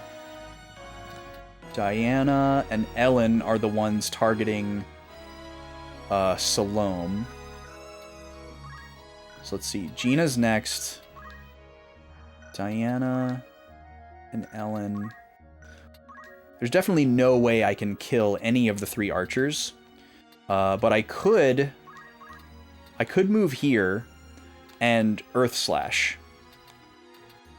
What is my height differential on there? Vertical of 2. So I should be able to hit all 3 of them. Because I'll be on a height of 12, and one is 11, and one is 13, and one is 12. So I should be able to hit all 3 of them. That seems pretty high value. And then Gina's gonna go. She'll probably kill Salome. But if she doesn't, Diana will. And then Roberto should hit the Raise. So, okay. That's looking pretty good. We just have to believe in the low accuracy of Raise 2. Here comes Earth Slash.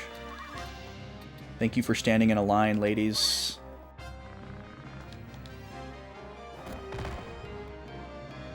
Wait, why did that heal that lady? She has some, like, armor or something that absorbs earth?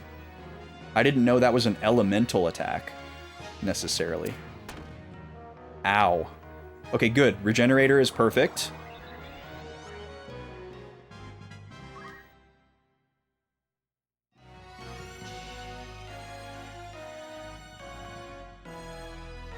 Okay, Veronica's gonna go here.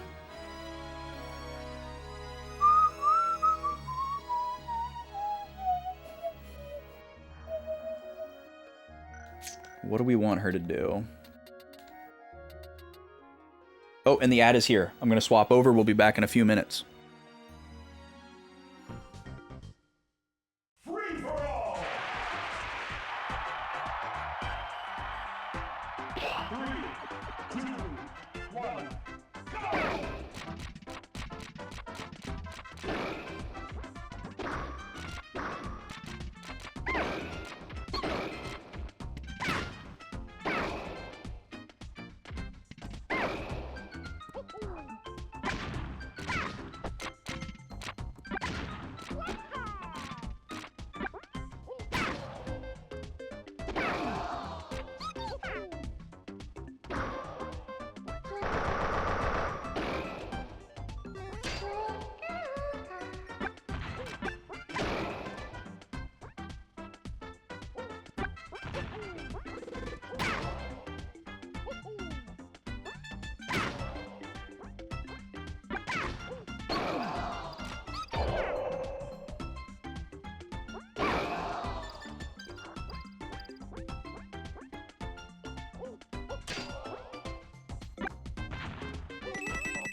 2, 1, time up!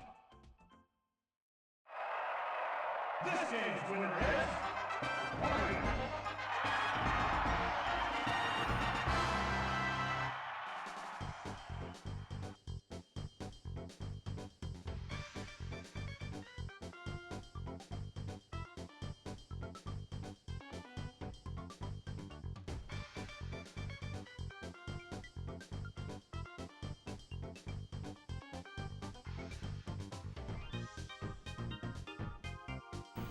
Okay, Mario's got it.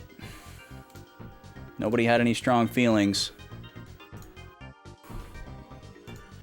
So that's 7 wins for Mario. Only 1 round left to go before we switch to our next character matchup of Fox versus DK.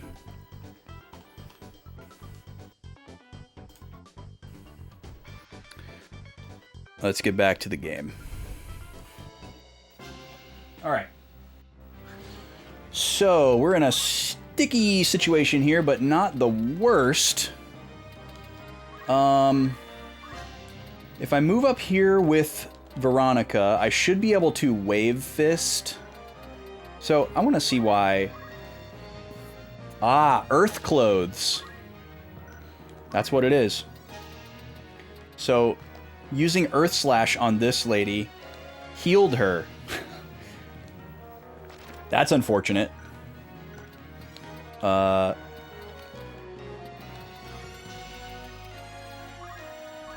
let's just run up here. It's very foolish of us to leave our 2 weak people down here with these knights. But I'm just trying to press the attack on these archers as urgently as possible. And we'll try to figure everything else out as we go. So definitely want to hit you for 95. Since I just accidentally healed you for like 85. Okay, good. Regenerator, excellent. Good job, Roberto. You're the man. And they got us. They read the book. So we should have done Cure 3, apparently, instead of Raise 2. Now they're going to kill Salome. So I don't know if that was the AI being Galaxy Brain or just bad luck. But now Roberto is in trouble. Just out of curiosity, how much damage does he do to these gents? 80. See, if the archers weren't up there, I could have Roberto just run around and shoot these guys with a gun, and they wouldn't be able to do anything. They wouldn't be able to keep up with him.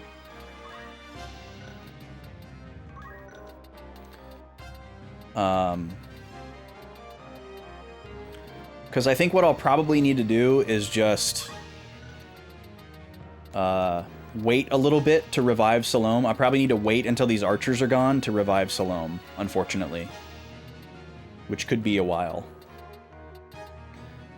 So what I'll probably do with Roberto is just have him move around enough to stay out of range of these guys. And he's going to heal himself.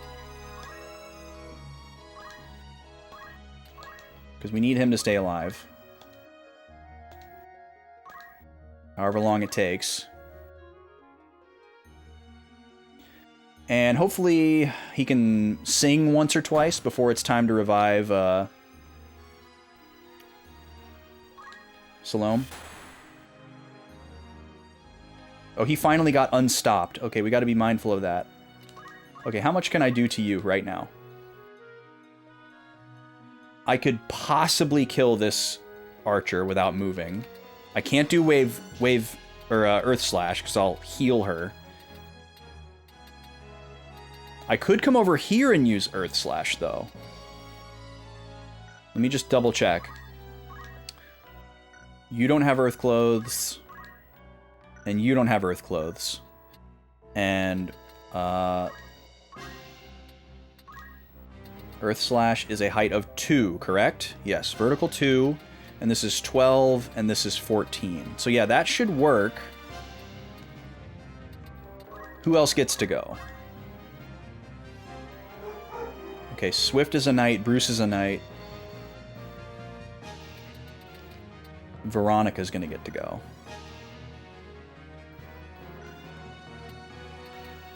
This is a tough call. Which one are you? You're Diana, Ellen, Gina. So Ellen is the next one to go, then Diana, and Gina's way down here. So killing Gina isn't necessarily as high value as potentially killing Ellen or Diana before their next turn. Ramza's got 2 turns coming up. I'm gonna go for it. We're gonna go over here. We're gonna Earth Slash.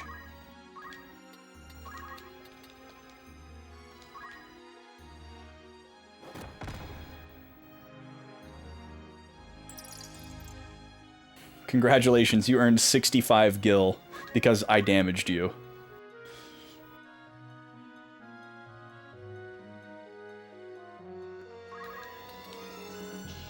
Okay.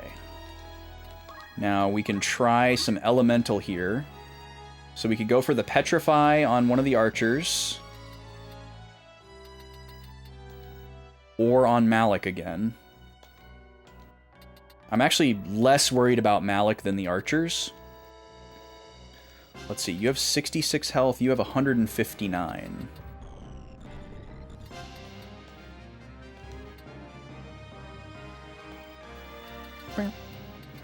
I'm not really worried about these knights. They don't even seem to be interested in Roberto because they can't reach him, so they're probably just going to follow us up to the wall here. How much damage can I do to Malik? 80? Pretty low odds, though. Let's look at the AT again. So Ellen is the next archer to go. Ellen is the one over here. I think I'm just going to attack Diana.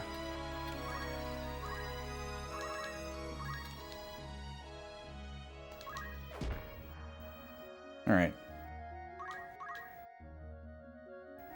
Alright, Bruce, which way are you going to go? Okay, cool. They're not going after Roberto. That's good. That's what we want to see. Get countered. Get countered. Ah, he blocked it.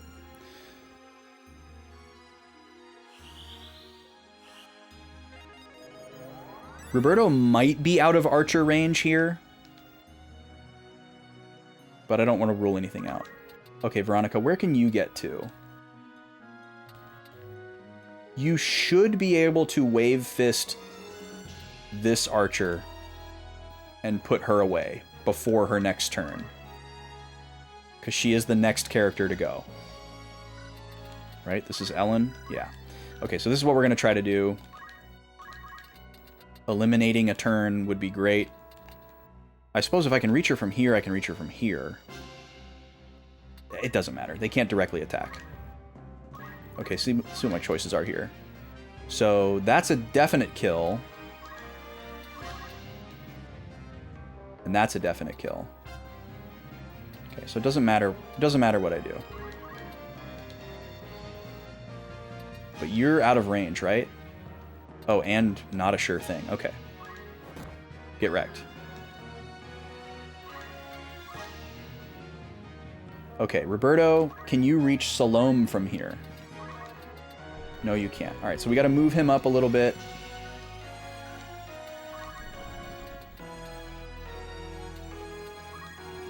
We'll go right here. What kind of odds are we looking at here? 64%. Hate that. But we're going for it. Okay, Ramza should theoretically be able to take out either one of these archers, barring accuracy. Diana is the next one to go. So we should go after Diana. Make sure I don't choose the wrong tile. That's not 100% accurate. Neither is that, and that's also not a kill. That is 100% accurate, but not a kill. So I think we have to go for the regular attack here and hope that with 2 rolls, at least one gets through. Or actually, no, we need both of these to get through in order to kill. Well, we just got to go for it. Yes. Okay, cool. Only one archer left, and then we can breathe.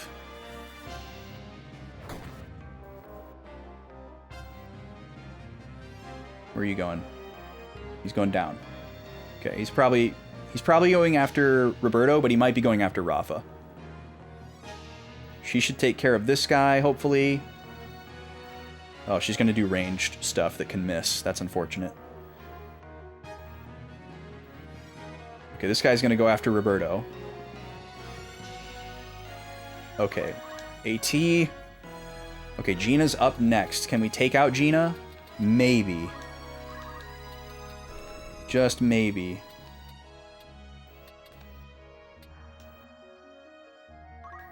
Hopefully I can attack from a height of 1. Shouldn't be a problem. I'm going to assume that from behind is better than from the side. Nah, this isn't going to kill her. Well, I guess if we roll high, it'll kill her.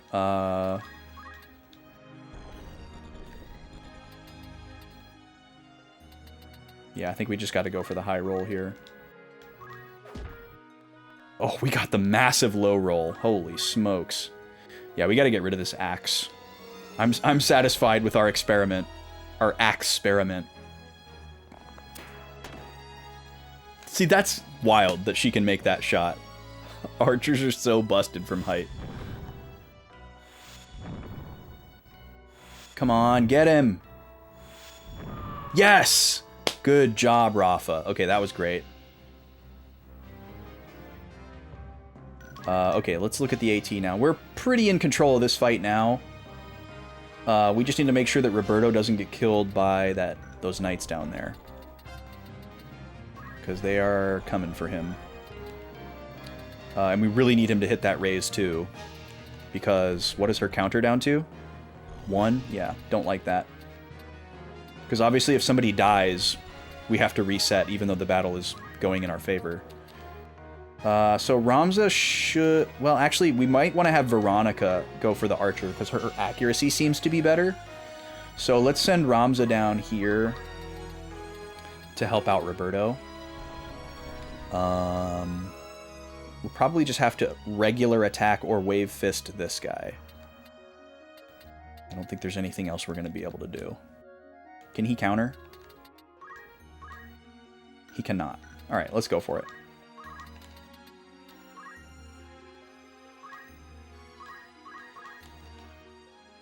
%59 twice. Or... Okay, same accuracy on Wave Fist. And Earth Slash is 2... I don't know... Oh, because he's floating. Right, we can't hit him with Earth Slash because he's floating. Okay, we just go for the regular attack then. Come on. Wow, 259% got through. That's incredible. All right, and then Veronica's going to take out this lady right here. 85%. That doesn't kill. Oh, man, I thought this was going to be better. Maybe I should have got behind her. I don't know. All right. Well, we didn't miss. That's important. Okay, please hit Roberto. Excellent. Welcome back, Salome. That's huge. That was only probably 50 or 60. Petrify is fine. If she gets petrified, so be it. But she didn't. That's great. At least if she was petrified, her corpse wouldn't disappear. Okay, AT, Roberto, and then Malak and this guy. Right? That's this guy? Yeah. Okay, so we're going to have Roberto fall back, and...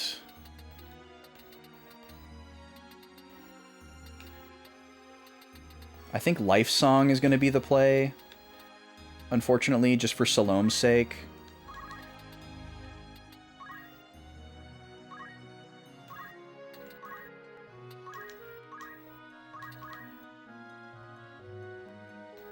Alright, what are you going to do, Rafa?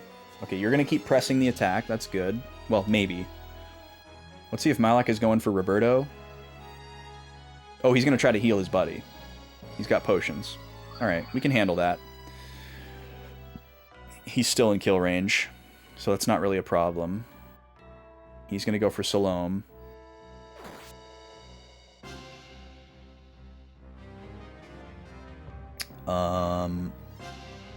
She should be able to get away from him, no problem. Oh no, her range is limited because of water. So I don't think she can actually get away from him. Oh, she can if she goes across the moat.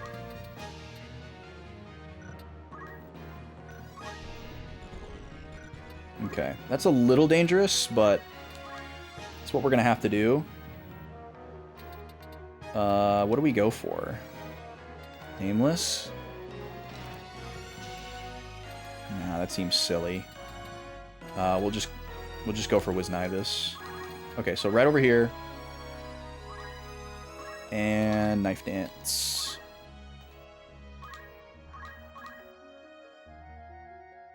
And Roberto can start chip healing.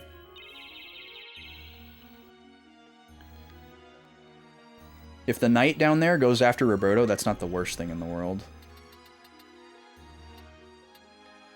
Okay, this guy's a little bit out of kill range for Geomancy, unfortunately. Who gets to go? Everybody gets to go. Matsuo, Ramza, Veronica. Okay. So, let's see. Matsuo can reach... theoretically, either one of them with Geomancy. And then Veronica... can probably only realistically go for Malik. And then what about Ramza? Ramza can get to the other guy. Okay, so we're going to have Matsuo go here.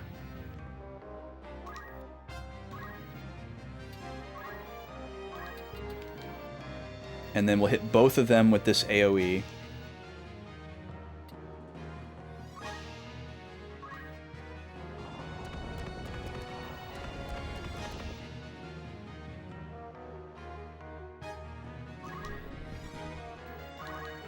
And then Ramza's going to go over here and finish off this guy.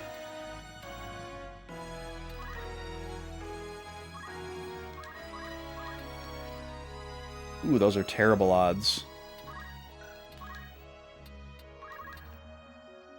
Oh no. And I can't use Earth Slash because he's floating and I would hit Matsuo.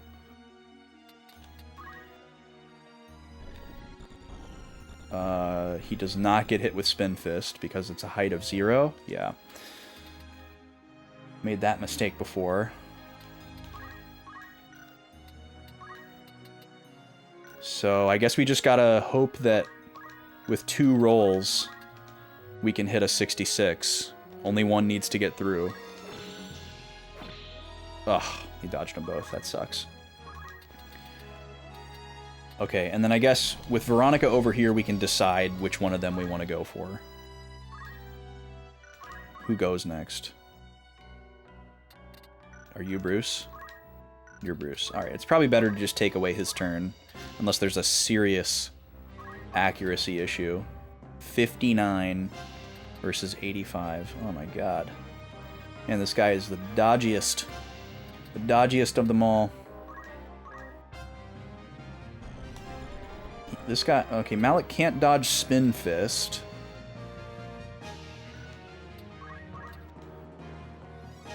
$96. It's not a kill, so it's 2 hits either way. I think I go for Spin Fist, actually. 52, 100% versus... 80, 85% is tempting. Let's go back here.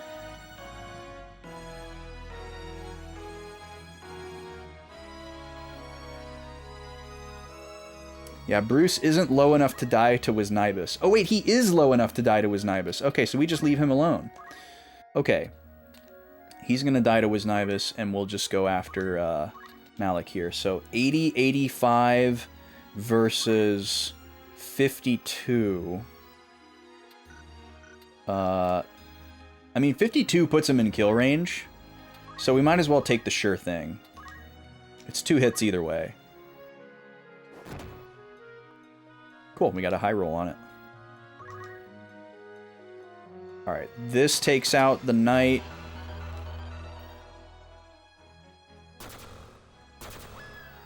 Oh, and the archer. Incredible. Well done, Salome. Ugh, tough. My power is not good enough? Alright, so Malik's not dead yet. Malik, are you running away? Oh, she teleports too. We still gotta take out this last knight, who's all by himself. When does he get to go? Okay, it's gonna be a while. Just wondering if I need to move Roberto or not. Probably not.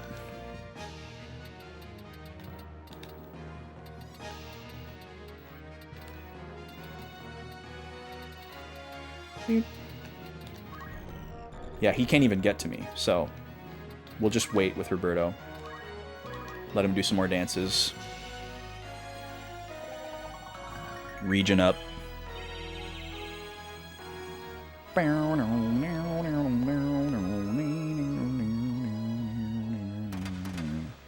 this battle turned out pretty good. I think we played pretty well. We had a character get ganged up on and die, but we managed to revive them. And I think it was very smart that we bum rushed the archers and got rid of them as quickly as possible. And even though we accidentally healed one, we were pretty effective. You don't have anything I want to try to steal last minute, do you? Crystal helmet. I mean, we don't have steel helmet. Everything else that he's got we have access to. So we would just try to attack him. Let's see here. Salome gets to go, and then he gets to go.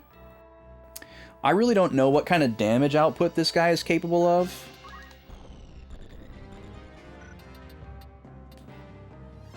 I don't think he's going to be able to attack Salome from this height differential and in the water, so I'm just going to leave her where she's at.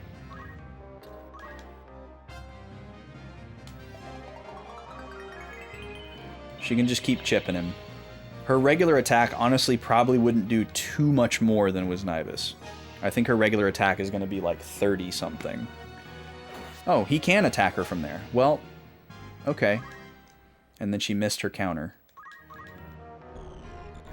I guess it's probably a good idea for me to wait around for some of these corpses to tick over. I don't know. I'm super conflicted. I don't think I'm necessarily going to get anything good. And I'm also kind of like second guessing my entire like job configuration plan right now. I don't know. It probably is a good idea for me to go after, for me to keep this guy alive for a while and do some farming.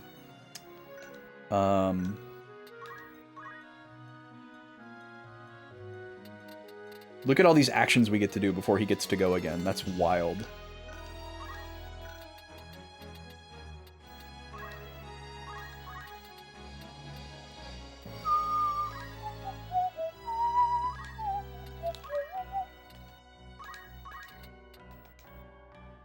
Alright, we don't want to hit him with Petrify, because that'll just end the battle. But I can hit Salome with a Cure too.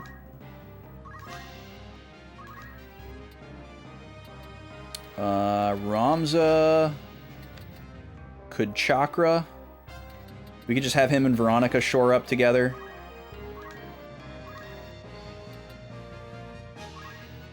And just trade chakras and punches. That works out really nicely. Basically, I'll try to get everybody up on the wall, and I strategically put Matsuo there so that he can't get up the wall. Especially with Rafa having teleported away, we don't have to worry about her ending the battle.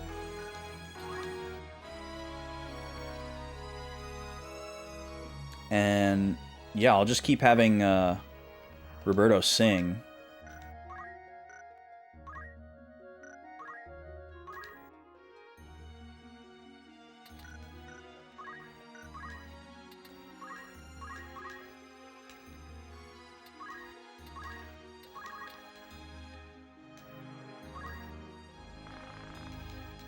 She does her big incantation just to punch her friend.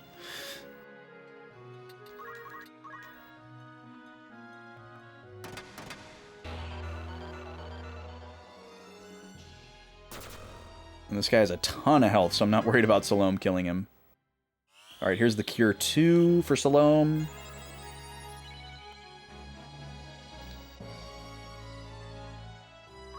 And another little chip heal.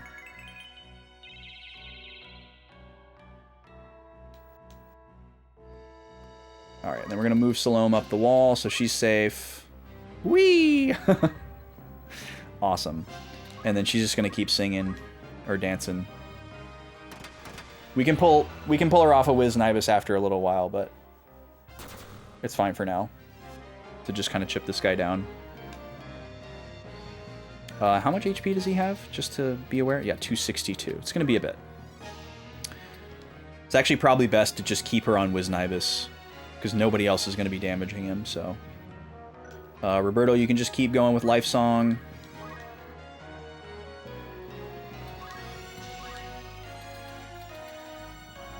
And I think this works sufficiently well to trap this last unit. I don't think he can attack Matsuo, so he's going to be forced to go after Roberto. Okay, that's an Archer crystal. I guess I don't really care who picks that up.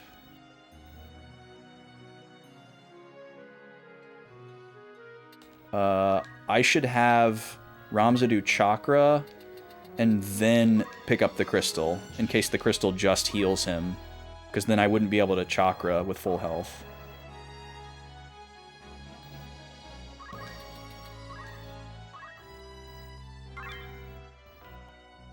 Okay, what you got? Steel Helmet, sure.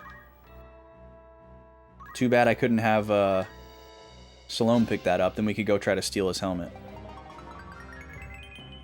I'm interested to see what this guy tries to do. I'm assuming he's going to go after Roberto, because he has no other choice. But he might try to do, like, Geomancy on... Alright, we got one more cure here. What are you going to do? Oh, he is coming up here. I don't know what he thinks he's going to do.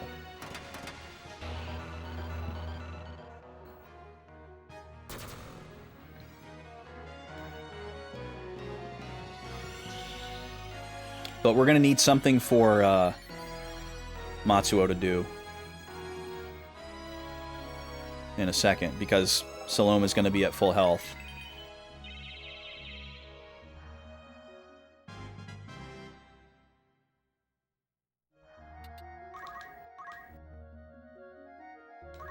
Alright, and then you got to go back over to standing next to Ramza while we wait for more crystals and or chests.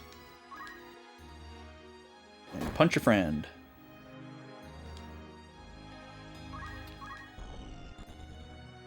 Okay, Salome's at full health now. She can keep dancing. But what are we going to have Matsuo do? I guess Matsuo could try to hit her with Geomancy, but if there's a chance of Petrify, we're not going to risk it. If it's some other status, then it's fine. Okay, Ramza. Let's do this. Let's do the same thing, I guess. Where you Chakra and then move.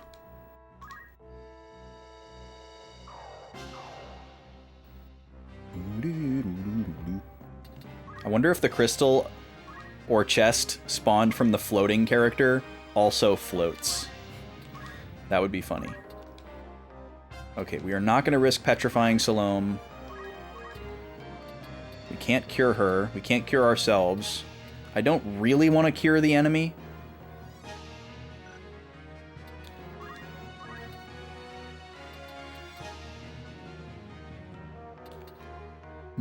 I guess Salome would technically be safe if I move right here. I don't think I'll do 180 damage to her. Yeah, and slow would suck, but it's not the worst thing in the world. Cool. Okay, that works.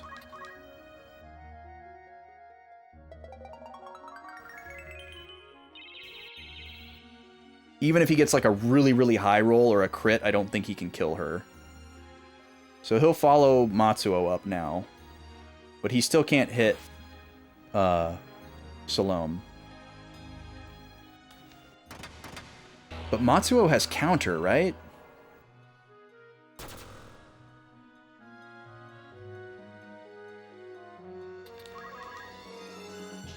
So we gotta watch out for that. Let's see. Veronica, you can have this one. But you need to attack Ramza first.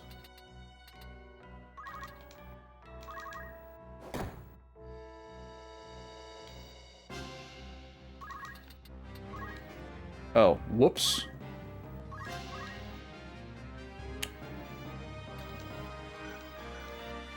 Hold on. Yeah, Matsuo can counter, so he might kill this guy faster than we'd like. But I guess we could just have Matsuo heal him if that's the case. Keep the Wisnibus going.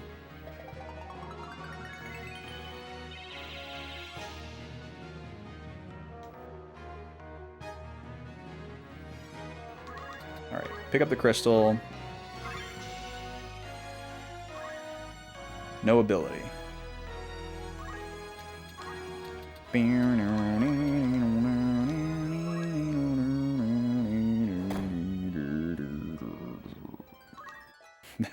That melody just keeps going.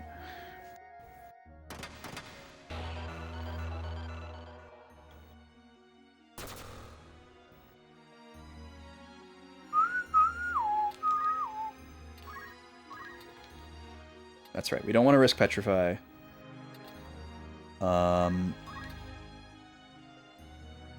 Should be plenty safe to attack Salome.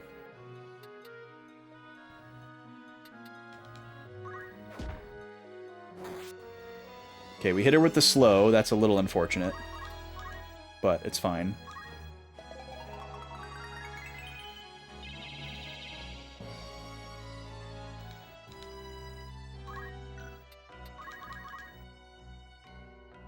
Alright, there's our second to last crystal.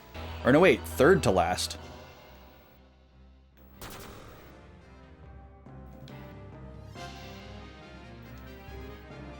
Don't counter.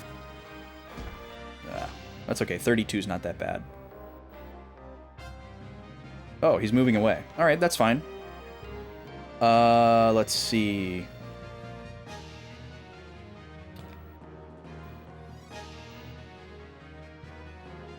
I think I'll have Salome get that crystal. There's a...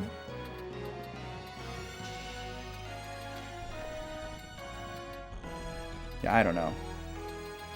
Maybe I'll have Veronica get this crystal because there's an extremely small chance that it'll get her accumulate. Even though we may never need it again. Oh, it's Geomancer stuff. Well. Oh well. That would have been great for Matsuo. I wasn't paying attention.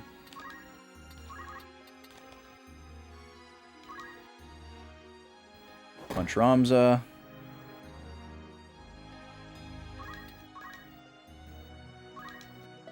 Roberto.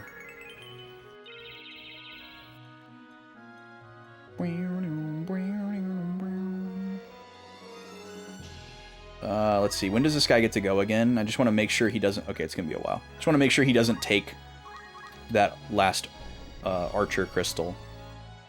And we do... I guess we do need somebody to go towards this other crystal, so maybe I'll start moving Roberto over here.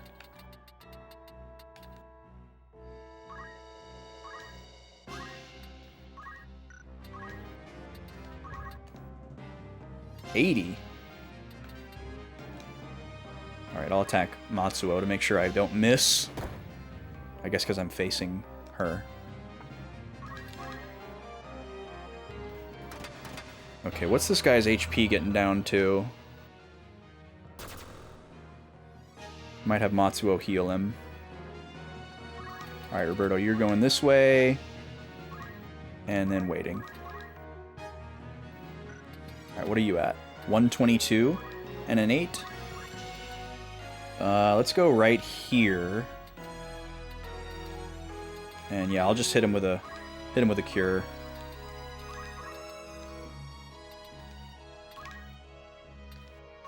Screw it. Heal us both. Hi, lady. You want to sit by me? Sure. Yeah. The lady is gracing us with her presence.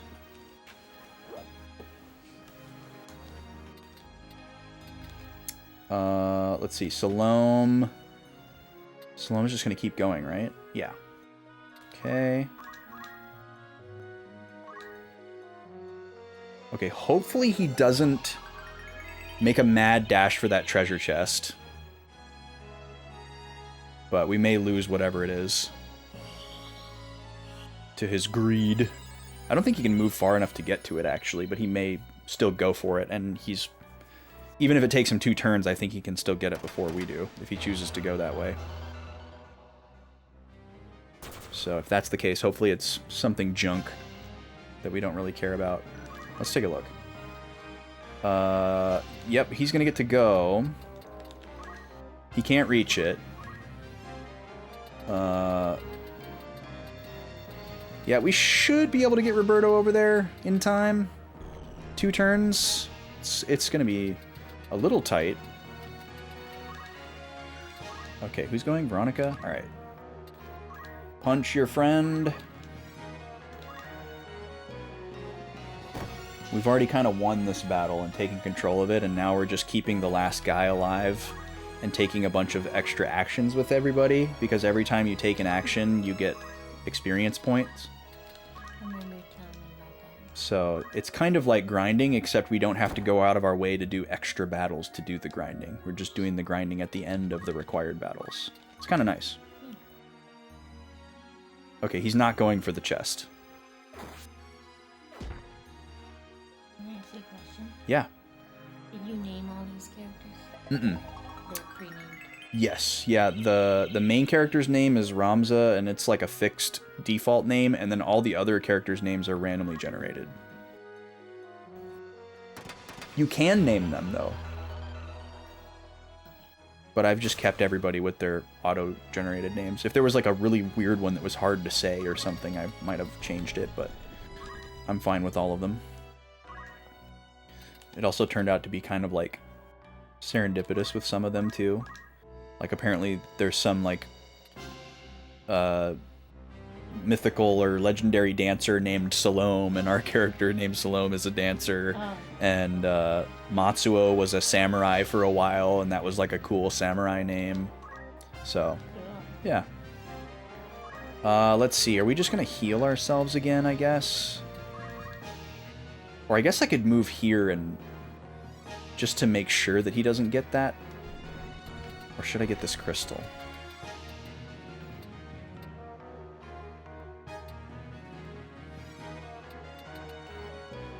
Well, I should probably throw out a cure. Okay. Thanks for stopping by. Alright, now I'm going to move and grab this crystal.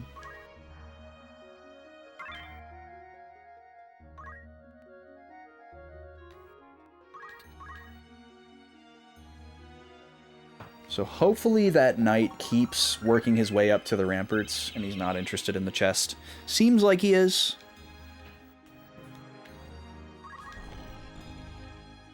Because we're leaving it to Roberto to get that chest. Because everybody else is just standing around and farming. And he'll probably just come up here and get himself counter-killed.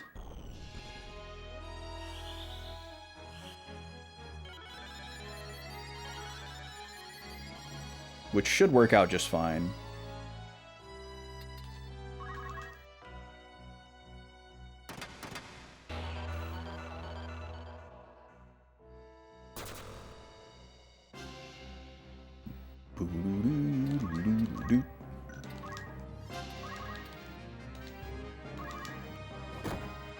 Dun, dun.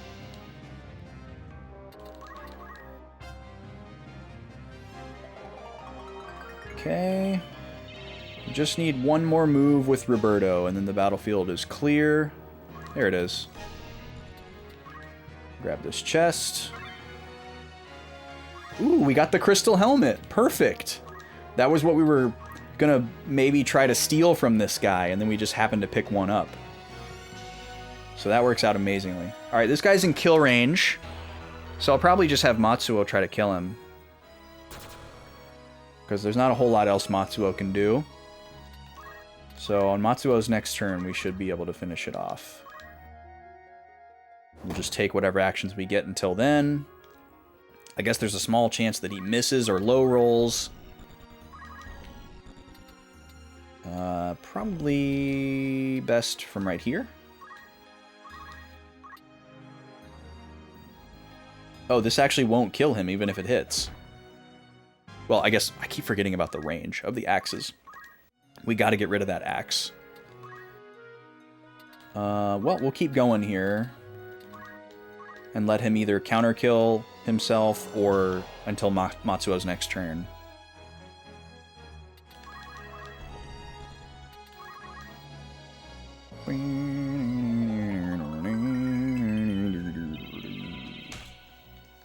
Almost done here, folks. I guess while we're finishing up and before we get into whatever inevitable scene there's going to be at the end of this battle, I'll do some more plugging and housekeeping. First and foremost, we're doing a very special stream on Saturday. I don't normally stream on Saturdays. This is a one-off, once-in-a-lifetime kind of stream. We raised a bunch of money for charity back in February, and one of the milestones that you all unlocked with your generosity was a 12-hour stream. So I'm going to be doing a 12-hour stream on Saturday. It is a subathon.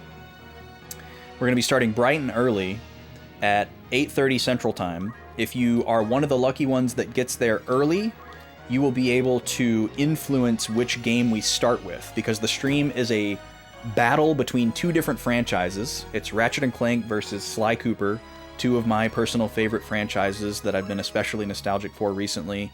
We're going to be playing Crack in Time, New Game Plus, and Sly 2. And the way it works is every sub that comes in during the stream, the person who sends in that resub or gift sub, however many gift subs, every sub that they send in counts as one vote, and they get to put it towards either Sly or Ratchet. Or if they send in multiple, you know, they can split them up and be chaotic or neutral or whatever you want to do. And every hour on the hour, we'll run ads like we normally do, and then we will switch to whichever game is in the lead. So theoretically, we'll probably play a little bit of each game. Or if chat is united, we'll just play one game the whole time. Either way, it's going to be a bunch of fun. Either way, no matter how it goes. And I'm super excited about it. So please come by on Saturday if you can. Even if you don't want to send in subs and you just want to hang out, that's great. Please stop by. It's going to be fun. And then I'll be back tomorrow with more tactics, obviously. Normal Thursday, Friday schedule. And then the other thing we got going on right now is a poll in the Discord. I'm about to finish up my current Tuesday game, which is Uncharted 2. And we need to pick the game that comes next. There are 3 awesome Super Nintendo games on the poll. You have to be in the Discord in order to vote. So if you want to influence what I play, consider joining the Discord. It's a super chill, minimalistic, high visibility Discord.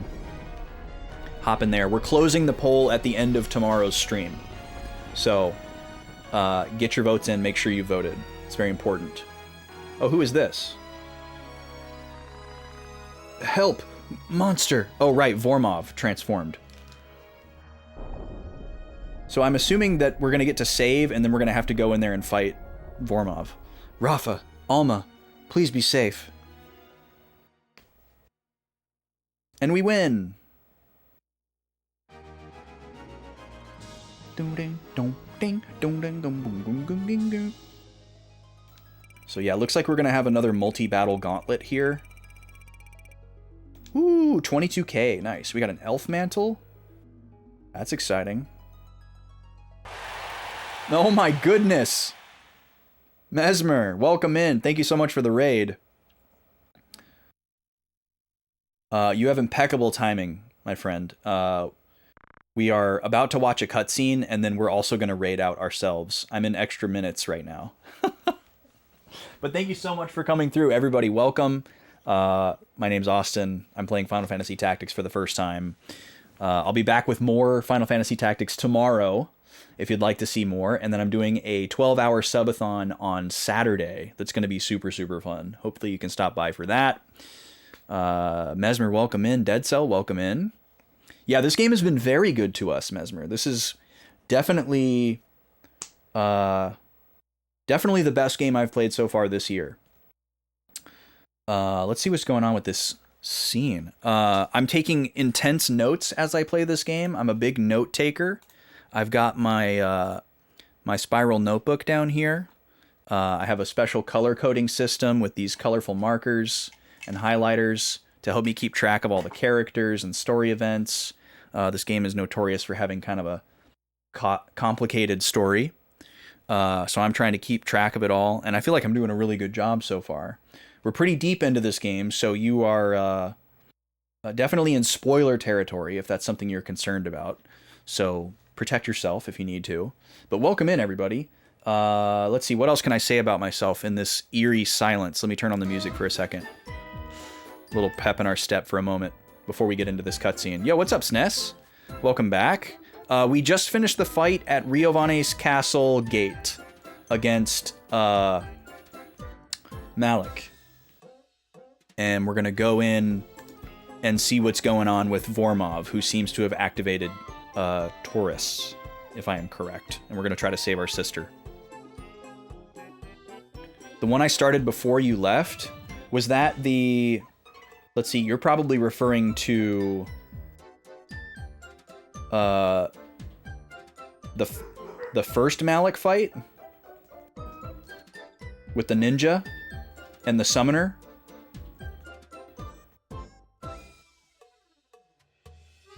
Oh, you're referring to the one that I just did. Okay, gotcha. Yeah, that one, we bum rushed the archers, and that seemed to be the right strat. But anyways, let's see, what else about me? More tactics tomorrow, subathon on Saturday, 12-hour stream. It's going to be Sly Cooper versus Ratchet and Clank. And every hour on the hour, we're going to switch to whichever game is in the lead of our vote. People get to vote with their subs that they send in for the subathon. It's going to be really cool. I think it's going to be a little spicy. And Tuesday, I stream basically anything that's not an RPG. I'm currently finishing up Uncharted 2, and there's a poll in my Discord for 3 different Super Nintendo games that we're going to play next. And I'm really excited about those. But yeah, let me jump into this cutscene here. Let's do a neck-breaking tonal shift from this happy Snipper Clips music to a very dark and dreary moment. Brother. Also, I read the dialogue if that's not good for you. Sorry. What?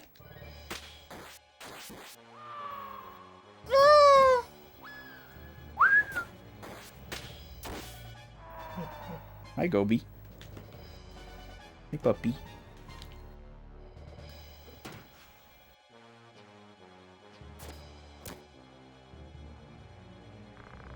What an awful wound.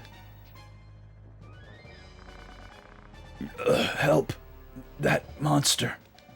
I love that special bloodied sprite. Come on.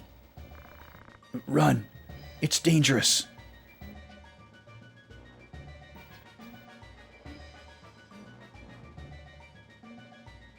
She's saying a little prayer. She's a religious girl. I would get a move on if I were you. Alma. Doesn't sound good out there. But she's in, Alright, so here's our chance to save. So this is where we're going to call it for today. And we'll pick it up tomorrow. And find out, if Varmov is our new enemy. Or something else. So we're going to save in slot 5 here. We cascade our saves in case we get soft locked.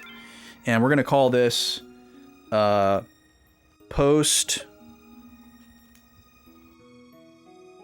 Riovanes. Fight. Number 1. And cutscene. So we may not get to go to our formation screen at all, but it's probably going to bump us to the formation screen after we close out this save window. And we'll start the stream tomorrow with a little party management, see if we need to do any reclasses, ability changes, or whatever. And also that way, if the next fight is really weird and gimmicky, we can reset and change our party configuration before we try it again. Okay, so we're all saved up. And we're going to find somebody to raid. Let's see who's on. Thank you all so much for coming through with the raids today and hanging out. Let's see where we can send the love over to. Oh my god, I got these notifications all over my phone screen. Let's see. Who was hanging out this evening? Oh, nice. We can finally raid Carp. I haven't been able to watch or raid into Carp very much recently because he's been playing Suikoden 5 and I haven't played it yet. And I'm very keen on avoiding spoilers. But Memory Carp is a good buddy, good friend, both on and off Twitch. We chat pretty regularly. He's a big music fan like myself. I'm also a musician. He comes from a musical family, so we talk a lot about tunes, and of course, video games. He's currently playing Valkyria Chronicles, which is another game that I technically am avoiding spoilers for as well, but he's at the very beginning. I think he just started it today, so I'm not super worried about that. We'll stop in, we'll say hello, see how it's going. Let's see, let's hit this button, and then let's hit this button. Thank you all so much for being here today. We got a lot done in the game. We made a lot of progress. We did a little bit of grindy without going off the beaten path. Love that. We didn't quite make it to the end of chapter 3 today, but I feel like we probably will hit it tomorrow after the next 2 or 3 battles in this gauntlet, whatever we've got in store. But for now, we're gonna go say hi to Carp. So see you tomorrow for more tactics. Saturday for the 12-hour subathon. Ratchet & Clank versus Sly Cooper. It's gonna be a blast all day long. 8:30 a.m. Central. I'm going live. The 12-hour counter starts at 9 a.m., goes till 9 p.m. And then I'll see you on Tuesday for hopefully the finale of Uncharted 2. Make sure if you're in my Discord that you voted for the new Tuesday game. We're going to close that tomorrow night after the tactics stream is over. Anyways, y'all be good. I'll stop inundating you with information. Let's go say hi to Carp and show him some love. Drop him a follow. And I'll see you on the next thing.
Stream times change though, right?